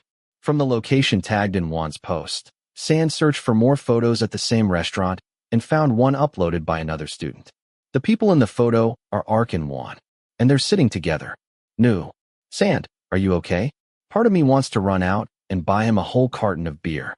Another part of me wants to curse the hell out of my third-year peer mentor. So he skipped practice for a girl, huh? Unable to say what I really feel, I try to comfort my friend. They're probably just friends. You're overthinking it. Fuck. You don't need to be a rocket scientist to see they look like they're dating. What should I do? My friend has no chance. No need to comfort me, Sand mutters, staring at the photo with his head lowered. I want to throw his phone away. Let's go there. Huh. Let's see it with our own eyes so you'll know what to do next. Is that a good idea? I can tell he desperately wants to go. Yes. Trust me. We rush to the restaurant near the university, praying they're still there. Otherwise, we'd waste both time and gas for nothing. We march into the restaurant. The moment I spot the back of our target, relief washes over me. Maybe I should just quit university and become James Bond 010. We sit far enough away to observe them safely. Peepo volunteers to face away from them, while Sand and I stare directly at our targets with notebooks covering our faces. Damn, we are terrible spies. What would you like to order? A server asks as she approaches our table. I'll have this one. What about you guys? The same. I randomly point at something on the menu before returning my attention to the tall guy. Ark is evil. He's casually talking to the nursing princess in public without worrying about ruining his popularity. It really looks like a date. I guess I should step aside for my idol, my best friend mutters emotionally. Don't overthink it. They're friends. Friends, my ass. The way the girl giggles makes her look shy. That doesn't seem platonic at all. Still, I continue comforting him. Guys and girls can be friends. Really, I keep observing them. Then I see one putting food onto Ark's plate. I immediately try comforting my friend again. Friends do that too. Really, 10 minutes later. Friends take photos together too. Even though they're leaning close together like twins. Sand reluctantly asks again. Really, 5 minutes later. Shit. My spaghetti nearly shoots out through my nose. The other customers stare at me, so I dive beneath the table to avoid becoming the center of attention. Ark just ruffled her hair. He doesn't do that with everyone. They definitely have something going on. At this point, their relationship is no longer the biggest concern. I'm the real victim here. Someone accidentally knocks over a glass, and my white student shirt gets drenched in juice. Blueberry juice drips all over my head while I crouch under the table. Fuck. Today is the worst. Dad, I want to go home. Arm, get up. My idol is asking for the bill. The suspicious bastard pokes my shoulder. Sand looks just as miserable, his pants soaked too, but he doesn't even care. His eyes stay fixed on his crush. Once Ark and Juan finally leave, we can breathe again. I crawl back into my seat, drenched from head to waist in blueberry juice. Peepo is the only clean one. Why do I suddenly want to cry? Everyone in the restaurant is staring at us. This hurts even more than when I fell off the stage during the selection event. They left together. It's over, Sand mutters. I feel awful for him. One of them is his crush, and the other is his idol. Guys and girls can be friends. Besides, I've never seen him date anyone. Puan. No. I'll ask him for you. He'll just say it's none of your business. I don't care. He already yells at me all the time anyway. Come on. Pull yourself together. Don't die yet. Okay. But we should leave now. I look horrible. I stare down at my soaked clothes miserably. My friends agree and wave for the bill. Let's split the cost, I say while reaching for my wallet. But the server interrupts. Someone already paid for you. Huh? Someone paid for all your food and drinks just now. Who? The gentleman from table 19. Ah, he also left this jacket for you. She hands me an engineering jacket. Confused, we immediately begin guessing. Where's table 19? None of us know. I flip the jacket over and notice the student code on the sleeve. It looks oddly familiar. The code ends in 0613. 0613. Shit. He knew we were spying on him. Anon now owns nearly everything belonging to Mr. Annell. The worn workshop shirt. The engineering jacket. The apartment key. The calculus book. Everything except his love and affection. I returned to the dorm yesterday looking like a complete mess. Thankfully, the jacket kept people from noticing too much. Even so, I still couldn't bring myself to text Ark or thank him. I was spying on him after all. I became too embarrassed to speak to him after getting caught. Puan deleted the photo. My roommate suddenly announces while I'm playing on my phone. What? Spill. She deleted the photo from yesterday. I don't know why. The photo of Ark that someone else uploaded is gone too. Whoa. So he handled all of it. Maybe they really are secretly dating. So what's going on? I don't know. But Puan posted a new emotional photo afterward. Is it that bad? Yeah. I think Park rejected her. If that's true, then Ark is ridiculously hot if he can reject even the nursing princess. I'm jealous. You still have a chance then? I don't know. I think I'll keep trying. Since the superior prince stepped back, I won't give up, Sand says determinedly. 10 minutes later, I'm lying on my bed playing on my phone when someone knocks on the door. I turn toward the sound. My dear friend Peepo pokes his face through the doorway and speaks excitedly. Red. Tonight is mighty red. Who's on their period? Stupid joke. I just love making terrible jokes. Ignoring my exhausted expression, Peepo continues. Let's go to the bar tonight. The big match is today. I immediately sit upright cross-legged. I don't think I can go. Ark yelled at me last time, and we already caused trouble yesterday. Honestly, I don't dare ask for permission. Why, Arm? I can't live without you. Listen to him. He just wants more people to split the bill with. Who else is going? Our dorm mates. Nobody's going to start a fight. I'll pass. Seriously, I insist because I'm afraid my third-year peer mentor will kick me to death, even though I really want to go. Peepo keeps pushing. Come on. We're not going to bang on Pachana this time. I'm not going anywhere. What are you so scared of? Some sophomores are coming too. They'll protect you. They're the worst. Trust me. Tonight will be fine. Park won't know. I wish I could roll my eyes completely out of my head. Wasn't it these same idiots who convinced me to block Ark before abandoning me the moment trouble happened? I'm not falling for it this time. Why wouldn't he know? He has spies in every bar. I'll tell the sophomores to keep it secret. What if Park calls? Run to the car. It's soundproof. What if he video calls? Set up the scene. I do it all the time. Trust me. After a long argument, I finally lose to Peepo and Sand's persuasion. Around 9 at night, we all shower and dress up. I proudly wear my 18-time champion shirt and head to a bistro area filled mostly with men because every bar is broadcasting soccer. The freshmen are here. Go all out. The sophomores reserve 4 large tables. Everyone pours drinks and watches the match while I coolly sip water. RRRR. My phone rings an hour later. I pull it from my pocket and freeze when I see the caller's name. Holy shit. The devil is calling. Peepo. Peepo, you bastard. I scream into his ear, earning a glare. What? Park is calling. Huh. Peepo's eyes widen instantly. He jumps up and drags both me and Sand toward the parking lot. The phone keeps ringing. It's a video call. My 2 best friends frantically set up a mattress and blanket in the back seat to make it look like our dorm room. Damn. Why do I need to go this far? I'm not his girlfriend. Why does he care so much? Boo-hoo. Arm, lie down. It's too dark. Won't Park get suspicious? Just tell him you turn the lights off. Good luck, buddy. Bam. They slam the car door shut. I curl under the blanket and answer the call. Park. What's wrong? I'm about to sleep. Was that smooth?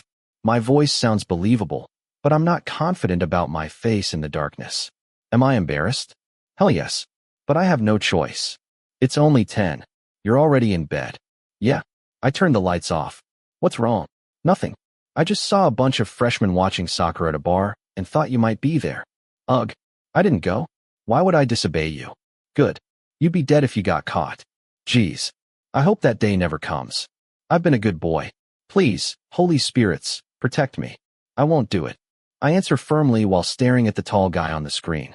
The place behind him looks strangely familiar. I can't help asking. Where are you? Me? In a parking lot. Which parking lot? I don't know. But your friend's car is here. Huh. Before I can react further, the car door suddenly opens, flooding the inside with light and music. I scramble out from under the blanket and come face to face with my third-year peer mentor wearing a Manchester United shirt and staring at me with unreadable eyes. Hey, were you so sleepy that you decided to sleep in here? His cold voice makes me want to cry. I'm sorry. You're fucking naughty. Get out. Please don't hurt me. Boo-hoo. I said get out. Unable to argue, I obediently climb out of the car and stand silently for a full minute mourning my own death. Ark flicks my forehead, snapping me back to reality. How did you get here? My friends came. Why wouldn't I come? But my friends said you. I quickly stop before accidentally blaming them. What? Nothing. But can I stay? The game's getting really good. More importantly, it's Liverpool versus Manchester United. I need to support my team's dreams. You already dared to come. Why would I bother sending you home? Get back inside. His words instantly brighten my mood. Completely hyped again, I follow the tall guy back into the bistro. The third-year students have taken all our seats, so I'm forced to squeeze beside my third-year peer mentor. My best friends smile sheepishly at their idol, probably guilty for helping me lie. Let's guess the final score, says Ark's nerdy friend. I think his name is Pond. People call him the 100-point guy. Not because he's a player, but because he literally scores 100 on every quiz. Ask Arm, says Cop. Why the hell are you putting me on the spot? No. You'll just mock me again. We won't this time. Tell us. Fine. Liverpool will definitely beat Man United. I speak proudly despite Liverpool's lack of trophies lately. What score? Maybe 7-0. Whoa. Ark, your peer mentee is exaggerating, one of Ark's friends shouts. This one is Bloom, the rich charismatic guy. Sometimes I wish I were his peer mentee instead. I'm not exaggerating. I'm being objective. With a score like that, Liverpool wouldn't just become champions of Europe. They'd become champions of the universe. I'm serious. Oh, so you're prepared to lose, Ark adds. I'm your peer mentee. How could you say that? Unbelievable. These assholes. They force me to guess, then mock me for answering. Third-year guys are impossible to understand. We continue drinking and watching the game. A while later, my phone vibrates. I glance at the message and suddenly understand San's intentions perfectly. He wants me to gather information about Juan and my peer mentor. Fine then. Hey, I accidentally saw you at the restaurant yesterday. I wanted to say hi, but I didn't want to interrupt your time with the girl. I carefully watch Ark's expression. Don't forget to return my jacket. He dodges the topic entirely. What a pain. I know. I'll return it tomorrow. So who was that girl? The nursing princess. I know that already. That part isn't the mystery. Your damn answer is. What answer are you expecting? Is she your girlfriend? Just a friend? Or someone you're talking to? It's loud in here. I'll tell you after we leave. What? I'm going home with my friends. I'll drive you. No thanks. Then I won't answer. I'm going to see her why. In the end, I lose to his stubbornness. What else can a peer mentee do when, deep down, he also wants to know the truth? At least San will know whether to keep trying. The soccer night grows louder and louder as goals continue pouring in. The Manchester United fans erupt in cheers after their star player scores a hat trick. Manchester United leads 3-0. My boy Solanke walks across the field with his head lowered. It's okay to lose. Boo-hoo, you lose all the time anyway. You motherfucker. The match ends 4-0. I suddenly want to write to Liverpool and demand they replace the manager. Not because they lost, but because I embarrassed myself after predicting a 7-0 victory. The score nearly reached 7. Too bad the winning side wasn't Liverpool. Good grief. The guys won't stop mocking me. The match ends after midnight. We pay the bill and prepare to leave when Bloom suddenly speaks. Ark, want to continue somewhere else? There's a bar open until morning. The older guys never stop after one location. They're masters at hunting alcohol. No. The girls there are amazing. Maybe next time. Shit. Are you ditching your friends? Ark stands up and grabs my arm, pulling me up with him. I'm busy tonight. A kid has to get back before 1. Bye. See you tomorrow. The tall guy drags me outside while his friends tease us nonstop. I seriously don't understand why they tease us. So, who's that girl to you? I ask the moment we get into the car. Ark stays silent for a while, hands on the steering wheel, eyes fixed ahead. But that smirk on his face deserves a slap. Judging by his expression, he's preparing another psychological war. Hey, don't leave me hanging. Tell me why you care so much. Sand has a crush on her. On me. What? No. He likes porn. Who would fall for someone as annoying as you? What do you want me to say? Ark asks. Just tell me the truth. The truth is, she likes me. Oh, what about you? Do you like her? No. I like someone else. My heart suddenly races for some reason. It's the first time I've ever heard love in his voice. How strange. Ark never showed interest in anyone before. Even my other peer mentors said the same thing. But now I'm hearing it directly from him. The superior prince actually has a heart. Who is it? Do I know them? Yeah. Ooh. This just became interesting. Who is it? Give me a hint. I swear I won't tell anyone. That person? Yeah. Stupid. And a little nosy. Just like you. Yesterday, I discovered Ark's biggest secret. He looks smart. Yet somehow he fell for a stupid person. Ha. I wonder who that unlucky person is. But I decide to leave his private life alone. One thing is certain, though. Sand can now pursue one freely without the superior prince blocking his path. To celebrate Ark no longer being his romantic rival, my best friend treats me to Lod Chong at a famous shop near the university as thanks for all my nosiness. After that, Yipun texts me and invites me out for shaved ice, probably worried the dessert wasn't enough to fill my stomach. And I never refuse free food. After saying goodbye to both my best friends, I head to the dessert shop. No alarm is here. Yeah, the lovey-dovey couple is already there, happily eating shaved ice together. I don't know whose the second bowl is, but I assume it's mine. Hey, Jet. Pai Yipun. Hey, come sit, the fourth-year peer mentor says. I sit across from him, stare at the shaved ice in front of me, and swallow hard. I'm seriously gluttonous. Go ahead and order anything you want. My second-year peer mentor says while handing me the menu. Oh, whose is this? Park S. Huh? He's here. Yeah, he went to the restroom. He'll be back soon.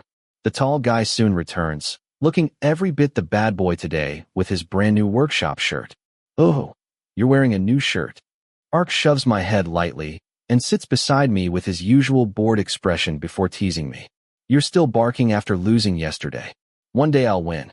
Just wait and watch me rise. Oh, sure. I acted all dramatic, and that weak response was all I got? What will I get if I win next time? Suggest something. You have to wear a Liverpool shirt for an entire day? Deal. Easy. Bring it on. But what if you lose? I'll wear a Manchester United shirt and post it on Instagram. You said it. I'm a man of my word. Deal. Please stop fighting. What are you ordering, no arm? Yipun interrupts as usual. I point at the melon shaved ice and wait for it to arrive. The prince and princess couple soon shift the conversation toward the hot topic online. I only found out about it this afternoon. Arm, did you know you won the poll on the Engineer Cute Boy page? Yeah. Yipun says happily while wiggling around. Ah, I saw it. My friends told me. That's insane. Honestly, I only won because of Ark. Without him, I wouldn't have stood a chance against Theme, the engineering prince. That's why we wanted to celebrate with this meal. Whoa, thank you. Anon never refuses free food. For the record, the winners will each become the profile picture for 1 month. Huh? I didn't know that. The page fans requested it, and the admin agreed. Ugh, I know perfectly well you were the one who suggested it. Who's the admin? Jet suddenly asks. Well, the admin is the admin. It's you, right? I immediately stare at my fourth-year peer mentor. What's happening? Did we get exposed? Jet, I didn't mean to hide it from you. Didn't we already talk about this last night? Yeah, but I want my peer mints to know. That's why the page is full of photos of me and Arm. One of us is definitely behind all this. The campus prince says this while Yipun gulps nervously. I have no idea how much Jet figured out, but I doubt he knows I'm the other admin. How did you know? Ark asks. He narrows his sharp eyes at his peer mentor without reacting much to the revelation. I used Poon's laptop last night and saw the page still open. So you're the admin? Ark tilts his head slightly, staring at Yi-Poon like he's interrogating her. Yeah. I also saw the direct messages. What direct messages? You said Arm was cute. I immediately turned toward Ark. But he remains perfectly calm. That was my friend. I knew it. Why would Ark compliment me? Which friend? Jet immediately asks, making the atmosphere tense. One of the guys. You mean Cop, Pond, or Bloom? Yeah. Really? What the fuck is wrong with you? Gotcha. Your friends were with me at the bar that night. Who else could have sent those messages if not you? Chapter 8. I'm unsure if we're eating shaved ice or catching a liar. The Angel Gear Code always has a surprise. This time, it's Ark's turn to get cornered by Jet. What exactly happened? Explain yourself. Don't keep your mouth shut, Ark. Who the fuck did it? The fourth-year peer mentor presses. We all stare at the silent tall guy without blinking. Completely unbothered, Ark stays calm as if nothing ever happened. Yeah, I did it. Calm as a river. Huh. What did he say? I admit he's cute, but he's annoying as fuck. Cute? Ark said I was cute. I can't believe it, but the way the engineering princess stares at him tells me I didn't mishear. Ark really said that. I still don't understand why he wouldn't tell me directly and blamed his friend instead. I knew it. What exactly do you think of Arm? Jet keeps pressing. A chill runs down my spine. Nothing. He's my peer mentee. I know that. But you always acted annoyed by him. Why did you suddenly want to help him? I didn't want our gear code to get humiliated. It'd be embarrassing if we lost. That's a lie. Ugh. You could have encouraged him in the group chat. Why do it behind his back? You're so stubborn. I don't want him getting cocky. He should stay humble. Oh yeah? Are you done? I'm eating, then leaving. Ark changes the subject and looks away. No. Then eat. I'm going to the restroom. You just went. Can I go again? The tall guy stands up without waiting for a reply.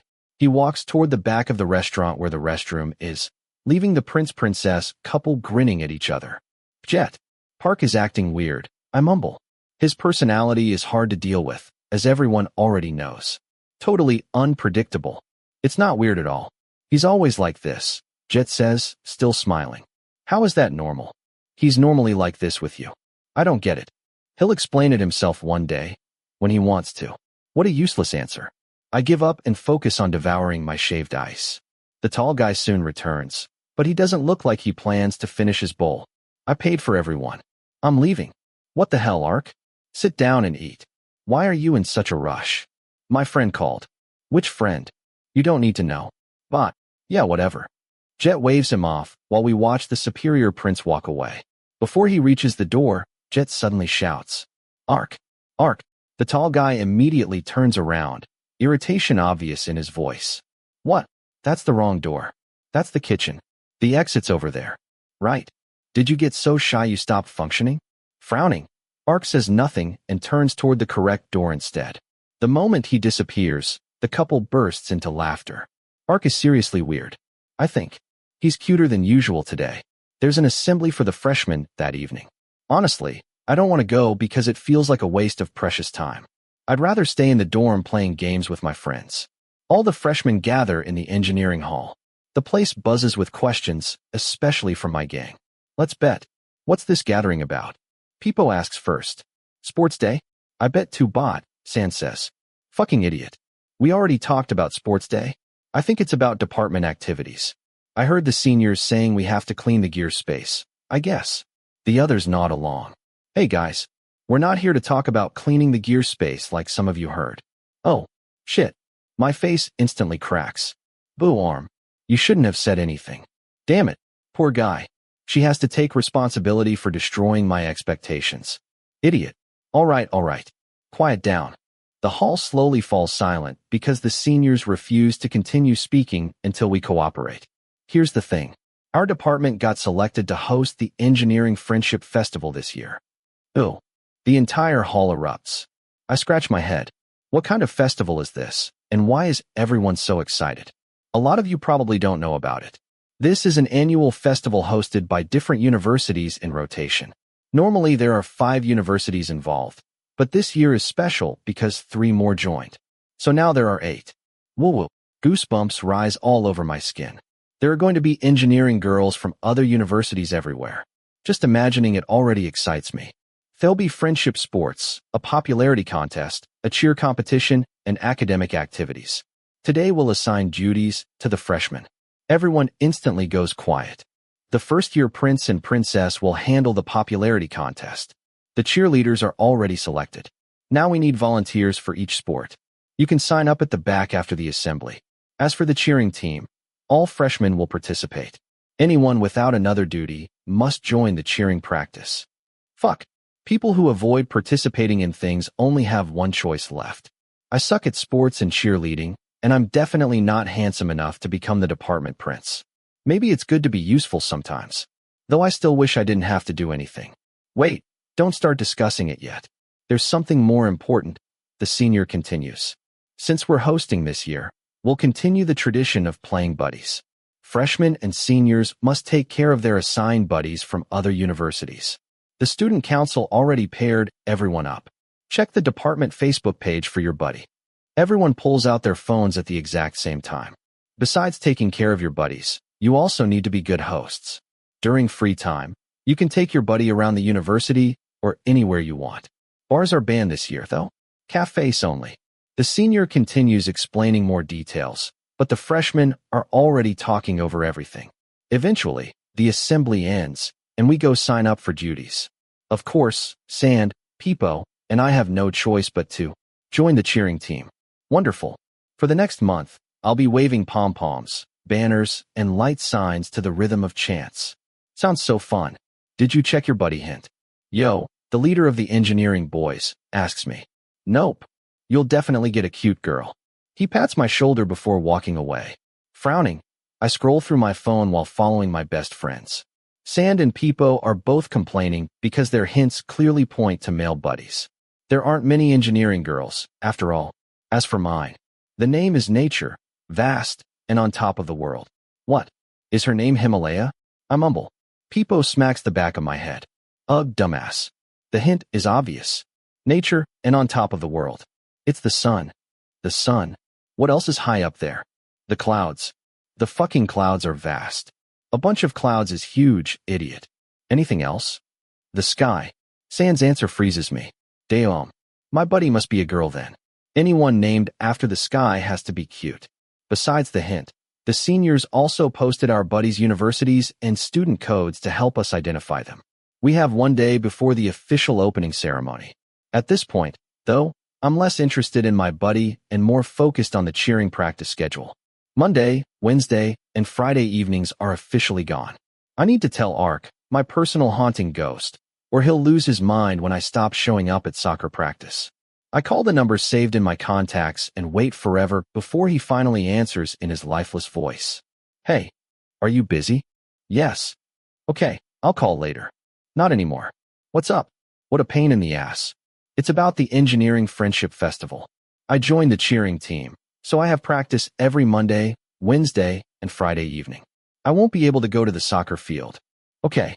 Are you playing soccer for the festival? No. Oh, why not? You don't love your department at all. Too much trouble. Sports day alone is exhausting enough. Why would I join another one? Anything else? Ah, I'm about to hang up when noise from his side suddenly gets louder. Where are you? It's so noisy. In front of a classroom. Huh? What are you doing there? Presentation. My friends are waiting. Holy shit. Why didn't he tell me? He said he wasn't busy. Hang up already. I'm sorry. I didn't know. What? The professor isn't here yet. It's fine. Find my ass. Damn it. I'm hanging up. Go do your presentation. The call ends, leaving my face numb. I feel bad for interrupting him because I thought the third-year civil engineering students had a free period. Turns out I was completely wrong. Still, the fact that he answered the call at all is confusing. He could have ignored it. The superior prince is impossible to understand. My hectic life officially begins that Monday evening. My dorm mates and I gather at the department stands after class and receive huge stacks of papers filled with song lyrics and complicated formation patterns. I nearly faint. Do I really have to live like this for a month? I'm going to cry. But when I look around and see the seniors building props, the support staff carrying equipment everywhere, and the stage crew running nonstop, I feel like an asshole. This is a department activity. I should help if I can. Says the same guy who skipped cheering practice before. Hiya. Do I seriously have to sing and chant for a whole month? I'm fucking miserable, my best friend whines. Just deal with it. It'll be over eventually. I could have used all this time hitting on Puan. Alright, I meant to ask. How's it going with her? Is she starting to open up to you, or still playing hard to get? She's being nice to me now? Slowly accepting me, I guess. Sen looks way better than before. His depressing love life seems brighter. That's good. Let's go to the bar tonight. UEFA match, Pipo suggests. I instantly turn toward him. Haven't you learned your lesson yet? Park nearly killed me last time. Let's just watch at the dorm. Besides, unless it's Liverpool or a championship match, I'm not easy to persuade. Guys, quiet down. We're practicing the first song today. Listen to the drum rhythm carefully. The shrill voice interrupts us before our miserable evening officially begins. And that becomes my life. Monday, Wednesday, Friday, over and over. Thankfully, Ark lets me rest on Tuesdays and Thursdays. I don't even go out on weekends anymore. I just stay in my room and talk to my friends and the Angel Gear code online. Meanwhile, my photo remains the profile picture of the engineer cute boy page, and the feedback is overwhelmingly positive. Yipun says it'll stay up until the festival ends. Girls from all the universities are definitely going to fall for me. I'm so proud of myself I almost call my dad just so he can brag about his handsome son to his coworkers. Time flies. Between classes and cheering practice, I haven't seen Ark in almost 2 weeks. He hasn't shown up in the group chat either. Nobody knows what he's been doing. Even the first-year fanboys who worship the superior prince haven't kept track of him because they're stuck practicing too. Finally, Freedom Day arrives. I rush excitedly into Yo's room. Arms here. Sit down. The match is starting. Yo's room is basically the electrical engineering boys' headquarters. We squeeze together on his bed and stare at the upgraded computer screen showing Liverpool versus Sevilla. Well, Sevilla, the guys yell when their team attacks. You want to fight? Coutinho's gonna destroy your team. Save the bragging until Liverpool scores once, arm. Fucking shit. Who? You or your team? I mean you. We'll see. Fine. Bring it on. I keep Liverpool's motto close to my heart. You'll never walk alone. Let's not lose together. Please win.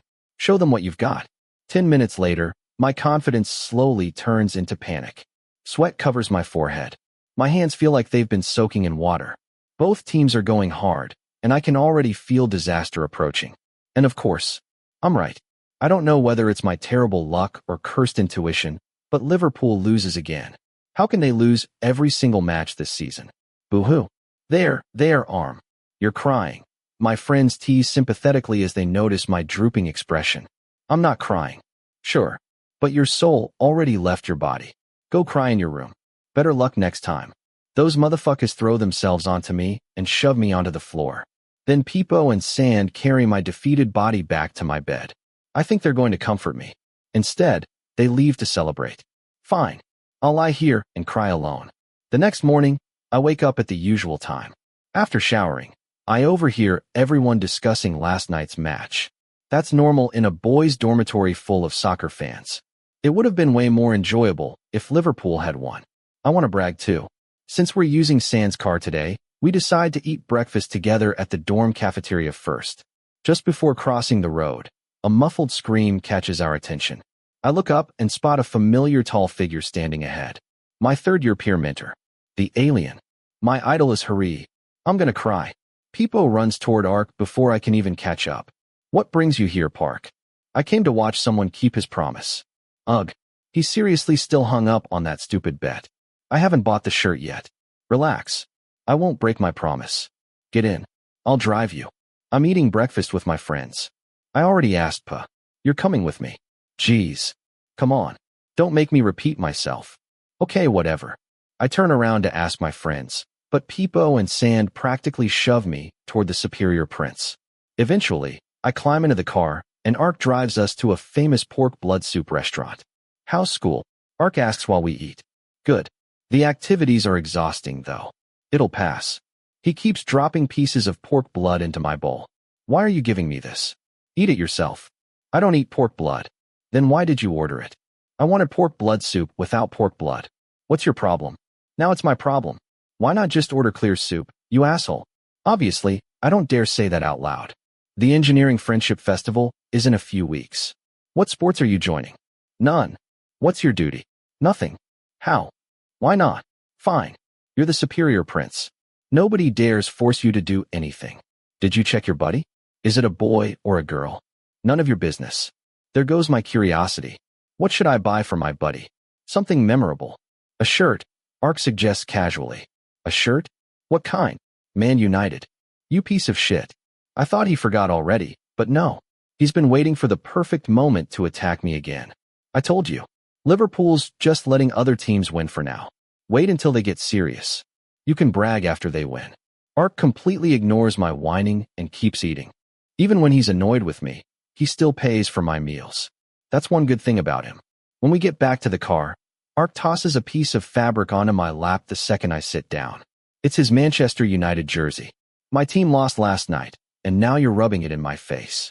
What kind of devil are you? I ask. Ark shrugs shamelessly. Stop trying to avoid the bet.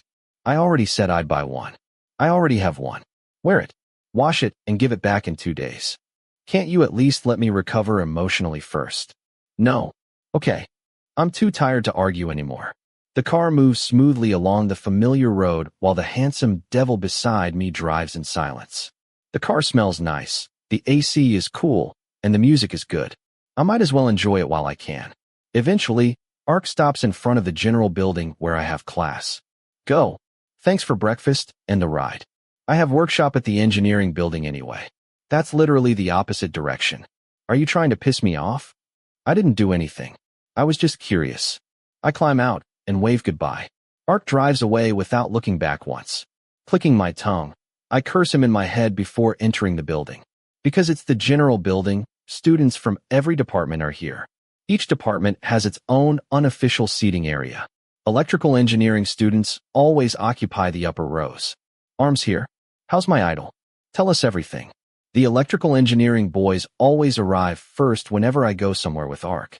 They're obsessed with the superior prince. All I do is describe him a little, and they immediately praise him like a god. Enough about my idol. Let's talk about you. Every eye turns toward me. What? Where's the group assignment? We're submitting it. All right. Give me a second. I unzip my backpack. And freeze. The folder isn't there. Only the soccer jersey, my wallet, and my pathetic pencil case remain. Holy fuck. I left the assignment in Ark's car. Being yelled at by my friends is scary enough, but being scolded by Ark is even worse. How did I forget it? Hey, I left the assignment in Park's car. Arm, I'll call him. Calm down. Hurry before the professor comes. Stop yelling. I already feel guilty enough. While they continue grumbling, I shakily pull out my phone. Before I can even call him, the classroom door suddenly opens. The entire room erupts. Isn't that Park from civil engineering? Yes. Wow, he's so hot. The superior prince. I can't. Not just the engineering students. Everyone in the lecture hall immediately turns to stare at him. Phones come out everywhere. It honestly annoys me a little that I'm not as handsome as him. Where's the electrical engineering group? Kaya. Seriously? Just from that. The girls near the front row look like they've stopped breathing. Hey, I'm here. I shout before he enjoys the attention too long. Ark lifts his gaze toward me. Come here. You left your assignment in my car. Why is everyone staring at me? My face burning hotter and hotter, I hurry down the stairs toward him. Standing next to Ark makes me feel like a peasant beside royalty. Thanks. How did you know my classroom? Your schedule's on the website. Sorry for bothering you. You bother me all the time. Ugh. I'm leaving. Study hard. Yeah. You study hard too. Oh, boom. Fireworks explode in my brain while the lecture hall loses its mind behind me. And then, the deadpan superior prince actually smiles. Oh, you switched sides. Arm, why are you wearing that shirt? I'm scared Man United's gonna lose because Arm's wearing it. Oh, Arm. Everywhere I walk, people comment on the jersey. I'm literally just eating dinner in the dorm cafeteria while wearing a Manchester United shirt, yet somehow the entire engineering department is talking about it. Well, everyone knows I'm a hardcore Liverpool fan. No wonder they're shocked. But I didn't expect this many people to react. If I'd known things would get this bad, I never would have challenged Ark in the first place. As promised, I wear the jersey all day and even post it on Instagram. The humiliation hurts. I'll never make another bet like this again. From now on, I'll quietly support Liverpool in silence and flex only after we win. Back in the dorm that evening, I collapse onto my bed after successfully avoiding most of my dorm mates. Unfortunately, Sand is staring at me suspiciously. I've wanted to ask since this morning. Whose shirt is that? Park S, I admit honestly. Give it to me when you're done. I'll wash it for my idol. Hoo-hoo. At this point, why doesn't he just give up on Juan and date Ark instead? I'll wash it myself. If I hand it to you, Peepo and the others will tear it apart. Whatever. Alright, Sand. Can you take a picture of me? He looks at me like I'm insane. Why? I lost the bet with Park. I have to post a picture wearing the jersey. How brave of you. Hand me your phone. I give him my phone and pose reluctantly in the hated shirt. Smile a little, Sand says while adjusting the angle. How can I smile? I hate this team. Just smile. You'll look better. I already look good no matter what expression I make. Just take the picture already. Click. After a few shots, Sand gives me back the phone. I pick one picture and upload it without any filters. I never use filters anyway. Ark. I did it, whether you see it or not. Arm01's message. Stop asking what team I support. I'm still loyal. I just had nothing else to wear today. Sad face. The post instantly explodes. Most of the comments are my dorm mates making fun of me, which honestly doesn't bother me too much. See off Sand's message. At least thank the photographer. You would have looked like shit without me. K.Cockop's message. Can't believe you switched sides after one loss. Shameful. People loving Dolls' message. The imposter among Liverpool fans. Kitty_James's message. Ugh. I'll never support the same team as you again. TOR_Ian's message. Respect. Yeepun JP's message. Cute // X_Envy's message. Absolutely ridiculous. I respect your pathetic ass. Jet.Jasada's message. Isn't that Ark's shirt? Even Jet joins in, instantly creating chaos in the comments. I scroll through everything without replying until the devil himself appears. Ark_Annal's message. Even after 3.7 million matches, Liverpool still can't taste victory. Whoa. My hands twitch immediately. I can tolerate everyone else teasing me. But when Ark does it, I lose my mind. Arm01's message. At Ark_Annal, why are you taunting me when I'm promoting your team? Ark_Annal's message. At Arm01 promoting my team? People will support other teams after seeing your expression. Arm01's message. At Ark_Annal, what do you even want? Ark doesn't answer immediately. Instead, his friends flood the comments first. Cop.C.Es message. Ooh, Arm. Just switch to our team already. You're cute as hell. Bloom's message. Come watch the next match with us at the bar. Call me Impon's message. You can borrow my jersey too. Then Ark replies. Ark_Annal's message. At Arm01 don't wear their jerseys. I feel bad for their teams. That fucking hurts. Wah. I'm going to tell Mr. Rungsun to beat you up and make you apologize. While I silently curse him, the comments continue flooding in non-stop. Did these idiots forget this is my account? Cop.C.Es message. At Ark_Annal, I don't mind. He can wear mine. Call me Impon's message. At Ark_Annal, why can't he borrow mine too? Ark_Annal's message. At Call me Impon, just this once. I already feel bad enough for my team. I'm about to think of a comeback when someone else comments first. And it completely destroys me. Bloom's message. At Ark_Annal, you feel bad? Then why were you smiling at his picture earlier? It's finally the Engineering Friendship Festival. The engineering department is pure chaos. Dozens of buses pull in one after another while we stand in rows welcoming students from other universities. We clap, sing, and cheer nonstop. The girls from the other universities are so cute that my neck almost breaks from staring after them. The freshmen's main job is greeting guests and performing. The upperclassmen handle registration, food, sports schedules, and academic activities. The festival lasts 5 whole days. It's exhausting. After the welcoming ceremony, everyone receives a special festival shirt. The bright crimson color clashes terribly with everything else, but the logo design is surprisingly creative. Students from the other universities get to rest after their long trip. We don't. This is the important time for finding our buddies and giving them gifts. People already found his buddy days ago by stalking Facebook and messaging him ahead of time. He leaves immediately to hang out with him. Meanwhile, Sand and I wander around looking for hours. By 4 o'clock, Sand finally finds his buddy. Me? Nothing. Excuse me, do you know someone named Sky? Maybe a 4th year. I ask a student from Chiang Mai University. Isn't Sky a 3rd year? She asks her friend. Wait, what department? Electrical engineering. Oh, Sky's from industrial engineering. I think the name is Tongfa. Tongfa's meaning. Sky. Tongfa, I repeat.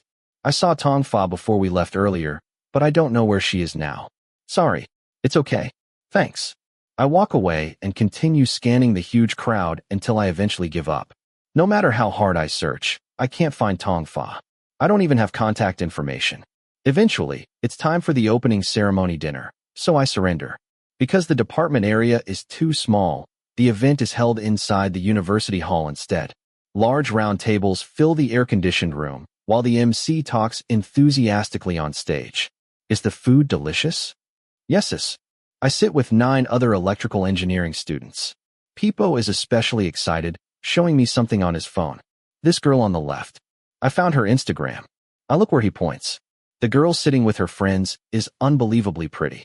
She's from Kon Kaen University. Her hair, height, lips, face. Everything is perfect. She's beautiful, I admit honestly. She's the 1st-year princess. She has 190,000 followers. Damn. I'm following her. Yo says immediately. Everyone forgets about eating and pulls out their phones to follow her account. Eventually, dinner ends. Then comes the highlight of the night. As tradition demands, it's time for buddies. Yeah. The hall explodes with cheers. Even my friends scream. What an exciting activity. Time to give gifts to your buddies. I'm sure many of you already found each other, so now's the perfect chance to hang out together. Woo-woo. Absolute chaos erupts. People run around screaming while I stand there alone with a terribly lonely heart. Where the hell is my Tongfa? You better appear right now. 20 minutes later, the noise finally calms down. Unfortunately, there's still a problem. Who still hasn't found their buddy? I raise my hand along with around 20 other unlucky people. All right, we'll help you find them. Let's start with, bam, the hall doors swing open. Everyone turns instantly. The room erupts. So handsome. Is he the engineering prince? Or the campus prince? Students from other universities immediately start whispering. Let's welcome the superior prince. Half our department's pride. Haha. The MC's joke makes everyone laugh. Ark, have you found your buddy yet? The tall guy walks calmly through the hall, every movement attracting attention. No. Come over here. Let's help the superior prince find his buddy. Kaya. Seriously. I admit it. Mr. Anil is ridiculously handsome. From the moment he entered, his aura swallowed the entire room. Now, standing under the spotlight near the stage, he looks even more unreal. Did you get a hint about your buddy? Yes. Kaya. Why are these engineering students screaming at every single word he says? What university are they from? Mayu. 1st year. Kaya. Someone from Kon Kaen University, huh? The Kon Kaen students instantly tense up. Can you read the hint for us? Art pulls out his phone and reads in his low voice. Fair skin, big eyes, cute and lively, sometimes cheeky, famous in the department. Wow. Your buddy must be adorable. Did you get the gear code? Yes. Do you know who it is? I think so. Then go ahead. Please walk over to your buddy. At that exact moment, Ark starts walking. Everyone watches breathlessly. My heart pounds, even though I'm only watching from afar. Who is the superior prince heading toward? How pretty is she? But the farther he walks, the weirder things become. Ark. Wrong university. Your buddy's over here. Cop shouts as Ark keeps walking straight toward me. Closer. Closer.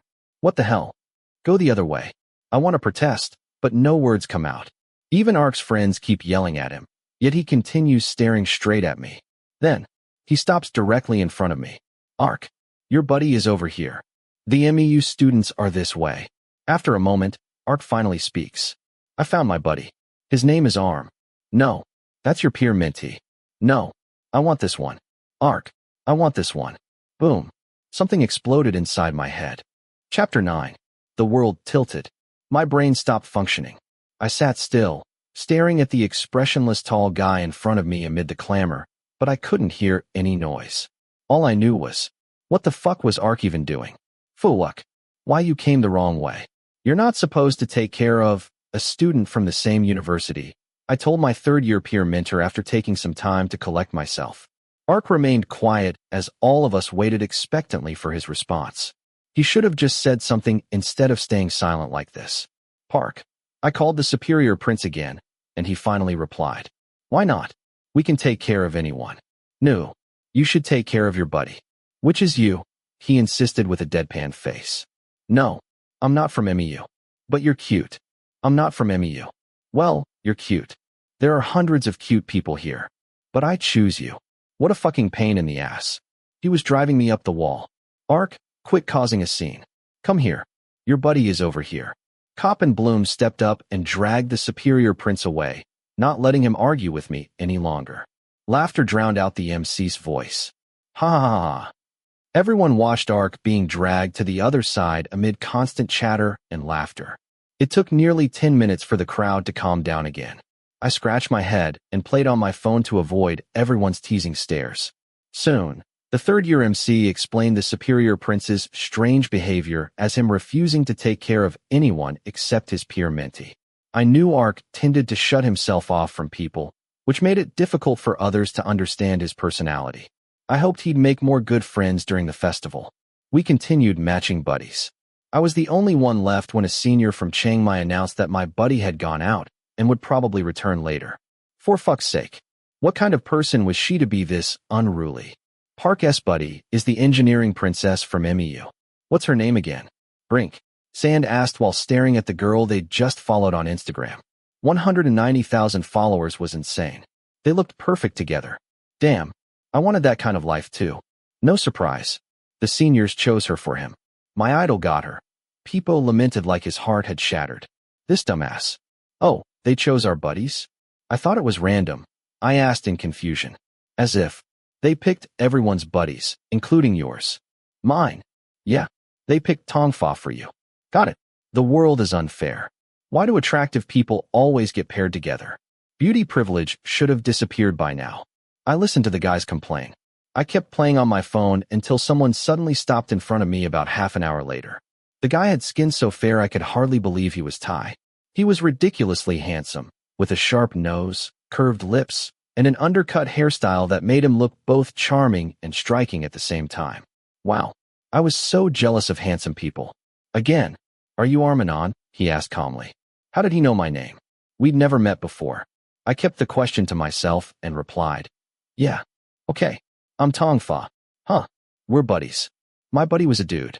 Tongfa was a boy. How bright was the sky? Tongfa isn't a girl.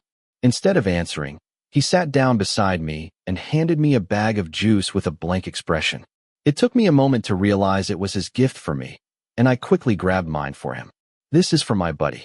You can call me Fa, Tongfa said as he accepted my gift. I hadn't known what to buy, so like my friends, I'd bought snacks for my buddy. I also got him a shirt with the engineering logo from the Student Association as a keepsake. 10 years from now, it would remind him of this memory. Everything we did attracted attention. Having an attractive buddy wasn't ideal. Aside from the inferiority I felt from comparing our looks, all the stares made me uncomfortable. Fortunately, I was good at easing tension. The first thing I did was start a conversation. Fa, where were you when we were matching buddies? The guy turned his attention from the stage toward me. Fuck, what a face. Was he an engineering prince? His charisma was unreal. I was doing something. Looking for someone. Looking for someone? Yeah. Have you eaten? I have. Shit. I hated myself for not being able to stop staring at him. I wished I were this handsome. Actually, I wished I had anyone else's face but mine. Ugh. Tongfa and Ark were completely different. Their personalities couldn't have been more opposite. Tongfa was quiet and looked clean and polished. Meanwhile, my third-year peer mentor was the fiercest creature alive. The activity on stage continued joyfully, followed by the introduction of the first-year engineering princes and princesses participating in tomorrow's contest. The screaming never stopped. I looked at Theme from our department. He looked even more charming than usual after the seniors dressed him up. The students from the other universities probably had no idea that the engineering prince they were screaming for was dating someone way cooler than him. My thoughts drifted to the political science prince and campus prince. That year, Warm won the contest because of his looks while Ark didn't give a single fuck. Yipun told me he earned the nickname, the Superior Prince, that same day. Uhu Park. The crowd stirred again a few moments later.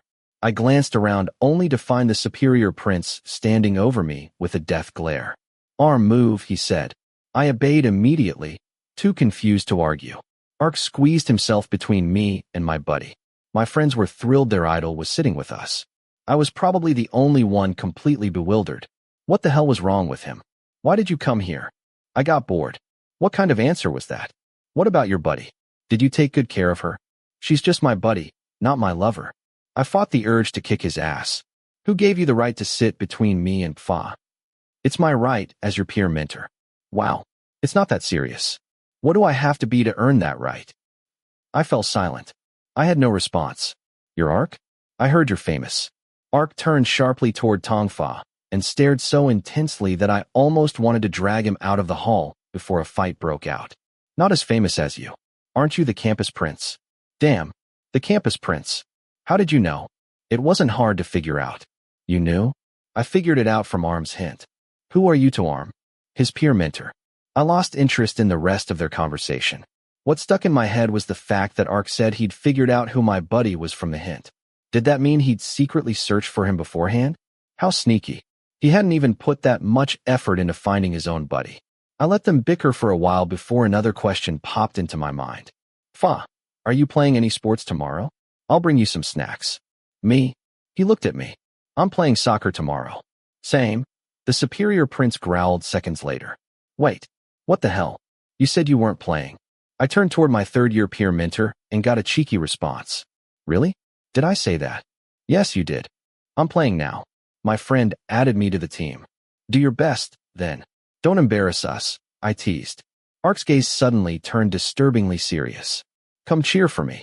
Of course. I'll be there to bring snacks for Pfa. Bring some for me too. Wait. We're not buddies. Ark didn't respond. Instead, he silently threatened me with his glare. Did I care? I turned away to chat with my friends. The activities on stage resumed. Half an hour later, Yipun appeared with a DSLR camera, looking excited. I immediately understood why she'd come to our table. Arm, your buddy is super handsome, the engineering princess said with a smile. I almost wanted to call Jet and report her for openly complimenting another guy. This is Tongfa. I want to take photos of him for the engineer cute boy page. Without waiting any longer, I turned to my buddy from the other university. Tongfa, can she take photos of you for the engineer cute boy page? Sure. The moment he agreed, my second-year peer mentor rushed toward him and prepared her camera enthusiastically. Since Ark was blocking me from my buddy, I craned my neck to look at Tongfa. The Superior Prince deliberately shifted every time I moved, blocking my view. All I could see was my third-year peer mentor's handsome face. Stop blocking me. I protested, finally reaching my limit. Blocking what? I want to see Pai Ipun taking photos of my buddy. Why? Because I want to. Ark let out a sigh before suddenly cupping my cheeks with both hands, forcing me to look into his eyes. Look at me. What do I get out of it? I couldn't even meet his eyes properly. I didn't know why. We saw each other all the time. He was my peer mentor. But his expressions, his actions, his strange behavior, they made my heart flutter. And now I was completely trapped by his rude charm. Tell me what you want. I don't want anything. Let go of me. People are staring. Say yes, and I'll let you go. Say yes to what? Just say it. I don't know what you're talking about. Say yes now. All right. Yes. Will you let go of me now? Ark immediately released me and smiled one of his rare smiles, enough to shake everyone's heart. What did I say yes to? You'll cheer for me. That's not a big deal. Only me. How? Even if he's from another university, I still have to cheer for my buddy. Lots of people will cheer for him. The same goes for you. It's not the same. His voice softened. We locked eyes again. They're not you. Can't you be the one cheering for me? Boom. Another explosion went off inside my head. Ark had changed. He'd become clingy like a child. And me? One word. Dead. Go CNU. Go SSU. We'll see. It'll be embarrassing if the host loses. Chiang Mai came here to destroy you. Both cheering teams were unusually enthusiastic because the first soccer match was about to begin. Our university versus the university from Chiang Mai. It was supposed to be a friendly match, But the cheering teams clearly disagreed. They're entering the field now. The first team in crimson shirts, seeing you, the host. The standout player isn't the captain but the superior prince of Bangon Pachana. Kaiawea. Go, Park. I'm cheering for you, handsome. Rung-sun. Ugh, these bastards. They were shouting his father's name again. I turned toward Ark's group of friends, but couldn't even scold them because they looked genuinely close. The tall guy wore the engineering soccer jersey with the sponsor's name printed on it, like always. Damn. I would have mocked him if he hadn't looked so good in it. Didn't it bother him when the commentator announced that name? The opposing team counterattacks. SSU sends out their premium player. Tongfa from electrical engineering. Hey, what was with the echo? Kaia'ia. Tongfa. The cheering teams seemed more excited than usual because there were handsome players everywhere. I sat in front of the stand preparing water and energy drinks for halftime while watching the commentator introduce the players. Since the cheering competition wasn't today, everyone could sit wherever they wanted. Every seat was packed with students from various universities. Look at my idol. He's so fucking cool. I want to crawl over there and cheer for him personally. Relax, Sand. My dorm mates sat in the same row, loudly praising Ark together. Their nonstop chatter filled the air. Fwee! The whistle blew, signaling the start of the game. Both teams fought for possession in the center of the field, while the area exploded with chants and applause. Even from where I sat, I could clearly see a certain someone. Ark showed no signs of exhaustion. His eyes were serious and determined as always. Bangon Pachana passes the ball to AOB. AOB passes the ball to the opponent because he got confused by his own name. SSU steals the ball to everyone's surprise. The handsome Appa successfully steals the ball. Dribble, dribble. Appa passes to Miss Summerway's fried dumplings. Miss Summerway's fried dumplings passes left. Mr. Young, the sock seller, gets the ball right in time and kicks it over the goal. Ugh, who told you to come up with these ridiculous nicknames? I can't keep up. I was exhausted just listening to those names. The commentator sounded like he was narrating a village boat race. Sand and Peepo grew tense with anticipation and dug their nails into my thighs. I kicked them away. Things got worse when the Chiang Mai team scored and widened the lead. By halftime, we were behind by 2 points. My dorm mates hugged each other and cried dramatically when Ark fell in the middle of the field. Ugh, you idiots. They were acting like he'd died. The players returned to their designated rest areas while the support teams rushed into action. I stood up and headed toward Chiang Mai's side first. I spotted Tongfa laughing with his teammates and slowly approached. Oh, no arm. He greeted me cheerfully. Hey, you played well. Yeah, it's just for fun. What brings you here? I brought something for you. Simple things like water, energy drinks, and cooling towels. Thanks a lot. You're welcome. You can stay here. It's cooler than the stands. Ah. I hesitated and glanced toward the opposite side, where our university's players were resting. Ark was there, looking for me. It's okay. I'll head over there. All right. See you tonight. See you. After leaving the opponent's area, I walked toward our side. I felt like some rich guy taking care of both his wife and his mistress. What could I do? Tongfa was my buddy. Ark was my peer mentor. Sigh. Park, I called. The tall guy glanced at me before immediately looking away. Given the situation, I was honestly afraid of getting beaten up for making the superior prince angry. Why are you here? He asked flatly once I stopped in front of him. I brought water for you. I don't need it. Ark replied, even though he hadn't touched anything from the support team. Such a difficult child. Don't be like this. Here's a cooling towel. This brand is really good. I unwrapped the towel and handed it to him. Ark accepted it, but still refused to speak. So I kept talking. I saw you fall. Does it hurt? Silence. The number you are calling is unavailable. Here's your water. Drink some. I even unscrewed the cap for him. I'd never done this much for my own family. Ark grabbed the bottle and drank half of it in one go despite his stubborn act. Why pretend when he was obviously thirsty? We're behind by 2 goals, Ark suddenly said. I know. I saw it. Don't worry. Lots of people are cheering for you. Tons of girls too. So what? Oh, I was trying to cheer you up. I'm jealous you got that buddy. I saw her bringing you snacks before the game. So what?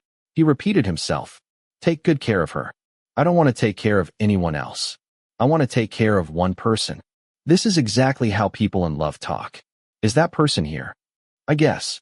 What was this strange ache in my chest? I didn't even know who the unlucky person was. Do your best. That person must like you. Maybe not. Give me your blessing. Get injured. You brat. I'll do it. What? I'll do my best for you. But, wait. Have you ever felt like this? Not exactly strange, but so shocking that your heart pounded harder than ever before. Because of him. Only him. I couldn't handle the things he said. Honestly, I was too stupid to understand them, and it wasn't the kind of thing you could ask someone else about. So I kept the question to myself and returned to my group. The match continued until the full 90 minutes were over. It was definitely my curse. Every team I supported always lost. Our university lost to Chiang Mai 1-2.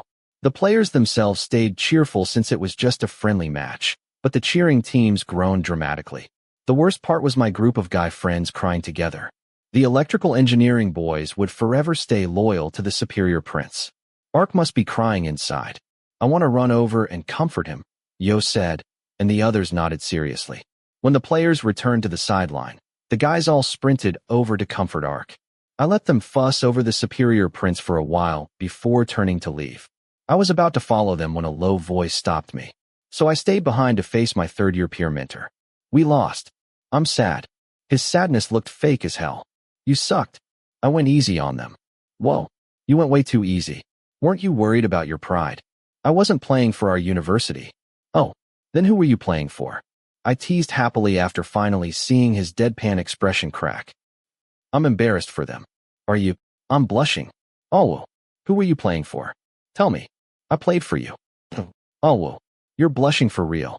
Go look in a mirror. Ark shoved my head, making me stumble backward. He walked away, but my face still burned. I wanted to check my reflection in my phone camera, but I didn't dare. Maybe. I was afraid he was right.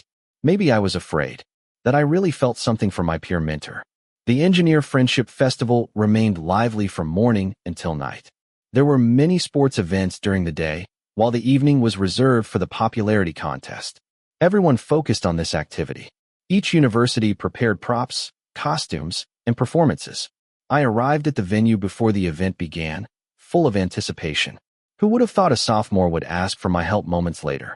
Are you free, Nongarm? Yeah. Can you help distribute food to the princes and princesses? We're busy. Sure. No problem. I stood up and went to the support area to collect the food boxes. The engineering princes and princesses were inside a one-way glass room. I slipped off my shoes in front of the room and tried pushing the door open while carrying a huge bag of food in one hand. No matter how hard I pushed, it wouldn't move. Eventually, someone came to rescue me. Park. It's a sliding door, idiot. Ark knocked my head with his fist before taking the bag of food from me. Damn. So embarrassing. I'd spent forever pushing the door like a moron while the staff and all the engineering princes and princesses watched and laughed. It didn't say push, slide, or pull. How was I supposed to know? You never know anything.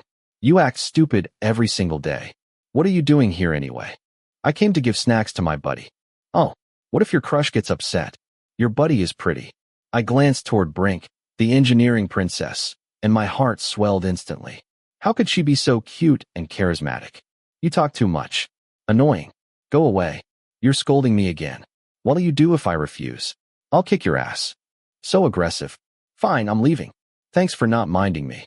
I directed my thanks toward the people inside the room, and they smiled back. Before I could get far, several second-year staff members walked past carrying boxes of bottled water, and I ended up volunteering to help. The sophomores walked ahead while I followed behind them. Who would have thought the atmosphere inside the room would suddenly change at that exact moment?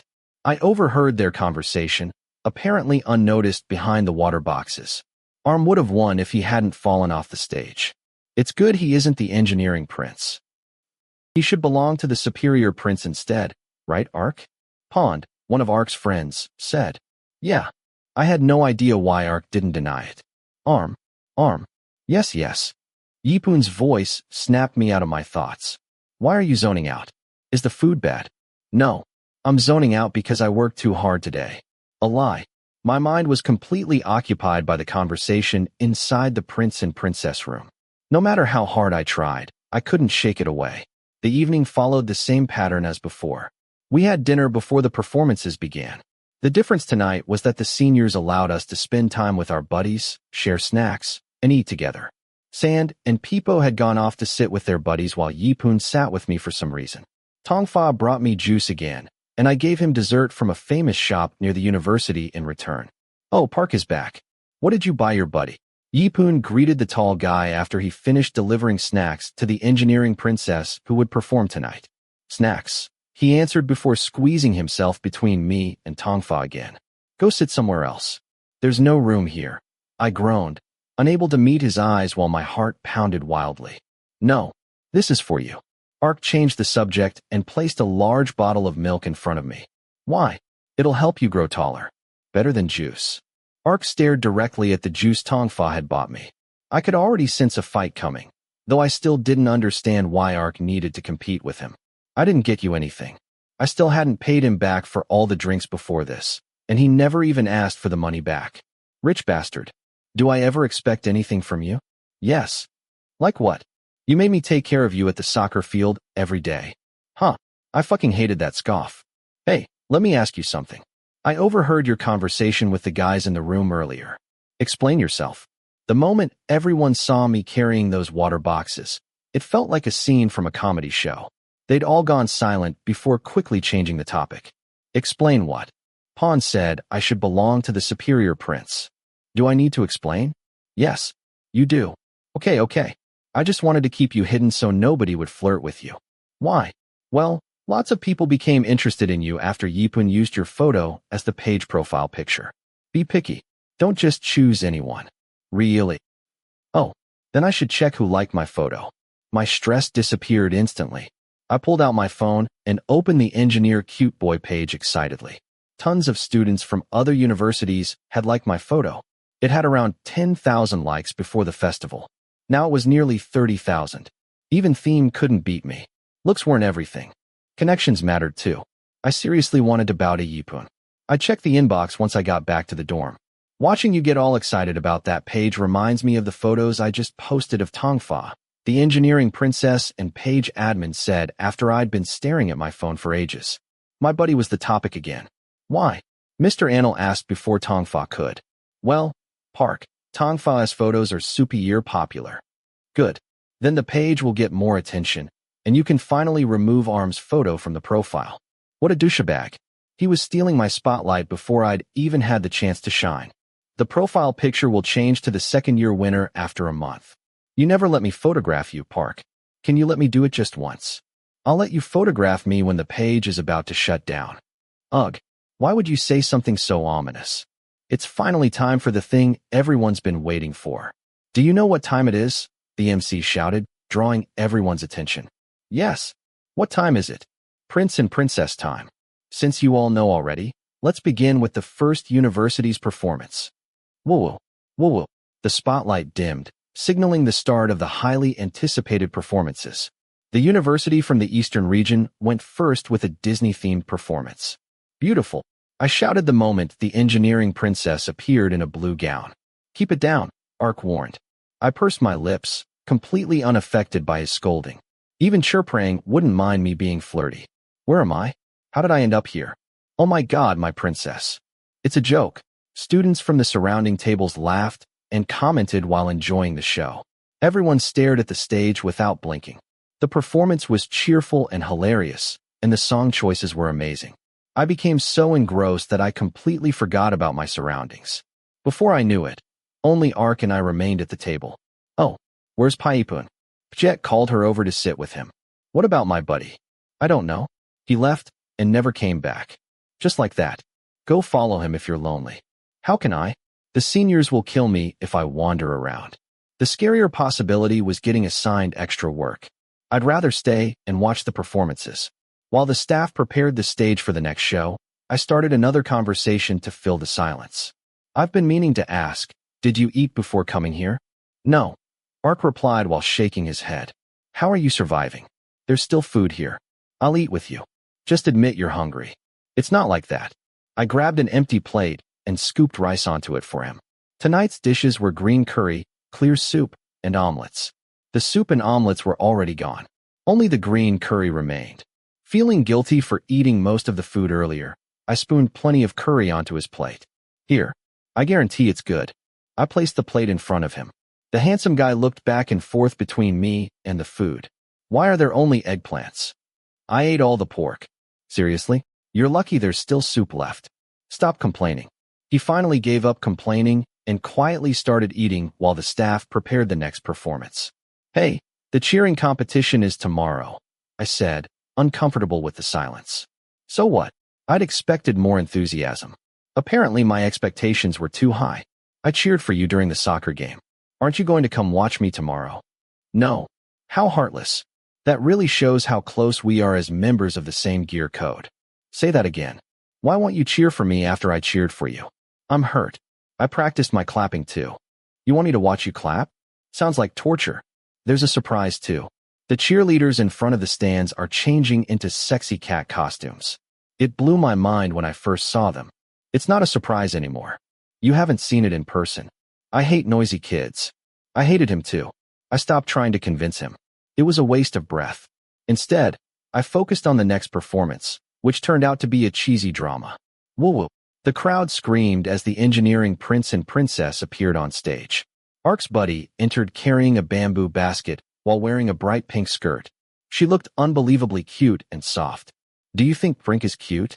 I asked quietly without looking at him. You know her name? Yeah. Peepo and Sand showed me her Instagram. Is your crush this cute? Yeah. Like this. Cuter. Whoa. Seriously. I couldn't help turning toward Ark, only to realize he was already staring at me. Can't you just tell me who it is? I can keep a secret. What a nosy brat. Wait. Are they here with us or from another department? What do I get if I tell you? More eggplants. I scooped more eggplants onto Ark's plate and wiggled my eyebrows. They're good. I want to bite you. Are you a dog? You're going to bite me just because I asked a question. Watch the show and stop bothering me. Ark continued eating while occasionally glancing toward the stage. I couldn't pry any further because of his indifference. No matter how badly I wanted the answer, all I could do was imagine it. Ark was unbelievably stubborn. I guessed he'd only reveal it when he wanted to. Still, I couldn't help myself. My curiosity was too strong. I can't imagine you dating someone. Would you treat them well? Like putting food on their plate, waking them up in the morning, buying healthy food, helping with homework, things like that. Is that what dating means to you? Oh, then what does it mean to you? It's something a nosy brat like you has never experienced. Yeah, whatever. Seriously, do you really want to know that badly? A little. The weary look on the superior prince's face nearly destroyed my will to live. I ignored him and turned my attention back to the stage. The second performance ended, and the third university began preparing. Now it was finally the host university's turn, led by Theme and Angan, who carried the reputation of our department on their shoulders. Whoa, Kaiawea, let's go. The cheering exploded again. The spotlight dimmed before shining brightly on Theme. The moment I saw him, I burst out laughing. He was dressed as Captain America, holding a pot lid as a shield. Damn, I had to give him credit for that. Haha, I can't breathe. Ugh, I laughed so hard I nearly collapsed. When Theme jumped off a chair and introduced himself as Steve Rosso, I almost fainted from laughing. How lucky I was not to be the engineering prince. Otherwise, I'd be the one embarrassing myself on stage right now. Look at our Avengers. If I were him, I'd cry and save myself before saving the world. Huh. I smacked Ark's arm while laughing uncontrollably. I didn't know if I was annoying him because he suddenly spoke in a curt voice. Arm? What? I replied without looking at him. Is it really that funny? Yeah. Look at Theme. Huh. My shoulders shook from laughter. Arm? Weigh a watt. People are staring. I don't care. They're staring at Theme more. Arm? What? What? What? I finally turned toward him, irritated by his constant interruptions. Go ahead. Ask. I'll answer anything. Haven't figured it out yet? Why do you have to be this cute? That's my question. Answer me. Amid the screams and laughter around us. At that moment, I heard nothing but Ark's voice. Chapter 10. Guy, put the tables and cushions over here. Hey, what about the leftovers? In the wet waste bins. What about the plates? In the basket for the setup team. Guys, stop asking questions. Just put things away so you can leave early. Can we leave now? Yes, but pay for your friend's labor tomorrow. Geez, what the hell? My dorm mates kept grumbling. They were fucking cheeky. Despite being freshmen, they always messed with the seniors. It had been an hour since the festival ended today. The students from the other universities had left to rest, but we, the hosts, stayed behind to clean up. The freshmen had to work alongside the seniors, who already had assigned duties. We put away tables, washed dishes, and swept the floor whether we liked it or not. I couldn't escape it either. We're celebrating tonight after this, my roommate said after a moment of silence. I'm fucking exhausted. Where are you going? I'm taking my buddy to bang on Pachana. Peepo and his buddy are going too. Why don't you invite Tongfa? Ugh, just the thought sent chills down my spine. Not because of the rule about not bringing our buddies to the bar, but because Ark would kill me. I didn't want to set up another fake bed in the car just to trick him and embarrass myself again like last time. You're laughing. Is that a yes or a no? Do you seriously not get it? Or are you messing with me? I can't go this time. And neither can you. I can't stand them up. Dumbass. So? Are you not going because you're scared of Park? Yeah. Just hearing his name was enough to shake my heart.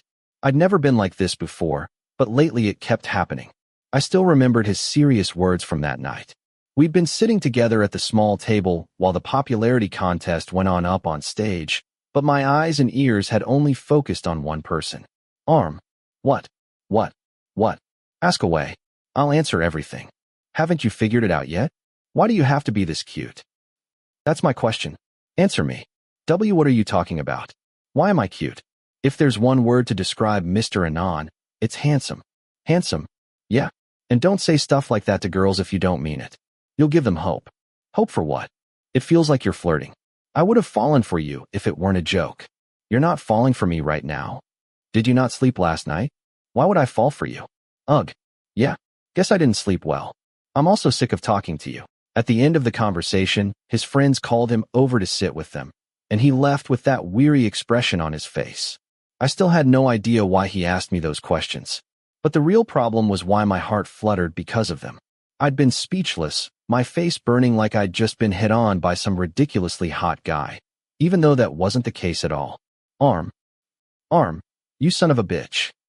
Huh? What? What did you say? I didn't feel anything. What the fuck? I didn't ask about your feelings. Sand shook his head while pouring leftovers into a trash bag. Oh, it's nothing. What did you say? I said stay at the dorm if you're not going. Don't fall asleep because nobody's opening the door for me. I know. Who else is going? Everyone except you. I'm really sorry. I don't have a choice. Just make Park let you go to the bar whenever you want. Now hurry up. I can't wait to have fun. Sen looked extra excited. By the time we finished cleaning, it was 11 at night.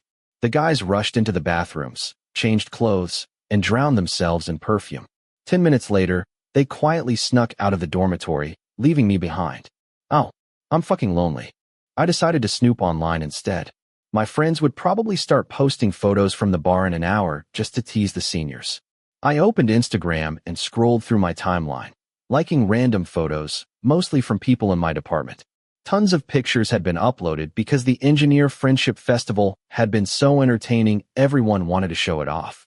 Then my eyes landed on someone. Ark had posted a photo for the first time in forever, and it wasn't even soccer-related. It was a selfie. Whoa. Unbelievable. Of course the superior prince couldn't do anything normally. Even his selfie was weird.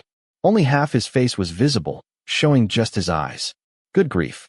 His 220 followers had already flooded the comments. I was about to compliment my third-year peer mentor too, but then, Brink. Who? That was the first thought that popped into my head. I checked her profile and immediately realized. Oh, it was the engineering princess with the 190,000 followers. Ark's destined buddy. Of course she'd be here. Brink, handsome. But somehow the comment felt deeper than it looked. This wasn't normal. Getting nosy, I immediately investigated further. I liked Ark's photo, liked Brink's comment, then checked his tagged photos. And just as expected, the engineering princess had tagged Ark in one of her photos. I'd noticed it several times already.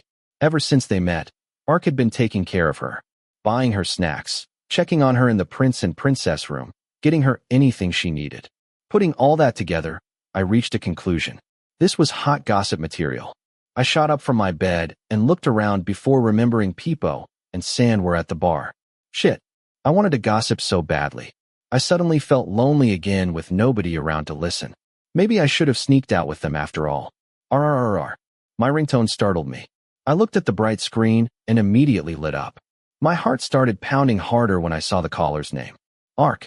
Not one of my friends. He. I answered immediately, desperate to tease him and dig for information. My friend saw your friends at the bar. Wow. He really had eyes everywhere. I didn't go. I'm at the dorm right now. Don't scold me. Why didn't you go? You forbade me. I didn't. Oh, you son of a bitch. Then why didn't he tell me earlier? I'd been scared of getting my ass beaten. Ark was seriously impossible to understand. Isn't it too late now? I'm all alone at the dorm. Why are you complaining? That was your choice. I'm lonely. I'll talk to you then. Handsome. What? Didn't someone say that to you? Oh. I smoothly shifted the conversation away from the bar and toward his personal life. Nosy brat. I'm honored. But you should manage your time well. I'm warning you. Between your crush and the engineering princess, things must be difficult. Ark had a crush on someone, sure. But that didn't mean he couldn't develop feelings for someone else too, especially someone gorgeous like Brink. The problem isn't me. It's you. How? Forget it. Handsome, I repeated with a laugh. Say it again, and I'll kick your ass. Come on, it's cute. It must feel nice getting complimented by a girl. I'd fall in love. Ugh. Again. I still didn't know how to respond to that scoff of his that always sounded like the end of a conversation. A second later, he hung up, just as abruptly and weirdly as he'd called. The boredom returned. I scrolled through social media, watching my friends' reels with jealousy. Then my world flipped upside down because someone started something. Ark, you bastard. He commented on my latest Instagram photo. And because it was him, everyone started liking the comment too. Ark_Anal, handsome. Was he messing with me? Running out of patience, I quickly replied. Arm01 at Ark_Anal, what's your problem? Ark_Anal at Arm01, are you shy now? Arm01 at Ark_Anal, why should I be? Ark_Anal at Arm01, you said you would have fallen in love if someone called you handsome. What the hell was wrong with him? Was he trying to flex his popularity? Fine then. His comment already had almost 200 likes. Damn it. Arm01 at Ark_Anal, that's not what I meant. Ark_Anal, handsome. Ark_Anal, handsome. Ark_Anal, handsome. Arm01 at Ark_Anal, go the hell away ye. Ark_Anal, handsome. Arm01 at Ark_Anal, you're so damn annoying. Ark_Anal, handsome. Arm01 at Ark_Anal, I give up. Ark kept going until the comments section turned into nearly 200 meaningless replies of us bickering nonstop. Sand stumbled into the room after 1 a.m. He looked at me with half-closed eyes before collapsing onto his bed and instantly passing out. I was sleepy too. Arm01 at Ark_Anal, my friend, is back. Ark_Anal at Arm01, yeah. Are you lonely now? Arm01 at Ark_Anal, I stopped feeling lonely after the first handsome. Ark_Anal at Arm01, good. The conversation ended abruptly, but the warmth stayed in my chest. I still couldn't figure out what his intentions were, but sometimes Ark's presence during my lonely moments really did make the loneliness disappear. Guys, get seated on the stand. Shit. If I flip the signs wrong again, the sophomores are going to rip me apart. Peepo muttered nervously while Sand stared at his phone like a man in love, flirting with his crush even during an important moment. Whatever happens, happens. Let's just get this over with, I said as I stepped onto the stand. Today was just as lively as before, filled with chants from the other universities. We were the 5th team to perform, so we got to enjoy the earlier performances first. 10 minutes later, the first show began. Their stand transformed into giant pictures and letters while the cheerleaders and performers, all dressed up beautifully, stood in front. Our seniors looked tense out of their minds. Getting last place would be humiliating. Your buddy stands out like crazy, Sand whispered once his phone got confiscated and he had nothing better to do. We looked toward the opposite stand. Tongfa was standing on the ground in front of it, watching the freshmen prepare for the performance. Yeah, he's the campus prince. Of course he stands out. What? Do you want to look like him? I asked. No, I want to be handsome and cool like Park. Again, another compliment for Ark. He's not all that. Say that again, and I'll bring your dorm mates to jump you. Scary. Apparently Ark wasn't allowed to be criticized. Okay, I'll never say it again. Let me ask you something. If 2 guys hit on you, who would you choose between Pfa and Park? No one. Oh, are you playing hard to get? Well, it's never going to happen anyway. Why would I choose? It's hypothetical. I don't know. I can't imagine it. Geez. Sand rolled his eyes and looked back toward the opposite stand. The performances continued one after another, everyone laughing happily before the atmosphere suddenly shifted into pressure. It was finally our turn. Are you ready, guys? Yes. No. Wait for the signal, then start. I took a deep breath and exhaled slowly, my heart pounding violently. I was terrified of messing up and embarrassing the university. But seeing my dorm mate's legs shaking made me feel slightly better. At least plenty of people were more nervous than me. Our cheerleaders shouted the signal, and we launched into the first song we'd practiced forever. And honestly, it was fun. We stood together, singing our anthem with all our hearts to show everyone our love for the engineering department. Nobody would ever guess these were the same idiots who skipped cheering practice to play games in the dorm. Sigh. The first song ended. The drums thundered, waking up everyone's energy as we raised our signs in rhythm. I honestly didn't know if I was doing things correctly anymore. My brain had completely blanked out. My body was moving entirely on instinct. We performed over 10 songs, sweating through every single one, until the pressure finally shifted to the stage performers. Now all we had to do was woo-woo, woo-ho, cheer. I seriously needed throat lozenges. My vocal cords were dying. The host university's performance is over. Give them a round of applause. Yeah. Applause erupted from every direction. I wiped sweat from my face, relieved beyond belief that everything had gone smoothly. Any small mistakes were acceptable. Now all we could do was watch the remaining performances. Kaya! A scream suddenly rang out. I quickly turned toward the noise, confused why everyone was losing their minds before the next performance even started. Park is here. Wah-ah. That explained everything immediately. He came earlier during our performance. He was standing below the stand. How sweet of him to come support us. Bury me now. I'm dying. Same here. My idol, Peepo said emotionally while resting his head on my shoulder. Damn. So dramatic. Park, are you here to encourage the freshmen? No. I just passed by. Quit lying. You can be honest. The freshmen will be happy. Think whatever you want. Ark glanced up at me. What was I supposed to do in this situation? Right. I lowered my eyes immediately, avoiding his sharp gaze. I had no idea what I was even feeling anymore. Do you have anything to say to the freshmen? The senior asked. Ark shook his head and pointed toward the opposite stand where another performance had started. I knew he didn't want to interrupt anyone, but he clearly had no idea his presence alone was already distracting everyone. Because literally nobody was watching the stage anymore. They were all staring at him. Once every performance ended, it was finally time for the results. Wrap things up for us, Superior Prince. The freshmen are desperately hoping they won't come in last. Laughter spread through the crowd again. Don't be sad. Be proud no matter what place you get. It's not a serious competition. Oh, whoa. So cool. But Ark's face. Still completely expressionless. So cool. So fucking cool. Damn it. I'm blushing. Yo muttered from behind me, unable to contain himself. The senior continued. All right, guys. Now that you've received encouragement from Ark, come down and get your food. We'll announce the rankings in half an hour. Yeah. Come down in line. Okay. The freshmen lined up for food and sat in circles to eat together like usual. Today's menu was simple, basil chicken with fried eggs. I spent a moment picking all the chilies out before someone greeted me and sat beside me out of habit. Let's eat. Yeah. It was my buddy. Here. Besides his own food, Tongfa had brought snacks and water too. That's supposed to be my job. It doesn't matter. You've already given me a lot. Wow. You're as nice as you look? I exaggerated. And then someone interrupted after apparently standing behind us for who knew how long. Fuck. I nearly thought a ghost was about to snap my neck. Let me sit here. Sure. Guy, move over. Park S going to sit with us. Everyone quickly made room for the Superior Prince. Ark sat down successfully beside me. Where's your food? I asked when I noticed his empty hands. I don't want to eat. He answered like a stubborn child. You'll get hungry. I want the brownie and juice. My buddy bought those for me. Stingy brat. Ark flicked my forehead and looked at my food. No. This is mine. Go get your own. Did I say I'd eat it? You were staring at it. If I stare at you, does that mean I can eat you too? Fuck. That was terrifying. Tell me what you want. If I tell you, will you give it to me? No. Then don't ask. Arguing with Ark was the dumbest thing in my life.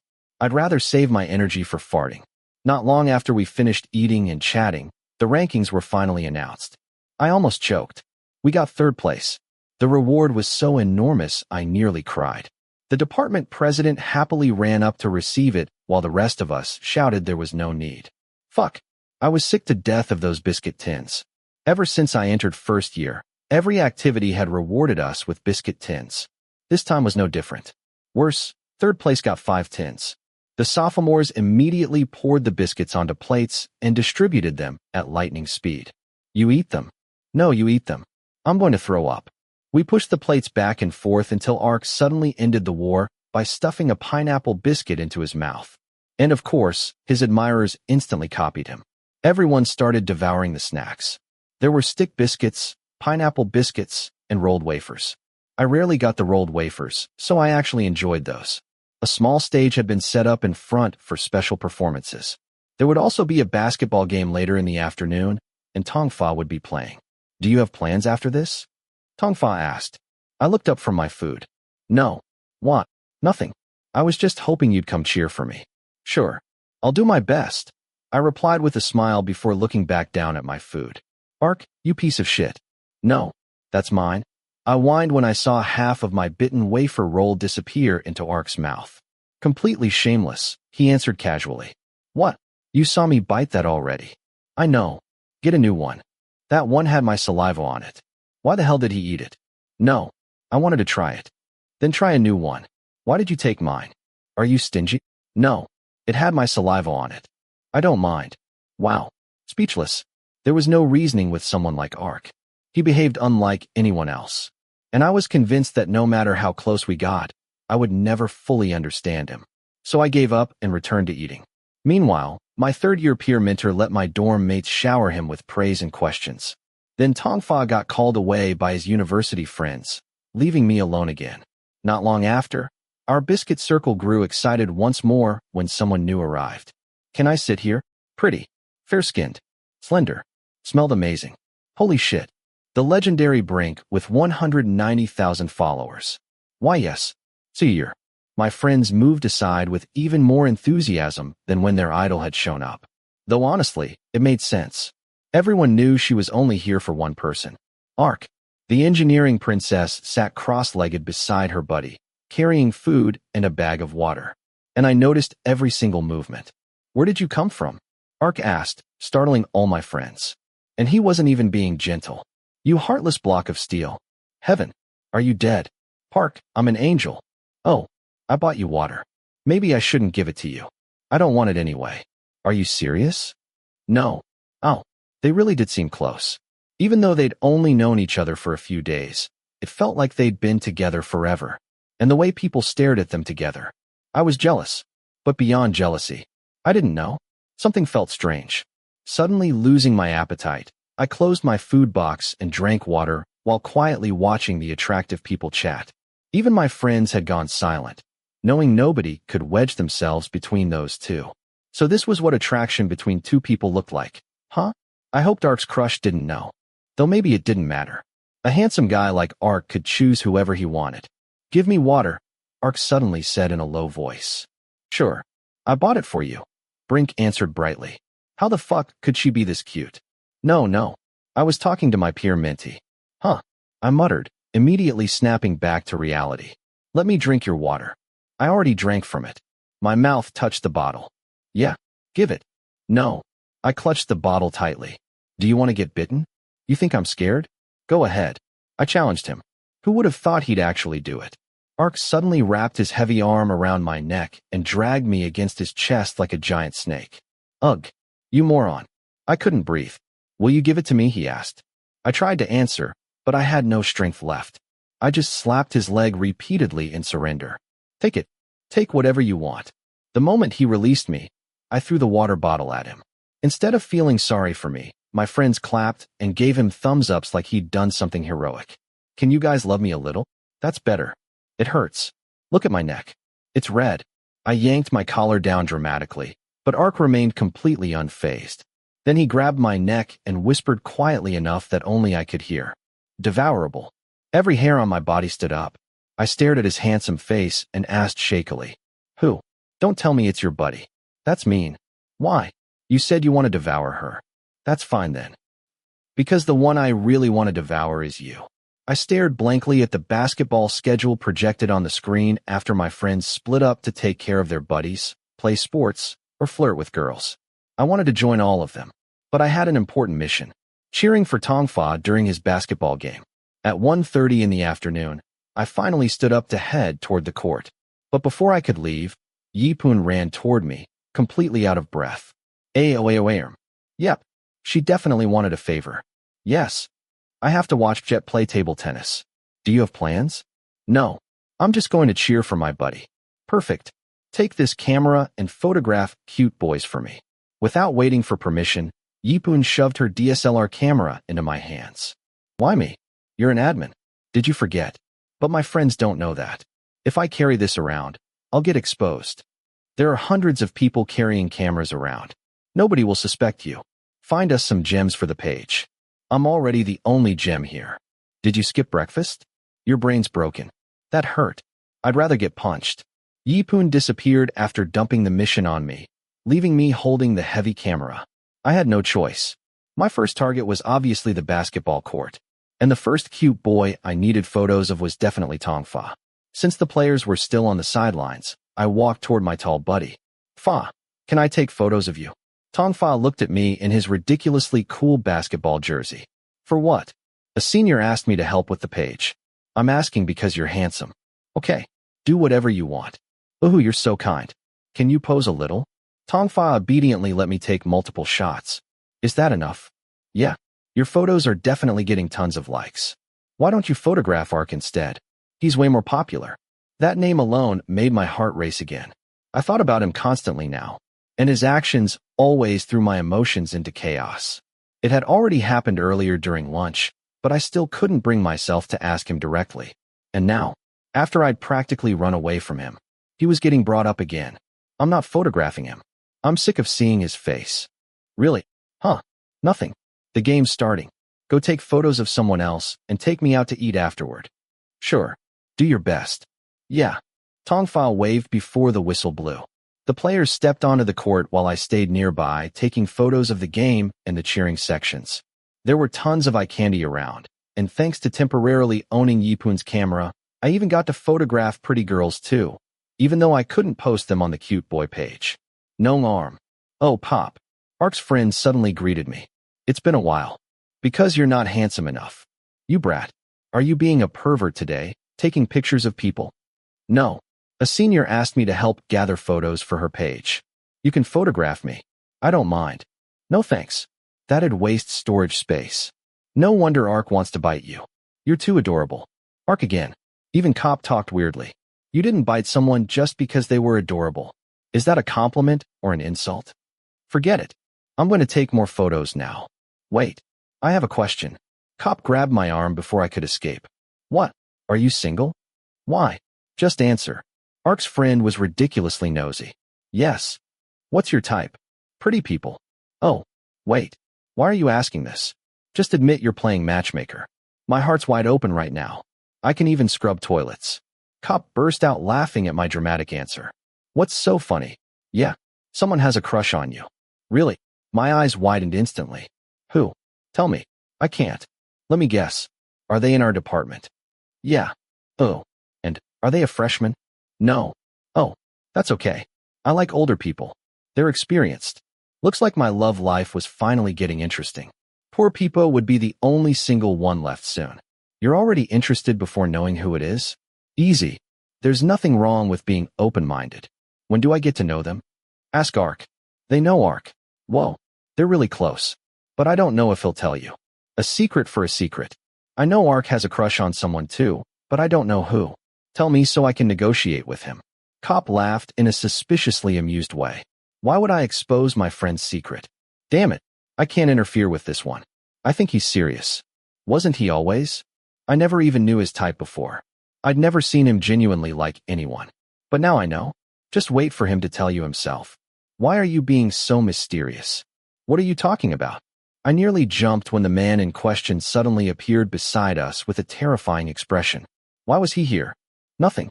I'm leaving. Take care of my known arm. Cop teased casually. Before I could process it, Ark instantly snapped back. Whose? Say that again. Mine. Want your ass kicked? No thanks. I don't enjoy being kicked. But I do enjoy your peer Minty. He's squishable. Get the hell out. Known arm. Want to drink cola with us? Cop waved me over. Before I could answer, Ark grabbed my wrist. Is he your dad? Why obey him? You're not my dad either. Why should I obey you? Are you going to be like this? Are you? I mimicked him. You'll regret it. Regret what? You can't even imagine. How scary. I'm terrified. Go already. You're annoying. Cop finally walked away, leaving Ark glaring at me like he wanted to murder me. I wasn't talking about you. We were just talking about basketball, photos, the cute boy page, stuff like that. Suspicious. Not at all. You're suspicious. Whoa, the cheerleaders from the other universities are super handsome. I need photos for Paipun. I quickly changed the subject and raised the camera, snapping multiple pictures. But wait. Move. Ark stepped directly into frame, blocking my targets. You can photograph me. You hate getting photographed. Move. I'm trying to work. Go ahead. He didn't move. So I walked away instead. The game intensified. Tongfa scored multiple three-pointers while the crowd screamed for him. I adjusted the shutter speed and aimed the camera carefully to capture the perfect shot. But, Ark, you son of a bitch. The background blurred because the camera focused on him instead. Move. Or I'm taking your pictures for the page. Sure. Don't test me. I'm not. Go ahead. You have permission today. I couldn't believe those words came from the superior prince himself, the man who usually guarded his photos like national treasures. I had no idea what game he was playing, but I refused to waste this chance. Stand there. I'm taking your picture. Ark obeyed silently. I raised the camera again. The moment the lens focused on him. Click. He was fucking gorgeous. Even through the camera, my heart raced uncontrollably. We saw each other almost every day. We were both guys. We were in the same gear code. And yet, he still affected me this badly. I honestly couldn't imagine how insane his admirers would go if they were standing where I was. Did you get it? Ark asked. Why yeah? Let me adjust the lighting. Cop talked about me, didn't he? Oh, I didn't ask. He brought you up himself. What did he say? He said you'd never been serious about anyone until now. That's hard to believe. Why? I thought you were a playboy. A handsome guy who could pick anyone he wanted. Doesn't your heart flutter for your pretty buddy? Someone else makes my heart flutter. Click. I snapped another picture while searching for a better angle. I'm happy for that person. What's there to be happy about? What do you mean? That person doesn't know. Then tell them. Can I say it to the camera? Go ahead. I like you. Click. My finger pressed the shutter automatically. On the camera screen, Ark was smiling brighter than I'd ever seen before. Bright enough to give me a heart attack. Even though, he wasn't saying it to me. Breathe in. Breathe out. The basketball game ended with Chiang Mai's victory. The camera strap hung around my neck while I scrolled through dozens of photos. Almost all of them were Ark. Yipun was going to kill me. Ark still lingered beside me like some haunting ghost. Even when Tongfa returned to the sidelines, the superior prince refused to leave. No arm, I'm starving. Let's go eat, Tongfa said, soaked in sweat but still ridiculously handsome. Let me come too. I'm hungry. Sure. Arm, go wait by the car. I need to talk to your buddy. Okay. Without questioning him, I obeyed. 10 minutes later, Ark walked back to the parking lot alone. Park, where's Pfa? The seniors needed him. Should we wait? No. Let's eat together. Just the two of us. I see. Okay. I'll buy him snacks later. Yeah. Another meal passed with Ark driving me insane the entire time. We ate, argued, and looked through the photos together before he drove me back to the department building for the evening activities. Tonight's surprise event was a music festival. The engineering rock band from our department was preparing backstage, while a third-year folk band performed opening songs. Tonight was carefree. Tomorrow we'd return to normal academic life. So we were supposed to absorb as much happiness as possible while we still could. My dorm mates swayed along with the music, singing loudly. Ark hung out with his friends. Everyone spent time with their people. Wanting to find my own person, I asked around. Has anyone seen Pfa? No, but he ate with Yo and the others after the game. Didn't he help the seniors? That was during break time, idiot. What about you? Why didn't you take care of your buddy? You left him eating with other people. You suck. Sand shook his head dramatically while dancing. Park said. I stopped mid-sentence as realization suddenly hit me. I'll be right back. Arm, where are you going? I'm going to talk to my peer mentor. I pushed through the flashing lights and loud music toward the corner where Ark stood with his friends, arms crossed. The moment he spotted me, he walked toward me. We met halfway. Park. What? What did you say to my buddy? My friends told me he ate with someone else because I didn't take care of him. Nothing. Be honest. I told him you felt uncomfortable taking care of your buddy and wanted to eat alone with me. Ugh. I knew it. How could you say that? Fa must have been hurt. How do you know? I don't. I'm going to apologize to him. Stay here. I'll come back and deal with you afterward. Whatever. Hurry back. Just wait. I pointed at him threateningly before spinning around and disappearing into the crowd. The loud music made it almost impossible to hear anyone, making it difficult to find Tong Fa. Thankfully, he answered my call after a while, and after several chaotic minutes, we finally managed to locate each other. It's time to go all out. Whoa, are you ready? Yeses. I can't hear you. Are you ready, engineering students? Yeses. FWIP. The lights suddenly went dark while the crowd screamed louder than ever. The music blasted around us, making conversation nearly impossible, but I still had to apologize. Hey, I'm sorry about today. For what? For leaving you to eat with other people. I didn't know Park would say that. What did you say? Tong Fa leaned closer, unable to hear. I repeated myself slowly. I found out what Park told you. You did. Tong Fa looked slightly surprised. Yeah, I didn't want to eat alone with Park, and I wasn't uncomfortable taking care of you. Do you really know what he told me? Tong Fa asked carefully. Yes. You don't. I do. Park told me. What did he say? He said I told him I was uncomfortable eating with you. He didn't say that. What did he say? #%, carat dollar at percent dollar carat. Can you say it again? I can't hear you. The music suddenly exploded louder. The singer's voice drowned everything out. Tong Fa repeated himself several times, but I still couldn't make out a single word. Eventually we gave up and waited for the song to end. 3 minutes. Not too long. Finally, silence. What did Park tell you? He said, stay away from my person. I immediately spun toward the voice. Park stood only inches away from me, expressionless, sharp-eyed, and completely serious. I couldn't believe he'd actually said it. That single sentence answered every question in my heart. How many times had he called me his person already? I'd lost count. Chapter 11. I leaned my back against the headboard, listening to the shower running for nearly 10 minutes. Everyone was exhausted from the engineer friendship festival, so we all returned to the dorm without a wrap-up assembly or group games like the previous nights. Sand jumped into the bathroom first. I guessed it was taking forever because he was busy singing love songs with all his emotions. As expected from someone falling head over heels. I bet he would have video called the nursing princess if he wasn't showering. RRRR. The ringtone drew my attention away from the guy in the shower and toward the name on the screen. The moment I saw who it was, my brain shut down completely. I felt an excitement I'd never experienced before. I didn't even know what to say after picking up the call. Answer the phone, dumbass. The ringtone's about to crack the toilet, Sand scolded, sticking his wet-haired head out from the bathroom. He refused to continue showering until I answered it. Yeah, I'm doing it. Why are you hesitating?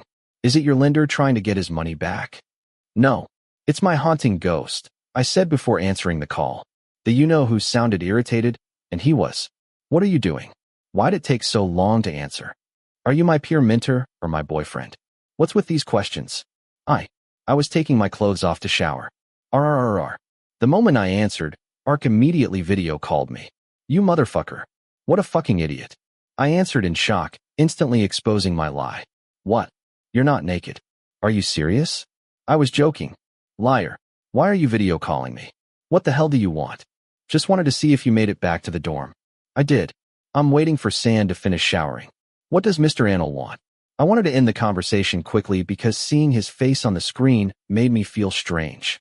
Sometimes I honestly didn't know how to act around him. I was going to ask about my photos.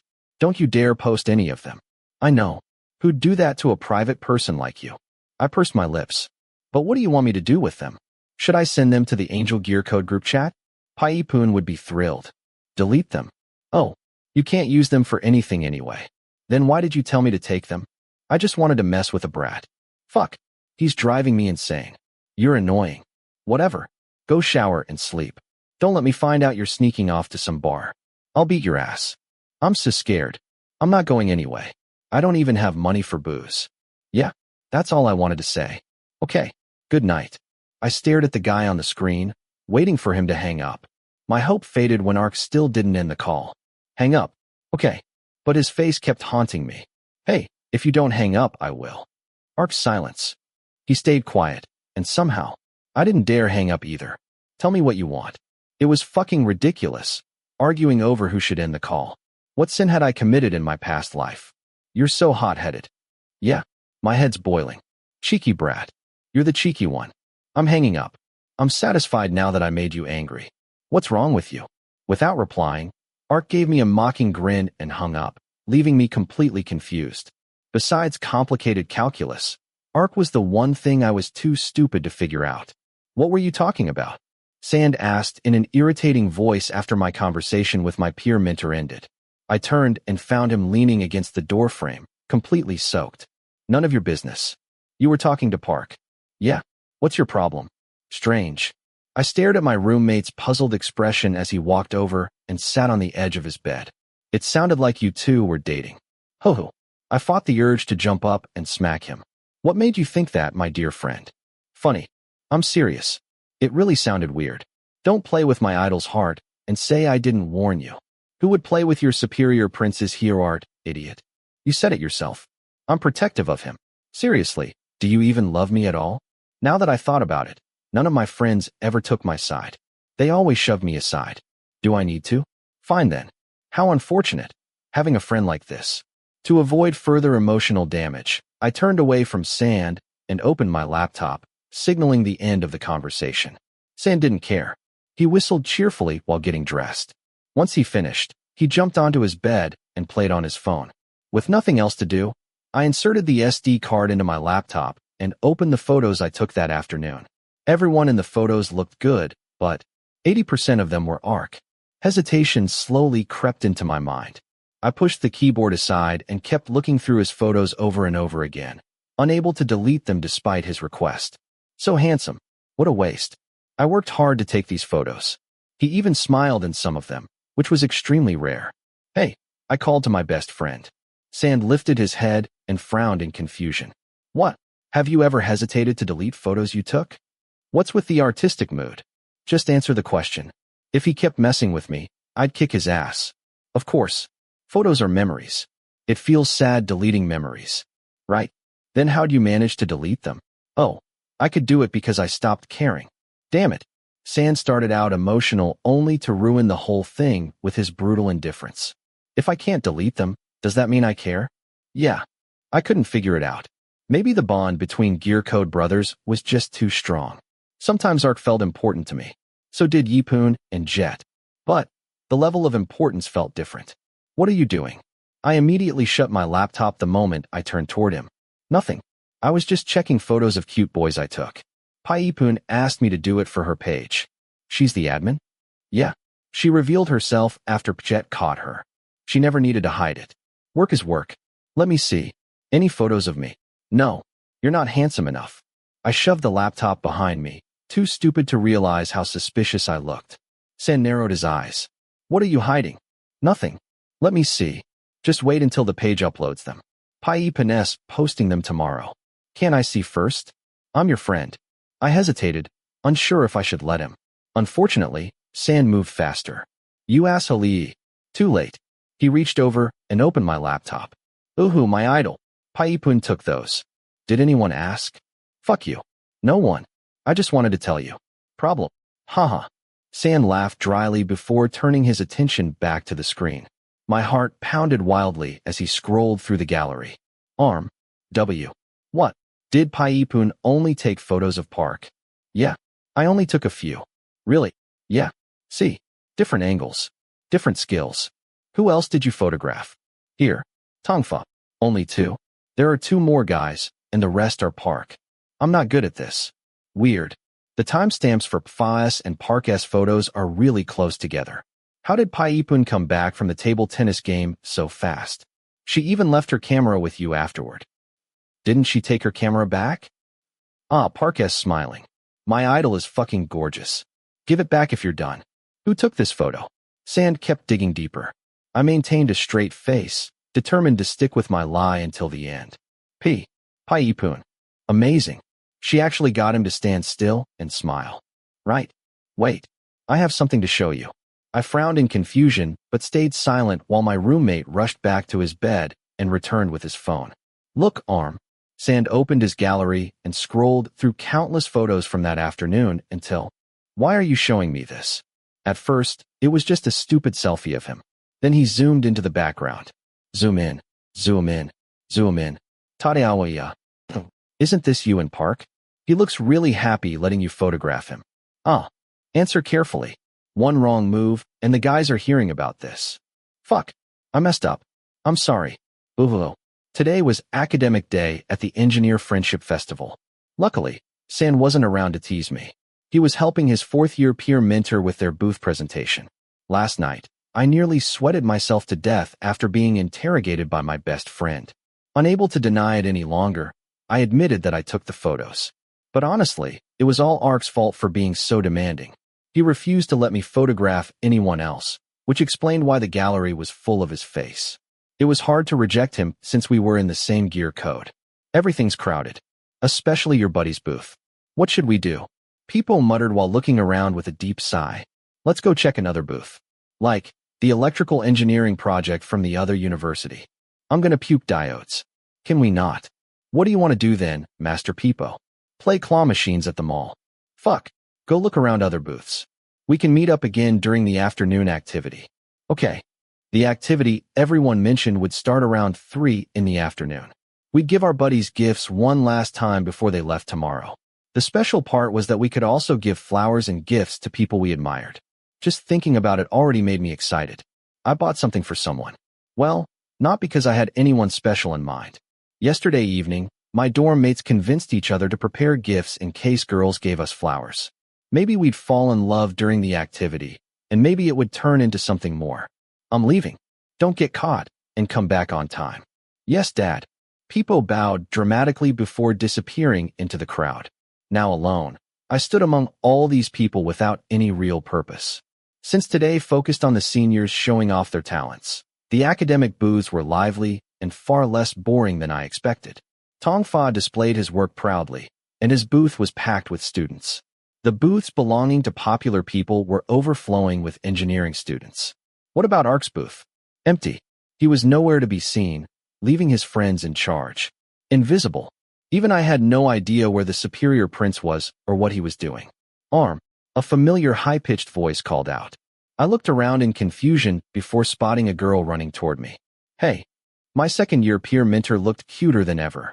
Maybe she was trying to test her popularity or make Jet jealous for fun. Did you bring my camera?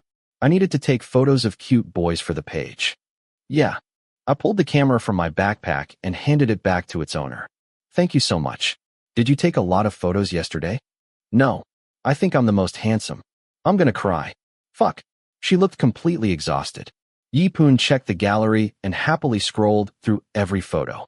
I felt relieved because all the photos of Ark were gone. Deleted from the camera. Not from my computer. We're definitely getting tons of likes from these. Thanks. Yi-Poon turned off the camera and shoved it into her Louis Vuitton bag, which she once claimed was a high-quality fake. Did you buy anything for your buddy? Yeah. Prepare yourself for this afternoon. For what? Ugh, for flowers and gifts. My peer mentee is super handsome. You're definitely getting a lot of admirers. Oh, I felt shy, but denying it would be lying. You're exaggerating. I should have acted more humble, but Yi-Poon could see right through me. Don't embarrass the Angel Gear Code. We compete every year to see who gets the most gifts. Jet won last year. I was devastated because I lost by only 2 gifts. Oh, what about Park? Gone. I don't even know if he'll show up today. Okay then. So where are your friends? Why are you standing here like an idiot? Yi-Poon teased again. We split up to look around. I don't know where to go. Can I stick with you for a few hours? I once thought about flirting with her, but ended up becoming her peer mentee instead. Time to use the privilege. See you, year. My loneliness disappeared instantly because Yipun never stayed still. She took endless photos, stuffed us with food, and introduced me to students from other universities until I became completely exhausted. When it was almost time for the activity, she finally let me return to the dorm to get my things. Peepo carried 10 plushies back to the dorm. One was for his buddy, and the rest were for girls. San sat on the edge of his bed, counting money to buy flowers for girls. Ugh, this idiot. Did he forget he was talking to the nursing princess? As for me, I prepared something for Tongfa, and another thing for someone else. I had no idea what girls liked, and I was terrible at buying gifts. I simply chose a bag from a store yesterday because my best friends insisted girls would love it. I trusted them. You think she'll like a Hello Kitty bag? I asked again while we walked out of the dorm toward the activity area near the department building. Yeah, girls love cute stuff, Peepo confirmed, while Sand added his vote of confidence. Right. Okay. I trust you guys. You better hurry. We'll meet at the department building. Aren't you coming with? Before I could finish, my attention was completely stolen by the tall guy standing ahead. Ark had parked by the sidewalk outside the dorm as if he were waiting for someone. How'd you get here? I asked while walking toward him. My friends immediately disappeared in another direction. By car. Right. Obviously he didn't fly here. I didn't see you at the department building. I thought you were sleeping in your apartment. Why would I sleep? There's an activity today. I can't believe it. I heard you skipped it last year. What a know-it-all. Well, I'm smart and handsome, I said proudly. All engineering students had to wear workshop shirts today. Ark wore a brand new one, while I wore the shirt he gave me on his birthday. Honestly, I look pretty cool. What's that? Ark asked. I lowered my gaze toward the items in my hands. Oh, a gift for my buddy. This bag. No, this one's for a girl. I'll give it to whoever gives me flowers. They won't like that kind of bag. How would you know? He crushed my hopes instantly. It looks stupid. Ugh. Emotional damage. Just give the gift to your buddy. I spent money on this. It was expensive. Fine. I'll hold on to it for you. Get in. I'll give you a ride. The younger one had to obey the older one. Seeing no reason to argue, I got into the car. Ark drove me to the department building while carrying the Hello Kitty bag. It's time for today's highlight. Are you excited, Geisis? Yees. Where are the engineering students ready to confess their love? Woo-woo. Woo-hoo. The MC hosted the activity from the stage. Her special talent was speaking non-stop without breathing for several minutes. Even professional hosts would have lost to her. The department band performed for nearly an hour before the gift exchange officially began. The academic booths instantly transformed into confession spaces. Flower stalls lined the area with all kinds of styles and promotions. Roses and daisies sold the best. The truly extreme people bought marigold garlands. I pulled out my phone to call Tongfa, but he showed up first, with someone beside him. Fa. Hey, you look lonely. My eyes drifted toward the guy beside him rather than the speaker. He was fucking adorable. Yeah, he was a guy, but some guys were just adorable. Let's introduce everyone first. This is June, a sophomore. June, this is Arm, the one I told you about. The introductions were quick and simple. Hey, June. I remembered the gift I'd prepared. I got something for my buddy. This is the coolest wallet in the world. I honestly had no idea what to buy, so I just picked the coolest looking wallet in the store. Thank you. This is for you. Tongfa accepted the wallet before handing me a brown paper bag. I peeked inside, hoping for a stack of cash. My dream shattered instantly when I saw a bottle of pomegranate juice tied with a ribbon. Fuck my life. Thanks a lot. I almost cried. I hated pomegranates. This one's from my significant other for you. Huh. Tongfa handed me another paper bag before I could recover from my confusion. This time, I almost cried for real. Inside was a shirt with the words, "Everything is bright except your future." Daoeon. My life truly couldn't get worse. I bought it because it was funny. Do you like it? The guy beside Tongfa asked. I froze speechless. My boyfriend's asking if you like it, Tongfa clarified, snapping me back to reality. Holy shit. Tongfa's significant other was a guy. Tongfa's significant other was a guy. Tongfa's significant other was a guy. And he was fucking cute. Oh my god. I like it. Well, you never told me you were dating someone. I was completely shocked and insanely curious. My eyes darted back and forth between my buddy and his boyfriend. Even though I wasn't familiar with him, I could tell from his workshop shirt that he attended the nearby university a few stations away. I meant to tell you before, but never got the chance. I introduced June to Ark yesterday. He wanted to meet you too. What does that have to do with Park? That guy was ridiculously possessive. It got annoying, so I introduced my boyfriend to clear things up. Oh, did you two fight? Forget it. I hated endings like that. Without getting any more answers, I chatted with the couple and learned more about them. The guy's name was June Mithuna, a second-year student. He and Tongfa had a meet-cute at last year's Engineer Friendship Festival. I didn't know whether it was fate, coincidence, or just a small world, but somehow they managed to fall in love despite living 600 kilometers apart. Distance didn't weaken their feelings at all. We're heading off now. Looks like a lot of people are going to give you flowers. I won't stay and steal the spotlight. It was nice meeting you. See you later, Tongfa said with a smile. I smiled back. Thank you. It was nice meeting you too. Hope we see each other again. You too, June. We will. I watched them disappear into the crowd. Love really had nothing to do with gender. It knew no boundaries. Watching how cute and compatible they were made me wonder. If this kind of love ever happened to me, would I run away from it? Or accept it? Whoa, I brought you flowers. An excited voice reached my ears. I rolled my eyes as my second-year peer mentor suddenly appeared and hung a marigold garland around my neck. I mean, the smell was overpowering. I'm the first because I want to be your number one. No one's gonna approach me with this marigold garland around my neck. What? I'm giving you points here. Thanks. Now I kinda wanted to win. Unfortunately, my competitors were the campus prince, the engineering princess, and the unbeatable superior prince. Basically the fucking Avengers. Good luck, Nong Arm. I'm rooting for you. Same to you. Don't make Pchet jealous. He better be. I enjoy it. Yipun grinned before disappearing into the crowd again.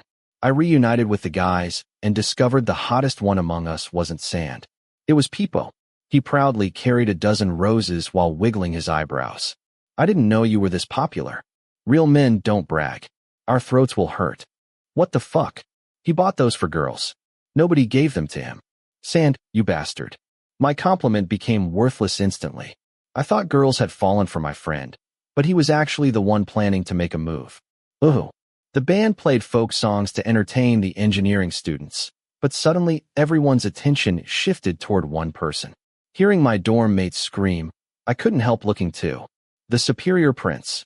Park Kaiawea. Ark walked into the activity area and instantly stole every spotlight. This time was different because he carried a massive bouquet of red roses. Hope immediately sparked in countless hearts. The question was, who was the unlucky person getting them? Whoa, look at him. Peepo gritted his teeth in excitement. I stared at Ark's every movement. He looked fucking handsome and tall in his workshop shirt and favorite jeans. But what was with that Hello Kitty bag? It completely ruined the image. I wanted to curse him out because it was the bag I bought for a girl. He stole it just like that. I'm buying myself a Hello Kitty bag tomorrow, Yo declared beside us. I understood Ark was my dorm mate's idol, but that didn't mean they needed to copy everything he did. Open your eyes. How is a Hello Kitty bag cool? Park S walking this way. Shit, I'm nervous, my dorm mates whispered excitedly. Honestly, so was I? I didn't know why. My heart pounded harder and harder with every step the tall guy took. His sharp eyes locked onto my group as he approached closer and closer. Finally, Ark stopped in front of me and held out the bouquet, causing an uproar throughout the entire area. Hold this for me, Ark said calmly. I blinked in confusion. Oh, I quickly accepted the bouquet. So he just wanted me to carry it. Ugh, I totally overthought it. Where'd you buy this? The stall owner near the entrance forced me. You didn't need to make me carry it. Just give it to the person you like. No, just take it back to your dorm. Why don't you confess to your crush? No rush. It'll happen eventually. Ark sounded strangely relaxed. Someone else might steal them away. I already marked them. I'll deal with anyone who dares step in. Brutal. You're so cool, Park. Your bag is amazing. My friend must have been waiting forever to praise his idol, completely forgetting that the bag belonged to me. I stole it from a kid. Lucky kid. No, I wasn't. We're going off to find love. See you at the dorm, Arm. Sand suddenly stopped worshipping Ark and dragged the others away. I nodded and watched them leave. Now I was alone with Ark. You like it? Ark asked once we were alone. Like what? The bouquet. Yeah. Too bad you'll throw it away later. I'm not throwing it away. I gave it to you. Haha. He shoved the bouquet into my arms because he got tired of carrying it. That basically counted as throwing it away. Who gave you the marigold garland? Ark asked while staring at my neck. Paipun. Oh, what about you? Didn't anyone give you anything? Honestly, it felt impossible. Besides the bouquet he was forced to buy, how did he arrive empty-handed? Park. Before he could answer, a group of engineering students from another university approached us. One girl held out a beautifully wrapped gift bag toward Ark, but he rejected her before she could even speak. Sorry, I already received something from the person I like. Okay then. They appeared and disappeared in seconds. Now I understood why he came empty-handed. He rejected everyone. Seriously, how could he act like this? So inconsiderate. She bought that for you. Why are you being so arrogant? Why should I accept things from people I don't feel anything for? Same goes for you. Don't accept gifts from anyone. You're sabotaging single people trying to find love. You already got a bouquet for me. Why do you need gifts from anyone else? It's not the same. What an annoying brat. Oh, give me back my bag. It's mine now. How? It's payment for the bouquet. No. Want me to bite you to shut you up? Whoa. You always threaten to bite me whenever you lose an argument. Are you some kind of feral dog? The feral dog attacked immediately. Ark wrapped his arm tightly around my neck until I could barely breathe. What a jerk, bullying his own peer mentee. After that, my haunting ghost followed me everywhere. Ark trailed behind me non-stop and scared everyone else away. Nobody dared approach either of us. The funniest part was that Ark still carried the Hello Kitty bag, while I carried the giant rose bouquet, even though we both originally intended to give them to someone else. Hey. Sorry. It's crowded. The guy sticking close behind me replied casually. I looked up at him, my head nearly brushing against his sharp nose. I definitely felt it earlier. My hair smells nice. Aren't you worried you'll faint? How could your dirty hair smell good? Don't ruin my confidence. It won't work. Whatever. He smiled dryly. I wanted to sniff my own hair to check if it actually smelled bad, but decided to drop the topic instead. Then I remembered something from earlier. I met Farah's boyfriend. You did? Yeah. His name's June. Super cute. I gave him a thumbs up. But I'm curious. What misunderstanding did you guys have that needed clearing up? Why do you want to know? The tall guy narrowed his eyes. Because I'm naturally nosy. Just a misunderstanding. It's settled now. Were you surprised when Fa introduced his boyfriend to you? No. What about you? I was shocked at first, but I understood. The world kept moving forward. Now that I was older, I realized love and happiness weren't limited to one pattern. Human relationships came in all kinds of forms. If a guy confessed to you, what would you do? My peer mentor acted weird today. I'd see if we're compatible. In bed. What the fuck? Oh, I thought that's what you meant. I'm talking about personalities. Only a certain type of person constantly thought about that kind of thing without shame. What's your type? I already said I like pretty people. If I could choose, I'd rather date a small girl because height was my weakness. Obviously, I wasn't telling Ark that. He'd definitely mock me. I'm talking about boys. That's difficult. You answer first so I can copy you. Who told you to answer a question with another question? Come on. Tell me. It's not nice hiding things from your peer mentee. If you dated a guy, what would your type be? I don't know. I guess I'd look for someone like you. My heart pounded. My face burned. What if you couldn't find someone like me? Then I'd just like you. My head turned into a boiling pot. The temperature rose higher and higher until, boom. If I ever dated a guy, I'd probably choose you too. The Engineer Friendship Festival ended, and life returned to its ugly cycle. Today, the Angel Gear Code gathered to reveal the hottest member based on the number of gifts and flowers received during the festival. As expected, Yipun won first place. Jet came second. Ark and I tied for last because we had nothing. The prince-princess couple comforted us by treating us to friend noodles at a restaurant behind the university before leaving after only a few bites. Ark ended up driving me back to the dorm. But since we'd just eaten, we sat around playing on our phones while waiting for our stomachs to settle. This is insane. I got excited while checking tonight's soccer schedule. I'd been too busy with Engineer Friendship Festival cheer practice lately that I completely forgot Liverpool had an important match tonight. What's insane? You or the match? Ark asked flatly. The match. We're definitely winning this time. You sure? Want some help? You can help. Yeah. Come watch the game at my apartment. I'll definitely go insane. Huh. Insane, huh? Go get your stuff first. Ark really seemed blessed with luck because his teams always won. I wanted to borrow some of that luck by watching the match at the Superior Prince's apartment. Tell your friend you're staying over. No need to bring clothes. You can wear mine. How generous. I stayed at his place once before and caused plenty of trouble, so I felt bad about it. But since he invited me this time, there was no reason to refuse. Liverpool's gonna win if I watch at your apartment, right? Goal after goal. Amazing. Feeling okay now? Let's head to my place. Aren't you letting me stop by the dorm first? Why was he rushing so much? The match didn't start until 11, and I knew my dorm mates planned to watch it together. Just call one of them. Okay. A few minutes later, I called San to let him know. He understood immediately and only reminded me to take care of his idol. After arriving at his apartment, Ark let me shower first and even prepared clothes for me. When I finished, he told me to wait in front of the TV while he entered the bathroom. What are you staring at? Ew. Why was his crotch bulging like that? I couldn't even imagine how huge it was. Maybe it was a dumbbell. Nothing. I quickly looked away when the tall guy walked out wearing flimsy navy soccer shorts and absolutely nothing else on top. Are you a pervert? Ark walked over and sat beside me on the couch. I wasn't thinking anything. Stop talking nonsense. The match started right on time. At 11 sharp, we sat in front of the TV full of excitement. Will they win? I asked. Of course. Trust me. I trust you. And then I witnessed a miracle. The team that kept losing suddenly played unbelievably well. Liverpool scored within 20 minutes. Ark really was a lucky charm. The game ended with Liverpool unexpectedly winning 3-0. Around 1 in the morning, I followed my peer Minter into his bedroom. Ark's bed was huge and soft. It felt amazing. The lights went out. We lay only inches apart. I closed my eyes and quickly drifted off after such an exhausting day of classes and soccer. But then, fuck. I was trying to sleep, but Ark suddenly threw his leg over me. You're heavy. His leg was ridiculously strong.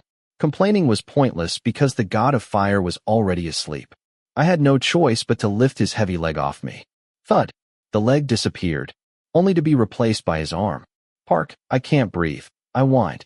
I pushed his arm away, shoved his leg aside, and even kicked his huge body farther from me. Useless. Ark immediately crawled back over and hugged me again. He even buried his face against my neck. Oh, ouch. Don't bite. He was biting me in his sleep. He really was a dog. Hey, that hurts. He moved from my neck to my shoulder. Damn it. Cute. Fucking cute. Ark murmured with his eyes still closed. Who did he think I was, huh? I pinched and smacked Ark until he woke up briefly, only for the whole thing to repeat again moments later. Eventually, I gave up and let the Superior Prince treat me like a body pillow all night long. Last night's match really was insane. I'm going insane too. Shit. My body felt like I'd been crushed by a dozen people. My waist ached from being pinned down all night. I waited until the alarm rang at 6 in the morning before Ark finally opened his eyes beneath the sunlight. I glared at him. You're awake. My peer Minter's first words of the morning sounded ridiculously sweet. So sweet. I almost cried. I hadn't slept at all. Do you remember what you did last night? I sat up and scooted to the edge of the bed. What? You bit me. Look here and here. Wah. I'm covered in red marks. I pointed toward my neck and shoulders, which were filled with reddish bruises. It happened in my sleep. How was that even possible? He was huge like a buffalo. I couldn't fight back at all. I'm never staying at your place again. I'm sorry, okay? No. Whatever. Ark didn't even look concerned. He kicked off the blanket and climbed out of bed. Who was the angry one here? While Ark showered, I sat there sulking. When he came back, I finally got up to move, but Ark stopped me first. He crouched in front of me and looked up questioningly. Does it hurt? His expression completely stunned me. Arm. Let me see. Ark pulled down my collar and carefully inspected my skin. My body heated up instantly, almost enough to cook the bruises. I'm okay now. I'll shower back at the dorm. Shower here. I'll get some ointment. I planned to stay angry all day and curse him with dark magic. But somehow my heart melted instead. Ark tossed me a towel and clothes before walking away. After showering and finishing everything, I stepped out of the bathroom to find the tall guy waving me over. Sit here. He patted the stool in front of the vanity. Why? Just do it. The vanity was completely empty aside from moisturizer and sunscreen. No perfumes. No fancy skincare. How was his skin so smooth? Life was unfair. Don't bite me. Idiot. I sat down while Ark picked up the hairdryer and stared at the buttons in confusion. Was he seriously an engineering student? Do you know how to use that? I just bought it. Never used one before. What did you usually do? Let my hair dry naturally. Then why'd you suddenly buy a hairdryer? In case you stayed over. Funny. Ark ignored me completely and focused on figuring out the machine. Eventually, I couldn't help interfering. That's the cool air button. I never use it though. I just sit in front of a fan. So what now? Do I need a comb? Forget it. I'll do it myself. I reached for the dryer, but Ark pulled it away. I'll do it. Why was he acting so sweet? A fierce and cold guy like the superior prince. Actually doing something like this? I already stopped being mad after you apologized. You don't need to do this. Do I use my fingers or a comb? Was he even listening? No comb. Just use your fingers like this. I demonstrated by running my fingers through my hair from the roots to the ends. Ark copied the motion. Your hair's soft. Obviously. I take care of it properly. I stared at our reflections in the mirror. Me sitting there, and him standing behind me in this weird situation. This was the first time Ark had ever treated me like this. Sometimes, my heart fluttered. Have you ever done this for anyone else? No. Not even your exes? No. I only do this for someone I really like. I'm fucking lucky. Practice a lot. Once you get good at it, you'll definitely win over your crush. I'm looking forward to it. It took around 10 minutes to dry my hair. Once he finished styling it, Ark quietly applied ointment to the bruises on my neck. Does it still hurt? The bite marks had faded, leaving only faint red bruises behind. You must be possessed. Why? You're being nice to me. Unbelievably nice. Like a dream. Can't I be nice to you? You're usually mean. Because you're naughty. I am not. You're talking nonsense. Talking back like this is naughty. No. Naughty. Fuck. Let's just fight. I'm the cute peer mentee of the gear code. Still naughty. Ugh. But I like it. I like you like this so fucking much. Chapter 12. Did my idol give you a ride? My roommate asked as soon as I opened the door. Yeah. Sand was buttoning his student shirt. I was still in Ark's tee and shorts. Well, we weren't in a hurry since the first class started at 10. It also gave my friend time to interrogate me. What happened to your neck? Park moves around a lot in his sleep and accidentally scratched my neck. My friend was as sharp as a hunting dog and always onto me. I couldn't fool him with a ridiculous lie. That was why I revealed half the truth. Being scratched sounded better than being bitten. How was last night? I let out a sigh. At least Sand didn't seem suspicious of the bruises on my neck. Great. Liverpool won. No, I'm talking about my idol. Was he cool while sleeping? You think he looks cool in every position? The double meaning was fucking disturbing. Come on. He's the superior prince. Stupid. Unwilling to bicker anymore, I turned toward the closet and grabbed my student shirt from the hanger. My roommate continued blabbering. Seriously, don't you feel weird about your peer mentor? The question came out of nowhere, catching me off guard. WY. You and Ark have been glued together lately. We're in the same gear code and always hanging out together. What's weird about that? My peer mentors don't do that. People are different. Right? Some people just aren't honest with their feelings. I turned to Sand at those words. He sat on the edge of his bed with a stern expression, his eyes drifting toward the bouquet of withered roses on my desk. What are you looking at? The roses are dead. Throw them away. Mind your own business. Park didn't buy them for you. So what? Would you throw away your idol's flowers? That's different. I admire him, but you don't. Or maybe you have a thing for him. A thing, my ass. He kept pushing that thought into my head, even though we were like brother sis. Why would I have a thing for him? He's my peer mentor. And he's a guy. So, I like girls. So, are you messing with me?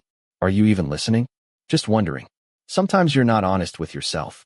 I stayed silent while he continued. Let me ask you something. If Park liked you and you ended up liking him too, would you open your heart and date him? Holy fucking shit. You know that's never going to happen.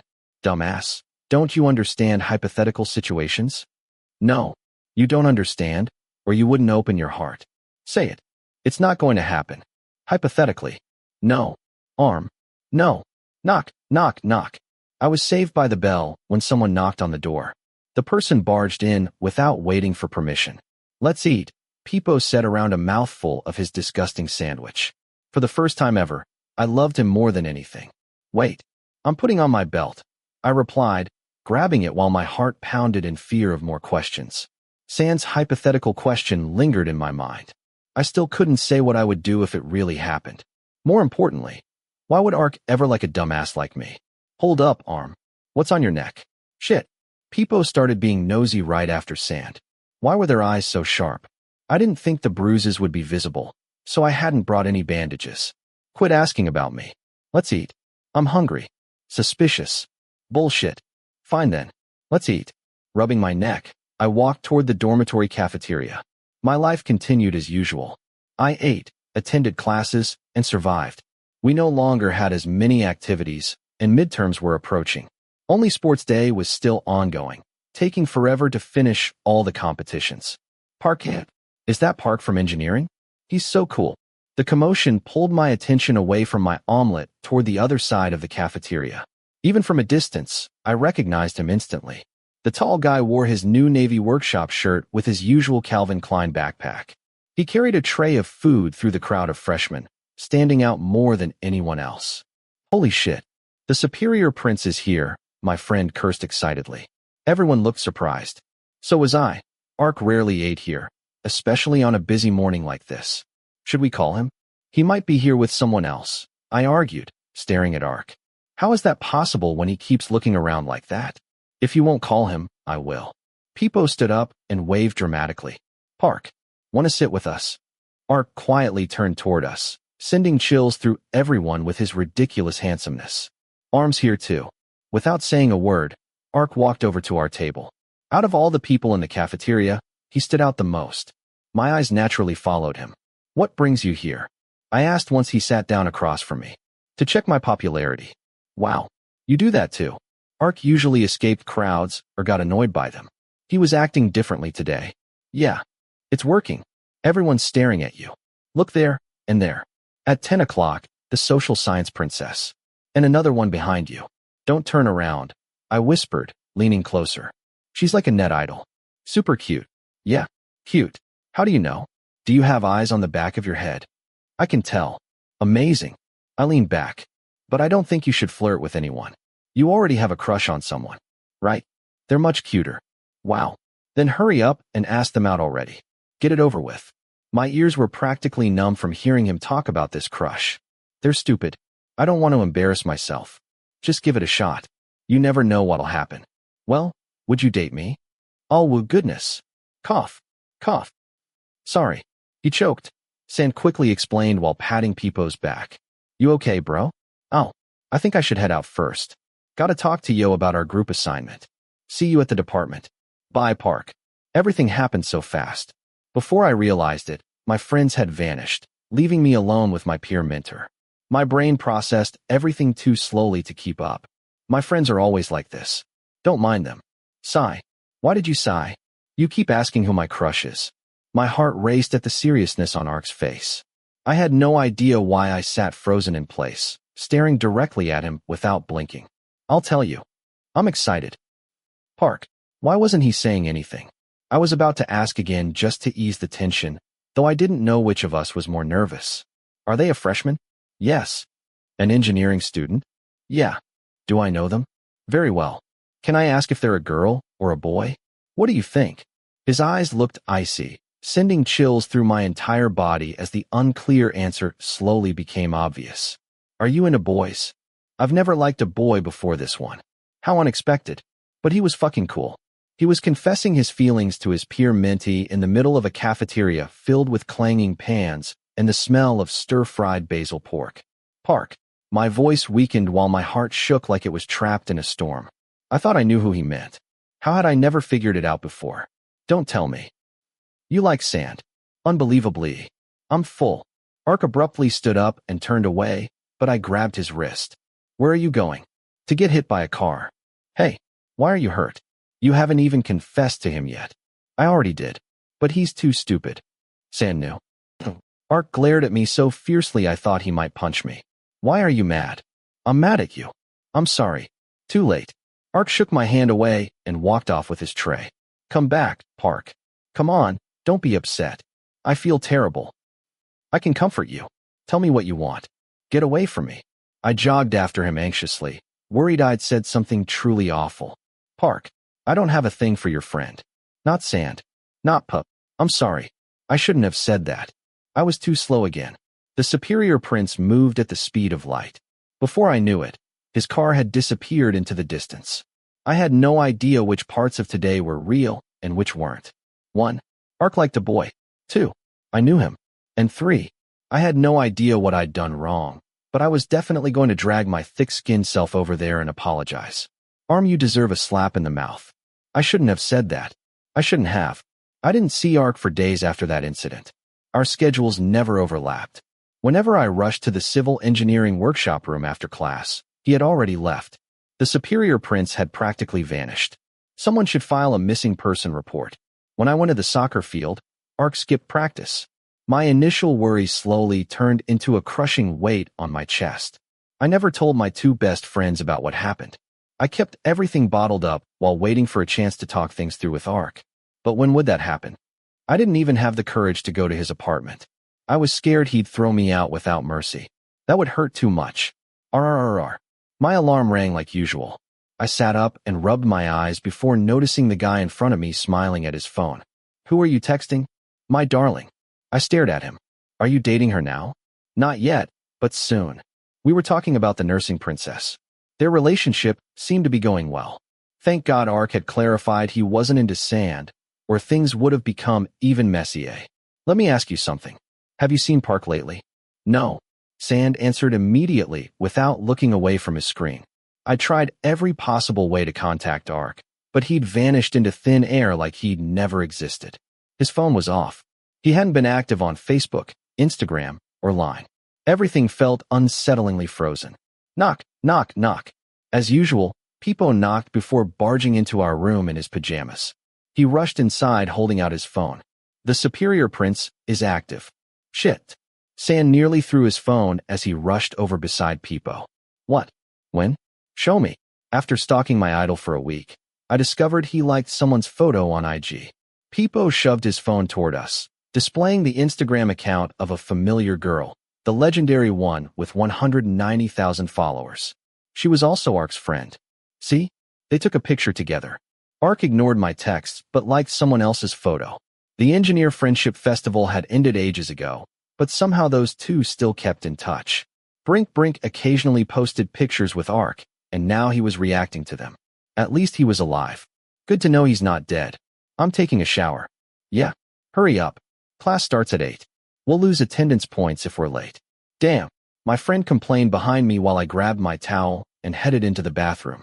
There was this strange emptiness in my chest. My reflection in the mirror looked like a sad puppy. Why was I upset?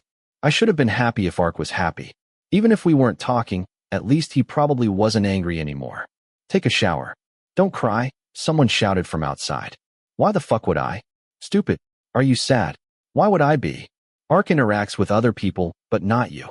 We just happen to be in the same gear code. I don't have any right to feel sad. Not at all. I shouldn't. I turned on the shower and let the water pour over me. I could have filmed a tragic music video right then. The atmosphere that day was gloomy. When I arrived at the department building, my head was already filled with worry. Inside the classroom, Park is dating his buddy from MEU, Deo Weowong. They look perfect together. I'm jealous of her. Come on. Brink is ridiculously cute. I'm jealous of both of them. My trashy friends started the topic, and now the entire department knew about their relationship. What about you, Arm? Do you know anything? Someone poked my shoulder, startling me. Huh? What? Are they dating? I don't know. Text Park and ask him. I'm curious. Okay. I don't know if he'll reply, though. He still hadn't read my messages since that day. Ugh, just thinking about it hurt. Only alcohol could soothe my heart. The classroom was bad enough, but the cafeteria was worse. Paipun. No Arm. Long time no see. Yeah. Can I ask you something? Go ahead. Have you seen Park anywhere? No. Phew, what a relief. At least I wasn't the only one being avoided. We talked on the phone yesterday. He also went drinking with Pjet the other day. What's wrong? Thud. Have you ever fallen from a great height? That was exactly how I felt hearing Yipun's answer. Even in the restroom. Did you see the screenshot? My girlfriend went crazy. What screenshot? The superior prince is dating the engineering princess from MEU. I saw it. They look perfect together. I want a girlfriend like her. You'd need to be reborn as Park first. Ugh. Ark kept being active on Instagram. He uploaded a picture of the sky with a caption that stabbed straight through my heart. Ark_Annel's message. I love my girlfriend so much. Don't flirt with me. She's very possessive. It would have been better if the girl hadn't replied. Brink's message. I'm blushing. Their relationship really seemed to be going well. It wasn't like I expected to be the first person he told. I wasn't that important to him. Still, I wished it was all just a joke between friends. But that was probably impossible. Ark stayed on my mind even while I watched movies. It reminded me of the time he bought me popcorn. I saw Park. I shouted after spotting a tall, broad back in the distance. I immediately rushed toward him. Park, calm down. I'm sorry on behalf of my friend. He made a mistake. Peepo ran after me, apologizing to the stranger while I stood frozen in the middle of the cinema, still holding unclipped tickets. Were your eyes blurry? Yeah. I'd never felt like this before. Now that he was gone, everything felt strangely lonely. I missed Ark. Even during dinner with the Angel Gear Code a month later, I found myself expecting to see my annoying third-year peer mentor. But, order whatever you want. Yipoon was generous as always, though Jet was the one paying. I'll have this. Boiled pork with lime. Anything else? You order for me. I glanced around hopefully. Maybe Ark was just in the restroom or something. Maybe he'd come back and sit beside me like always. What are you looking for, Nongarm? Jet asked after noticing me scanning the restaurant. Unable to hide it anymore, I admitted the truth. Where's Park? Oh, he's not coming. Is he busy? He didn't say. I'm used to him disappearing. Don't mind it. I can't contact him. My voice weakened, causing the couple across from me to stare. He rarely answers calls. Pai-Ipun said she talked to him yesterday. And you drank with him too, Jet. I pouted miserably. I hated myself for acting like this, but I couldn't fake my usual cheerful expression anymore. We just happened to run into each other at the bar.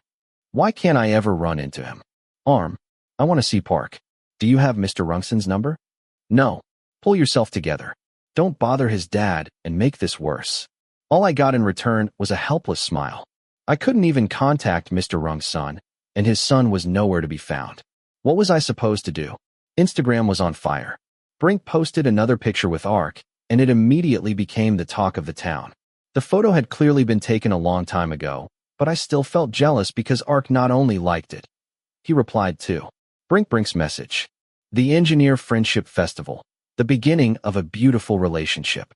Who wouldn't misunderstand that? Anyone reading it would obviously think they were dating. Ark_Annel's message. I look terrible in this picture. Brink's message. At Ark_Annel, you're handsome. Do you even have bad angles? Ark_Annel's message. At Brink, I do when I'm with you. Brink's message. At Ark_Annel, ugh. I'm hurt. I desperately wanted to reply but held myself back because it wasn't my place.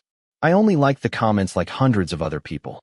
After reading their conversation, I opened Ark's save number and pressed call. The number was unavailable. Maybe he blocked me. Ark had already sent his friends to tell me multiple times not to come to the soccer field, but I kept going anyway. Today was the final practice before the long midterm break and the postponed sports day matches. Nongarm, you came again? Yeah. I didn't come empty-handed either. I brought water, energy drinks, cooling towels, and bandages. My usual spot was the sideline bench. I watched the seniors practice under the blazing heat, sweat soaking their shirts, but there was still no sign of you-know-who. Give me water. Bloom jogged over from the field and held out his hand. Oh, I bought this for Park. Yours is. My friend isn't coming. Why? Is he avoiding me? I don't know. Ask him. How am I supposed to ask him when he refuses to see me? I'll tell him. Really? I smiled instantly. Yeah, I feel bad for the sad puppy. I'm not a puppy. Close enough. So, are you giving me that water or not? I quickly handed it over. The seniors practiced for nearly 3 hours before everyone finally split up. I headed back too. Thankfully, during Ark's disappearance, I still had dozens of his pictures saved on my phone. Whenever I missed him, I looked at them. I still didn't fully understand this feeling, but I knew one thing for certain. Ark was incredibly important to me. Midterms were approaching fast. Study sessions had started a few days earlier. Every day, my dorm mates and I took turns reserving spots at cafes or the library, and then we'd spend the whole day studying there. Nobody woke up early today. We all slept like the dead and only woke up in the evening before heading to the library after dinner. Guy managed to find an empty table, so everyone was thrilled we didn't have to spend hours searching. Lecture notes, stationery, textbooks, physics books, and iPads were scattered across the table while we crammed late into the night. Around midnight, some people wandered off to the restroom while others flirted with girls nearby. A few lost patience and disappeared to play games before returning 2 hours later. But not me. I studied until I completely ran out of energy. 3 in the morning. I was dying of sleepiness. You can barely keep your eyes open. Arm right your will before you die, Sand joked. I weakly waved a hand before collapsing onto the table for a quick 15-minute nap. Apparently, an hour passed. When I finally woke up and checked my phone, I realized I was leaning against someone's shoulder. Still dizzy, I tried rubbing my eyes, but someone grabbed my wrist. Don't rub them. They'll turn red. That voice. That familiar deep voice I hadn't heard in so long. I slowly looked up and blinked repeatedly. My third-year peer mentor sat beside me, the one I'd wanted to see for so long. The moment I realized it was really him, tears instantly filled my eyes. Arm. Wah-ah. Shit. I hated myself for burying my face in his chest and crying like a baby. What a crybaby. You ditched me.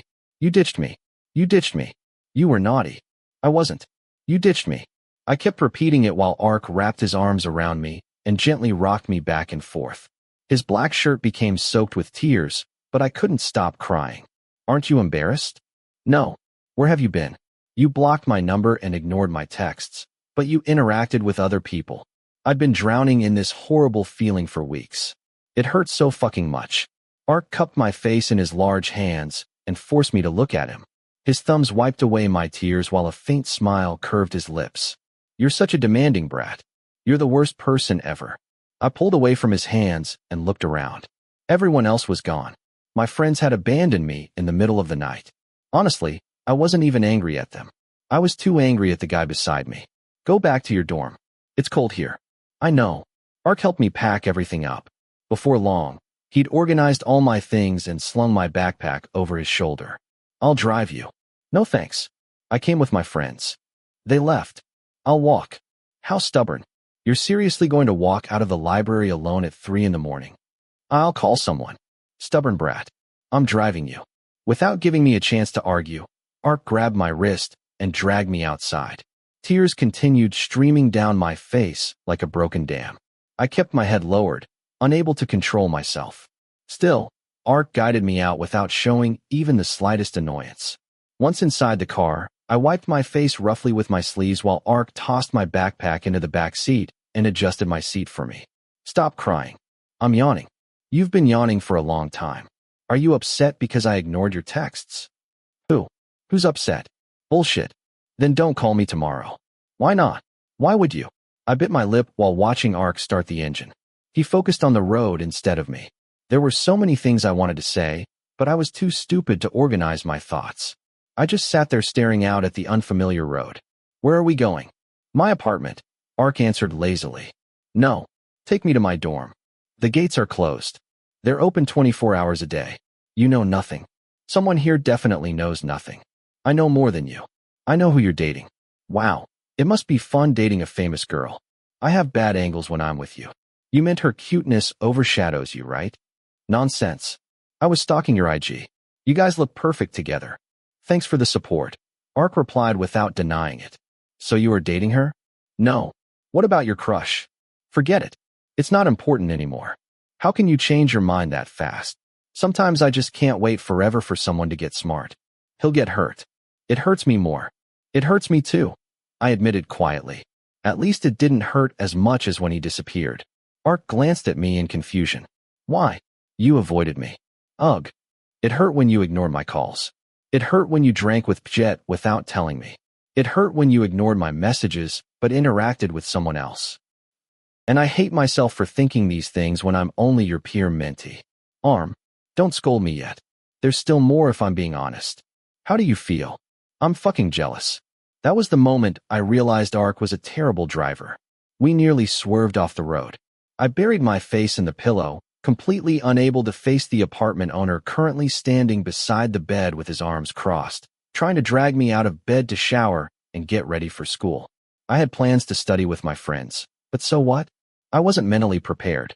How was I supposed to face the superior prince after he discovered his peer Minty had somehow developed feelings for him? Especially when he was supposedly dating someone else. Get up. No. Stop being stubborn. I'm studying with my friends later too. You can leave first. I'll lock the door. You think this is funny? I hid deeper under the blanket. Finally losing patience, Ark ripped it away, threw me over his shoulder, and carried me to the bathroom. Honestly, if he could have tossed me into a dumpster instead, he probably would have. Half an hour later, I sat in front of the mirror like a lifeless doll while the superior prince blow-dried my hair. Look up. I can't look at you. You've always been a fighter. Why are you acting like a loser now? I feel really guilty. I'm sorry. Ark sighed, but said nothing. We ate a late breakfast together in silence. I still couldn't look him in the eye and simply let him drag me around wherever he wanted.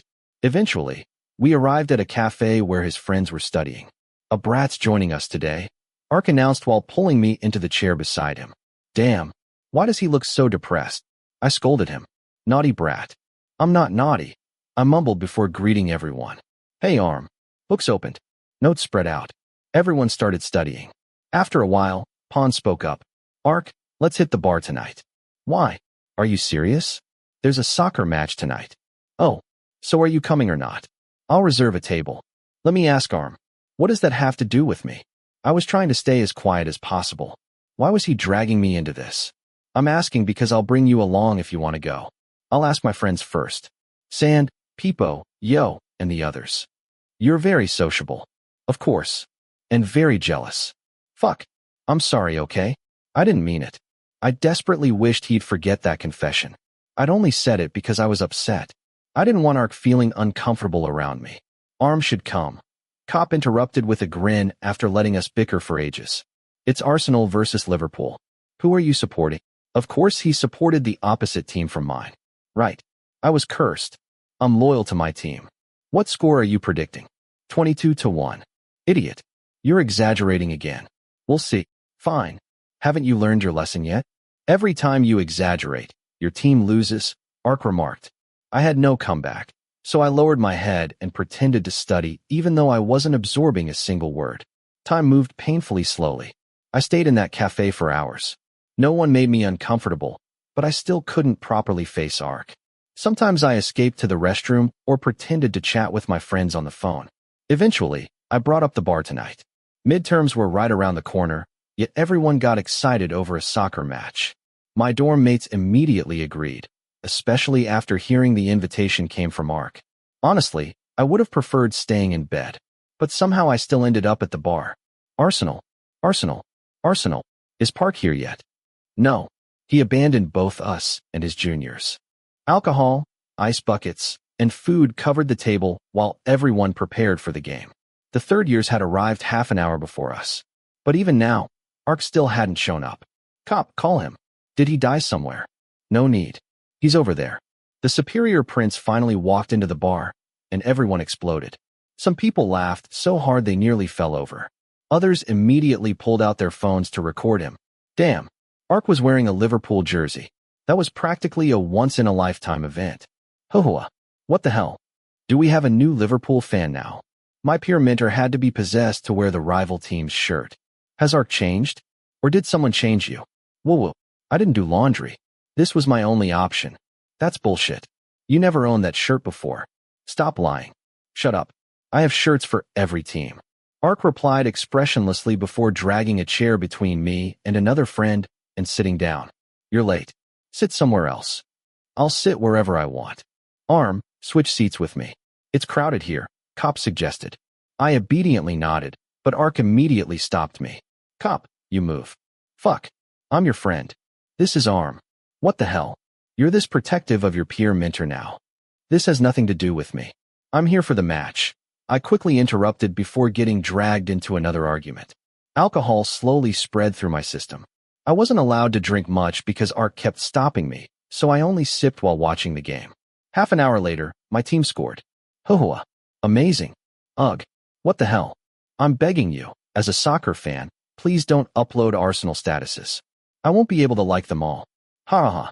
I'll kick your ass, Arm. How scary. I'm terrified. But apparently my curse was real. 10 minutes after I bragged, Arsenal scored again. Whoa whoa. What now? Your happiness didn't last long. I'm confused. My bad luck continued relentlessly. After that, Arsenal scored again and again until the net practically tore apart. Before I knew it, they were leading 3-1. Are you going to cry? Ark whispered. I shook my head. I still had hope. But in the end, Liverpool lost. I couldn't fucking believe it. My 22-1 prediction got obliterated. Everyone mocked me nonstop. Ark got dragged into it too because he wore a Liverpool jersey without caring what anyone thought. Damn it. We lost. Park, I'm sorry. For what? I'm bad luck. You're finally looking at me now? He asked softly. I immediately lowered my gaze again. Well, I'll be back. Ark disappeared toward the back of the bar before I could finish speaking. Even when everyone started leaving, Ark still hadn't returned. So I squeezed through the crowd of soccer fans to look for him. I eventually found him smoking nearby. I'd never seen him smoke before. That alone shocked me. Park. His eyes were half-lidded. I had no idea how much he drank, but the smell of alcohol said enough. I'm leaving with my friends. Are you okay? He definitely didn't look okay. Yeah. Are you drunk? Can you drive? Are you going to drive me? As if. Ask one of your friends. You really don't want to be near me, huh? You won't even look at me. Wow. He became emotional when drunk. Normally, he just drove me insane. It's not like that. Then why won't you look at me?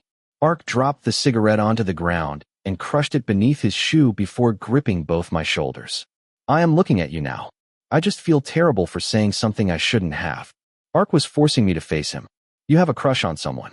You might even be dating several people. Why would you think that? You're dating her. I saw it on IG.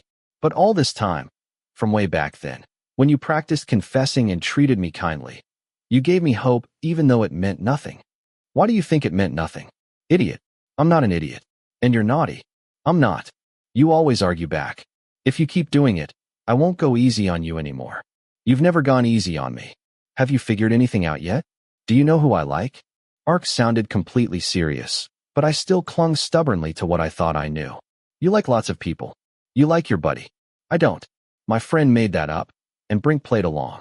His answer stunned me for a second before I protested again. There's still another person. The one you've liked for a long time. You said he's stupid, right? He's a first-year engineering student that I know. How am I supposed to face you while feeling like this?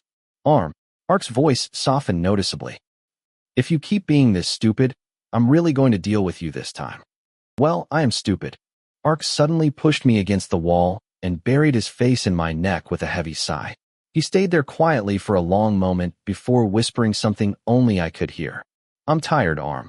You still don't realize I've been flirting with you this whole time. What? I'm hitting on you. When are you finally going to figure it out? Chapter 13. It was hard to believe what I had just heard. It was hard to comprehend, because I had never imagined things would go this far. Despite my inability to process it, Ark somehow brought me to his apartment. My trashy friends definitely loved me, pushing me toward the superior prince, their idol, like an offering to a monk. Visiting my third-year peer mentor's apartment should have felt normal, yet it didn't. I couldn't force myself to feel normal after being shot by Cupid's arrow. My heart was now a complete mess. Why are you looking at me? The low voice asked, startling me. I should ask you. Why are you looking at me? Can't I? No. I wrapped the blanket around myself more tightly as I sat stupidly on the bed. Naughty brat. Ark muttered with a sigh. There was no sign of anger as he continued doing something that completely flustered me. Why are you taking off your shirt? To shower. Do it in the bathroom. This is my place. I can do whatever I want. Yeah, do whatever you want. I thought Mr. Annell would be considerate of me, but no. He went even harder. No. After taking off his shirt, Ark removed his pants and walked around in only his underwear beneath the cool air from the air conditioner. The tall guy spun around, gathered a few things, then headed into the bathroom. I held my breath until I heard the sound of running water before finally inhaling again. What should I do? I had no idea what to do except listen carefully to the man inside the bathroom. Time passed. Go take a shower. I startled again so hard I nearly needed the emergency room. I don't have any clothes. Everything's in my closet. Pick whatever you want, Ark said flatly before getting dressed. He had a ridiculously good body. I wished I were tall like that. If you don't move, I'll strip you and drag you into the bathroom myself. How scary. I jumped out of bed, grabbed a towel and some of my peer mentor's clothes, then dashed into the bathroom. My head was overflowing with confusion and my hands were sweating. Not from fear, but from excitement. I wasn't the type to build walls around my heart, resist love like teenagers in dramas, or obsess over staying single. I'd just never had the chance to be in a serious relationship before. I'd always hoped to date someone kind. Someone who could warm my heart and complete my youth like everyone else seemed to have. But it had never happened. I'd never met anyone who truly clicked with me. And Ark, he was my peer mentor. At first, I had planned to hit on Yipun, but Jet probably would have killed me. Still, that had only been the shallow excitement of seeing someone cute. I had never thought of Ark that way. Ark was basically an alien. Aside from being the superior prince, he was obnoxious. When we first met, it felt like he didn't even like me that much. I had no clue when things changed. Ark started being nice to me. He treated me to meals, took me to movies, and cared about me like the others in our gear code. I admitted I'd been stupid for not noticing the signs sooner. Sometimes he even showed affection out of nowhere. My heart fluttered, but I never dared think too deeply about it.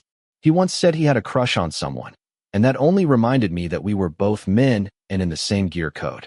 Ark's type, in my imagination, was way too far out of reach for my nearly smooth brain to picture. Just look at me. This height. This appearance. An annoying idiot. Did he use his toes to think? No matter how I looked at it, it still didn't make sense. Knock, knock, knock. The sound at the bathroom door snapped me out of my thoughts. I turned off the shower and shouted in confusion. What is it? You're taking too long. Come out. Who told you to sleep in there? I'm not sleeping. You know I take long showers. As if. My mind was completely occupied by you. If you don't come out in 5 minutes, I'll unlock the door. Deawamam. He had the key. I hurried. I'd been standing there like I was filming a music video, drowning in confusion without actually washing myself. I quickly squeezed shower cream all over my body.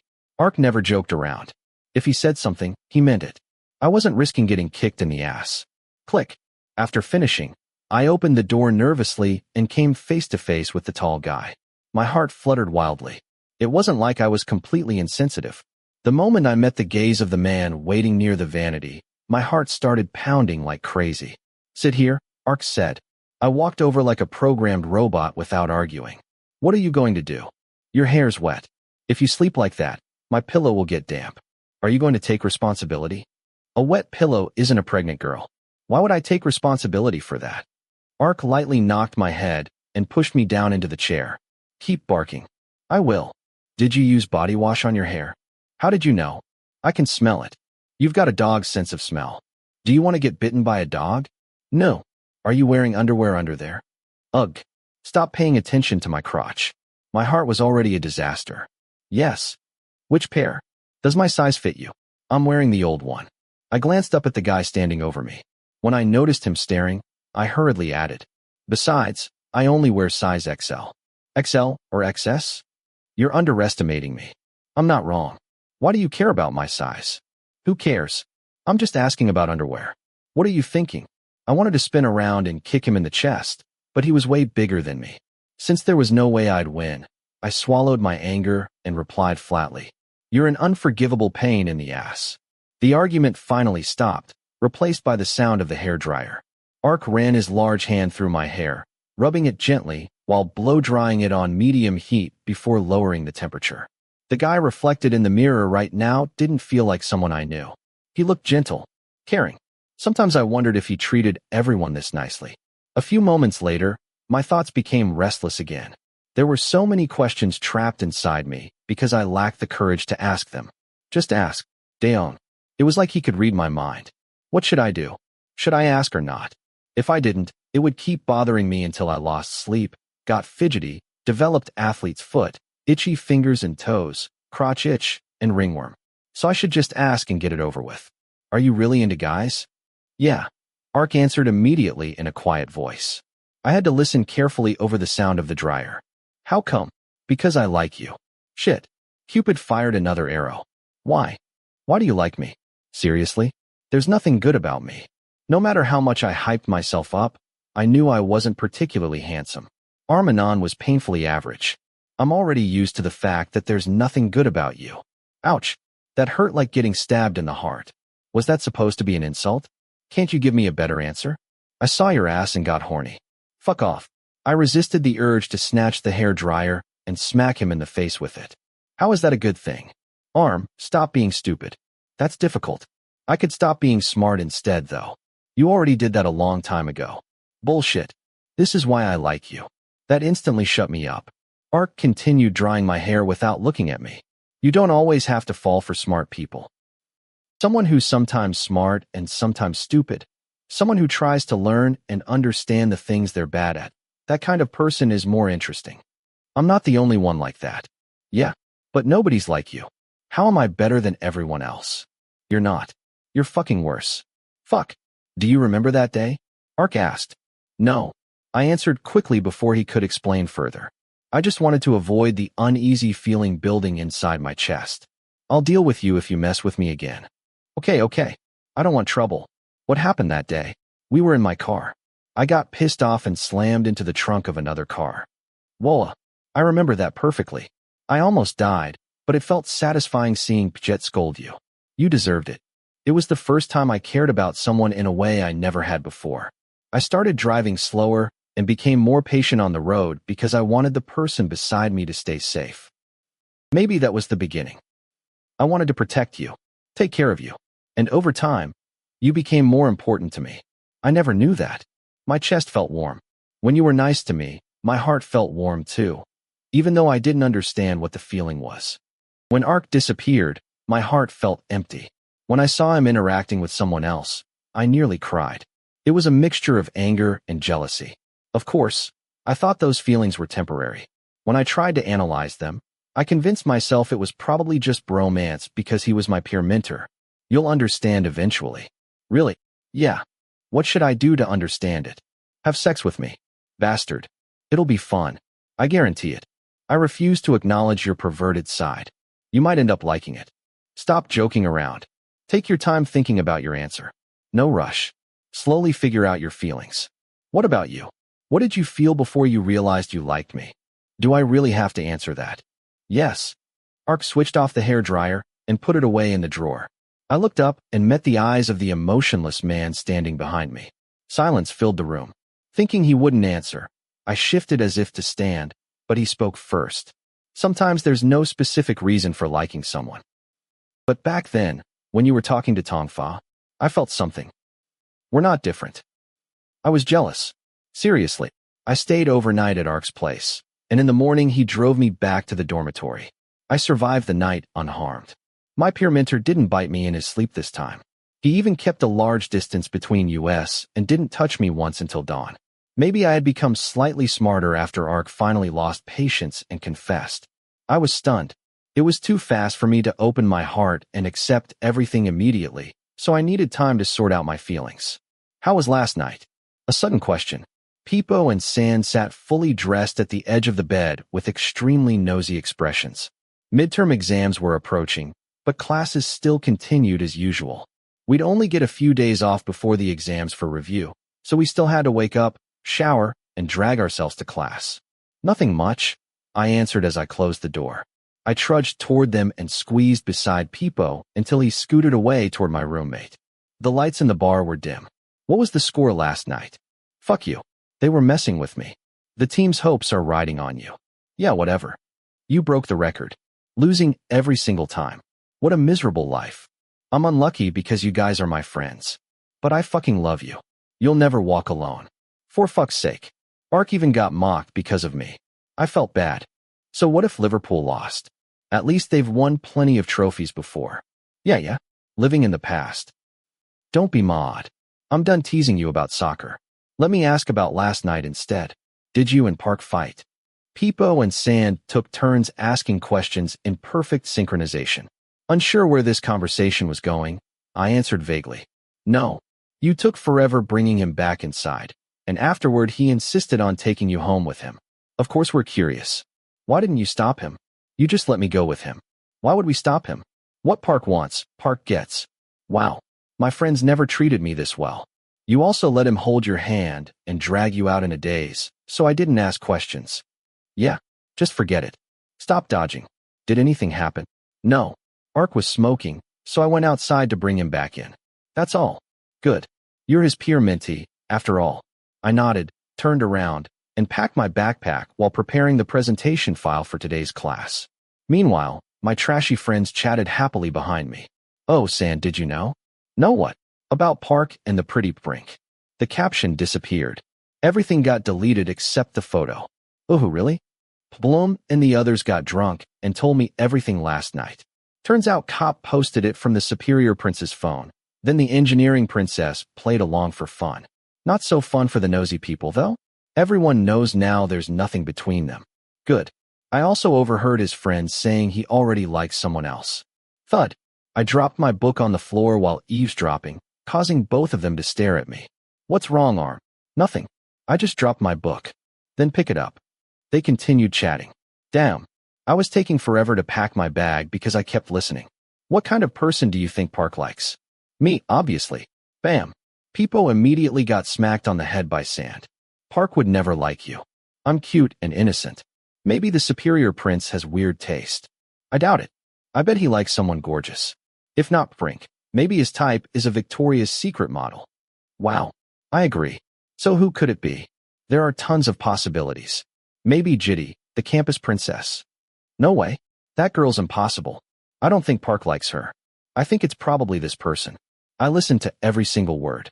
I froze completely, lips pressed tightly together, waiting, but nobody continued. I couldn't help turning around. Their grins sent chills down my spine. Peepo and Sand stared at me silently until I became flustered.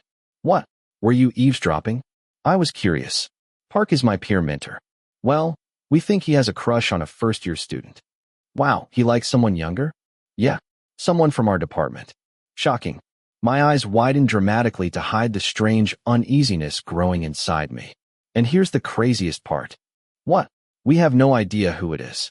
That's it. I got nervous for nothing. I secretly sighed in relief. It wasn't that I wanted to hide anything, but I still wasn't confident about my feelings. I still couldn't completely believe Ark. I mean, it was unbelievable. Hey. What? Do you think Park is capable of loving someone? No. Peepo answered immediately. San chimed in too. You think so? I asked uncertainly. Think about it. A hot guy like him can pick anyone he wants. Cute people, pretty people. From what I heard, his ex even works in showbiz. Whoa, actors are insanely pretty. Why did they break up? Apparently the Superior Prince was too private and didn't want to date publicly, so they split up. Just like that. Go check his IG. It was ages ago, back in high school. The girl tagged him in a photo he never deleted. She's dating someone else now, though. I need to investigate this. This instantly became fresh gossip material for those nosy idiots. Later, after studying, I quietly stalked Ark's Instagram. Oh, I found it. A famous young actress. Beautiful. Popular. Ko, the actress from the Homeox series. The photo didn't have a caption, but their poses clearly showed they were more than friends. How upsetting. I wanted to question myself.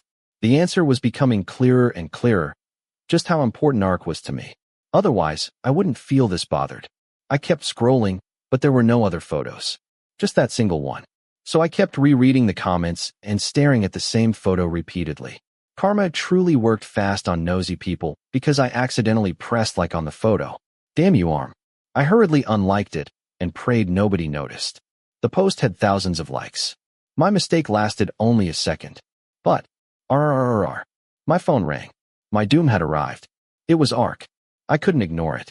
That would look suspicious. Maybe he was calling about something else. Hopefully. I answered while chills ran down my spine. What did you do? What? What did you say? The signal's bad. Are you fucking with me? Why did you like that photo? You were on IG? How did you know? I know everything you do. It was nothing. I just scrolled and. It sucked being born stupid. I couldn't even save myself during a crisis. And, hey, I'm sorry. I had no excuse. For what? I was being nosy. You always are. Unable to argue, I stayed silent and waited for the ticking bomb to explode. Ark scolded me all the time anyway. I should have been used to it already. That photo was taken years ago. We broke up a long time back. She has a boyfriend now, and I don't have feelings for her anymore. I didn't ask. Didn't you want to know? No. I'll tell her to delete the photo. Don't. I don't want you doing that. I accidentally liked it because I was curious. I wanted to see who your ex was and compare myself. What do you think? I can't compete with her. She was beautiful and famous. Anyone would lose. Why would you need to compete with her? You can't even compete with yourself. This asshole. It's still unbelievable that you like me. True. I didn't expect myself to care this much about you either. I've told you many times already. I'm going insane. Another direct attack. Where did Ark learn to say these things? He was terrifyingly straightforward. Hey, am I really that stupid? Yeah, but not as stupid as me. I kept hitting on you, but you never noticed. What an idiot I am. I'm more stupid. We both are. That's why we suit each other. Relax. There's nobody in this world as stupid as us. At that moment, I genuinely couldn't tell whether I should feel happy or depressed about being called stupid. The week before exams was hell. I barely saw any of my peer mentors. Every day was just study sessions with my engineering gang. Give me your student card. Here. I'll be right back. I'm getting a drink. Hurry up. Hey, your student card. Are you studying or not? You son of a bitch. If the rest of you have nothing to do, stay here. I'll go reserve a study room. Guy's voice constantly echoed as he organized everything for us useless pieces of trash. We stood in front of the library, handing over our student cards to reserve a study room. We planned to review multiple subjects today. Everyone skilled in each subject was here. Still, gathering everyone together quickly was impossible. We agreed to meet at 3 in the afternoon, yet some people showed up at 4. In the end, we only started studying at 6. We were definitely getting FS. As expected. Calculus 1, taught by Pak. Round of applause. Clap, clap, clap. Studying together always worked better like this.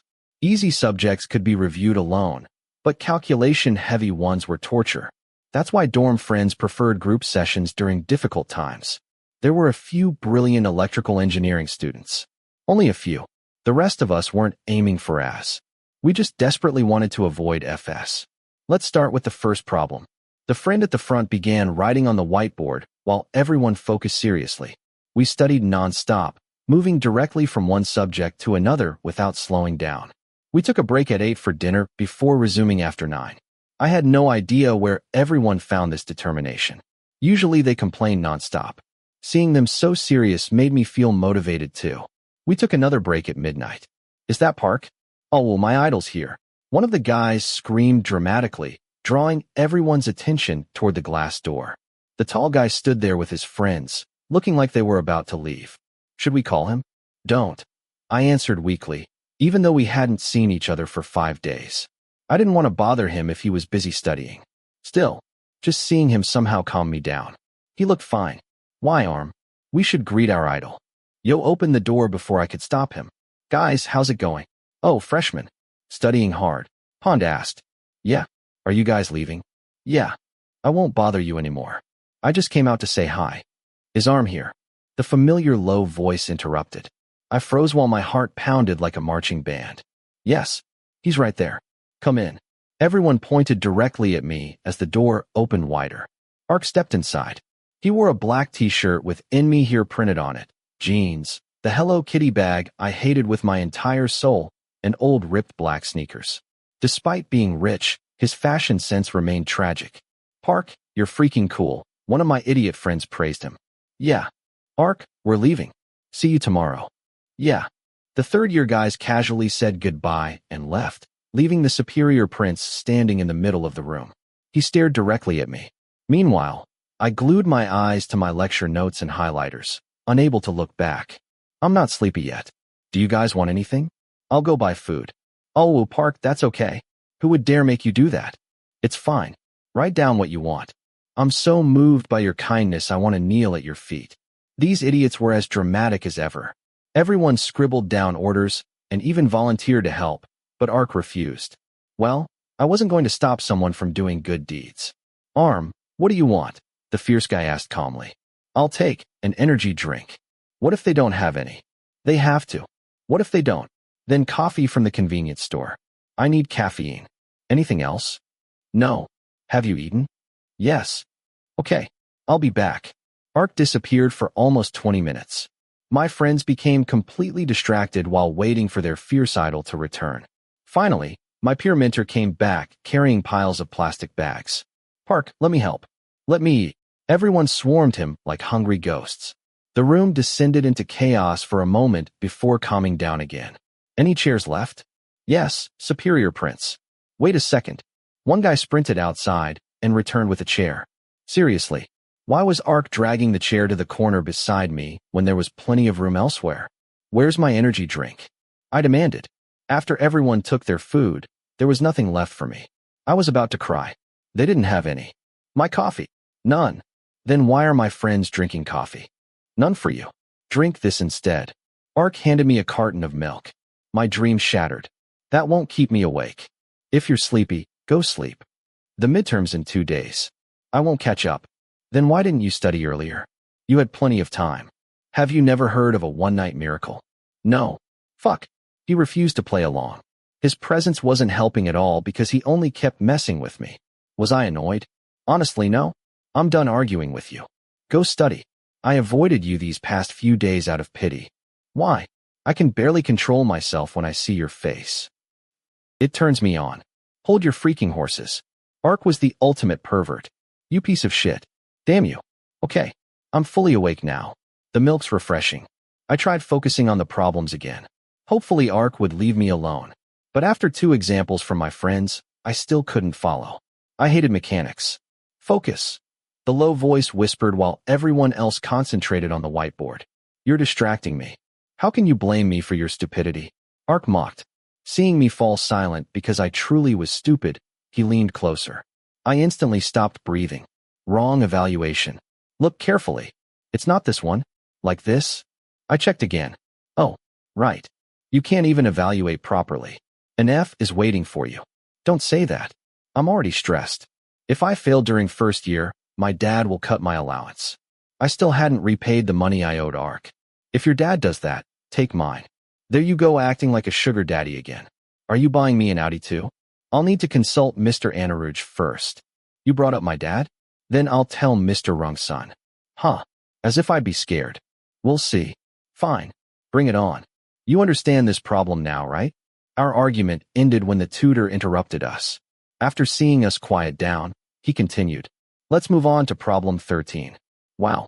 My gang was progressing fast.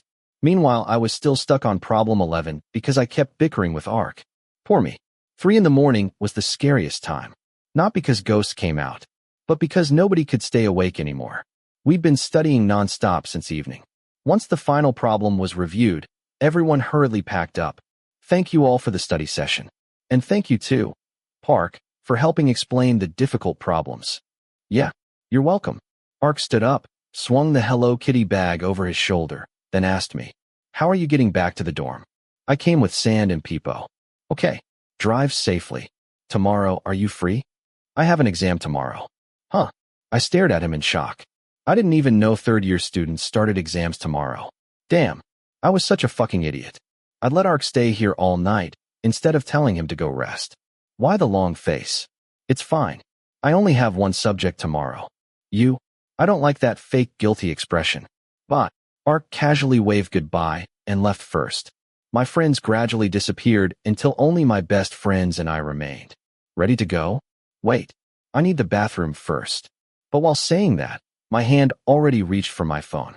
I walked toward the restroom, worried sick about that alien, and called him. Ark answered almost immediately. What? Where are you? In my car. Silence. There were too many things in my head, but I couldn't organize them into words. If that's all, drive safely. Yeah. And you have an exam tomorrow. Don't fall asleep during it. You brat. That made me smile. I stepped in front of the restroom and was about to enter when I noticed someone standing at the sink. What the hell? Didn't he say he was in his car? You're smart. You'll do well. How do you know better than me? I just know. Ark lowered his head so I couldn't see his expression, but I could clearly see his hands. He kept turning the faucet on and off repeatedly. If he broke it, he'd better take responsibility. You too. If you get good grades, I'll buy you dessert. I want French lemon pie. Are you making requests now? Spoil me a little. You've already been nice to me anyway. Ark turned the faucet on, then off again. then on again. Wait until the results come out first. Okay. Well, good night. Thanks for buying me milk. I didn't mean to buy it. I just grabbed it because they were out of energy drinks. Bye. I'm starting the engine now. Ark hung up. The water stopped running as he shut off the faucet. Then the tall guy turned around, and I saw the brightest smile on his face. The fierce superior prince had been smiling a lot lately. Hey, I need to pee. I lied awkwardly. Yeah, same. You said you were in your car. Mind your own business. Okay. What the hell are you staring at? Now he wanted to fight. Nothing. You're a cute pain in the ass. How can a pain in the ass be cute? That's just how you are. But Ark ruffled my hair briefly before walking away. A few seconds later, Peepo and Sand caught up with me. What were you talking about? Nothing. What? I'm just wondering why Park's ears were so red. No idea. What about you, Arm? Sand asked. What's wrong? Huh. Your face is completely red. Do you have a fever? Take care of yourself. Exams are coming. I'm fine. It was just the side effects of talking to someone on the phone. The hellish midterms finally arrived. The first subject was mandatory English. Even though my section only contained electrical engineering students, the exam took place in a massive hall shared with several departments. Around 200 students filled the room. What a crowd. So many students. Yet strangely, I cared about none of them. I think the error correction section is going to kill me. I'm dying too. My stomach's empty, I muttered. My friend instantly snapped back. I seriously want to curse at you. There's still time. Go buy a sandwich. It's too far. Running downstairs will drain all my energy. Forget it. I usually eat my first meal at noon anyway. Nice. Right. I was being sarcastic. Fucking idiot. Ouch. Being called a piece of shit would have hurt less than being called an idiot. Enough already. I'd heard that too many times. Wait. Is that my idol? Yeah. I see him. Shit. The superior prince is here. Guys, Park is here. The noisy screams of these grown men echoed throughout the building.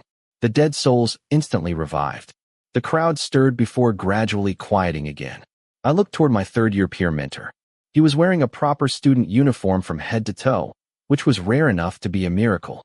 I'd only ever seen him in soccer jerseys and workshop shirts before. Honestly, I'd considered donating clothes to him. Today felt completely different. Did you come here to check your popularity? Every freshman in the building is staring at you. I greeted him after he walked directly toward our group without acknowledging anyone else. I came to check on the one-night miracle kid. Well, just watch. I'm getting an A. This is only the first subject. Can you already predict the future? Again with the sarcasm. So annoying. You give me headaches every time we meet. You make something else ache every time we meet too. My idol's funny. Peepo, you dumbass. Couldn't you see Ark was flirting with me? I was furious.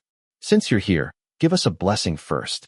Everyone pressed their palms together dramatically. I joined in too. Good luck. Sadhu. Fuck. Students from other departments were staring at us. The next world wonder. Receiving blessings in front of the exam room. After the blessing ceremony ended, everyone resumed chatting while I spoke quietly with my peer mentor. Don't you have an exam? I do. Then why are you here? I told you already. I came to check on you. You did. Now go. You'll be late. My exam starts at 10. Ark paused before looking directly at me. When did you sleep? Why do your eyes look dead? One night miracle. I didn't sleep at all. Ark raised his voice. The vicious expression on his face clearly showed he was angry. I studied everything already, but I stayed up reviewing. Did you eat? Oh, I'll eat after this. I know, but I'm okay. You're unbelievably stubborn. Hey, I'm talented at this. Stay here. I'll be back. Where are you going? To find a stick and beat you with it. I gulped. Even my friends got goosebumps from the sudden shift in his mood. The tall guy pushed through the crowd and disappeared from sight. I had no clue where he went, but it was obvious he was annoyed. Before my friends and I could even decide what to do, Ark returned. Was he the Flash? At this rate, he might fly someday. Eat this. Ark handed me a sandwich while breathing heavily. Why did you go this far? This is my fault. Don't do this. Eat. I'm fine. Eat before your stomach starts hurting. I got angry at myself for troubling him. Unable to refuse, I slowly unwrapped the sandwich and took a bite. Students, come inside. The classroom door opened as the professor called everyone in. Hey, just eat. Let your friends go first. Ark pulled me aside so we wouldn't block the students entering the room. It's too much. I'll throw up if my stomach hurts. Then don't stuff it all in at once. Barely any of your friends have gone inside yet. Here's water. Ark unscrewed the cap and handed me the bottle. Thank you. Don't skip meals again. I know. Only I'm allowed to talk. Shut up and eat. The ham tastes bad. Obviously. I grabbed it randomly. I wanted bacon. Picky brat. Next time. How much was this? I said shut up while eating. Water, please. Fucking naughty. Ignoring his scolding, I gulped down water. After swallowing half the sandwich, I continued eating while nervously racing against time. Only a few students remained outside now. I checked my watch. 3 minutes before the exam started. Arm, calm down. Finish chewing before you swallow. Seriously, was he my peer mentor or a public health officer? 2 minutes left. Naughty brat. Don't talk while eating. Deawayawam. I was about to breathe fire. 1 minute. I chewed like a cow chewing grass, nearly ready to throw up. When I saw the softness in Ark's eyes, I forced myself to slow down until only one bite remained. A huge bite. Too huge. But I'd eat it for him. I bit one half. Then Ark suddenly bit the other half. I froze. My brain instantly became a black hole. While chewing, Ark handed me the water bottle. I accepted it in complete shock before he pushed me into the exam room. You're too slow. Get inside. It's time. Yeah. Do your best. Yeah, you too. Before I could finish, Ark slammed the door shut. The professor stood at the front holding exam papers and answer sheets. Before I sat down, she spoke to me. Show me your student card. Here. She examined the card, then looked back at my face. Are you sick? I touched my cheek and whispered. No. But my chest overflowed with emotion. I could still feel it. For a split second, quick as a blink, our lips had touched, and the warmth still lingered. That exam was easy. Cool. We're definitely getting ass. I finished in 20 minutes. Liar. After the first exam, we had 2 hours before the afternoon subject. Fortunately, it wasn't as difficult as I expected. My friends loudly bragged about how easy it was. Most students left early because the test had truly been simple. We were walking from the 4th floor down toward the cafeteria. Even though I was still full, I silently followed the group. As we passed another exam room on the 3rd floor, we spotted a crowd gathered at the far end of the corridor. The world really was small. We ran into the 3rd-year engineering students again. Whoa, the Angel Gear code. Someone nearby squealed excitedly. I ignored everyone and continued walking behind my friends. Just give up already. Someone here is dying from heartbreak. What the hell? These people were like hungry ghosts begging for merit. Arm. I looked around. Arm. Oh, hey. It was Ark's friends. Cop, Bloom, and Pond. But the superior prince himself was nowhere to be seen. Done with your exam? They asked. I stopped beside them and motioned for my friends to continue toward the cafeteria first. Yeah. Haven't you guys started yet? No. 10 more minutes. Good luck. You too. And don't skip meals again. Our friend got teased nonstop because he ran downstairs to buy food for you. I frowned at first before realizing what they meant. I didn't mean to. Next time I'll scold myself more. How the hell are you going to fight yourself? Ignoring that, I glanced around discreetly searching for someone. Looking for Ark? Oh, maybe not so discreet after all. No, I was just wondering why he's not here when the exam's about to start. He forgot something in his car. Oh, the professor's calling us in. We should go. What about Park? He'll be right back. I nodded and watched them enter the exam room with their bags. 9:57. Once all the 3rd-year students entered, the hallway became silent. But my heart wasn't calm at all because Ark still hadn't returned. If you were late to certain exams, you'd be marked absent. I absolutely didn't want that happening to Ark. Without thinking, I pulled out my phone and called him. The ringtone played for a while before he finally answered. Park, I'm outside your exam room. The professor's already handing out papers. Where are you? If you're late, they'll mark you absent. I know. Hurry up. I'm seriously worried. Are you okay? I'm fine. AR, what's taking so long? Should I go explain to the professor? Relax. It's not a big deal. I don't know if your friends already told the professor. Wait, answer me first. Where are you? I'll run over there. Or maybe I can check in for you. No, our student cards are different. Arm, listen. You're the one not listening to me. I am. But give me a second. I'm already in the exam room. Huh, I'm already inside. It felt like some invisible force kicked me off a cliff. Then suddenly, the door opened. I nearly collapsed in relief when the superior prince stepped outside. Why didn't I see you? I pouted, holding back tears. I entered through the other door. I didn't see you either. That sucks. What a crybaby. We need to talk after this. I didn't mean to, I muttered weakly. I was worried about you. I wouldn't have panicked like that if you weren't important to me. I know. You don't. Arm. Why wouldn't I understand how the person I love this much feels?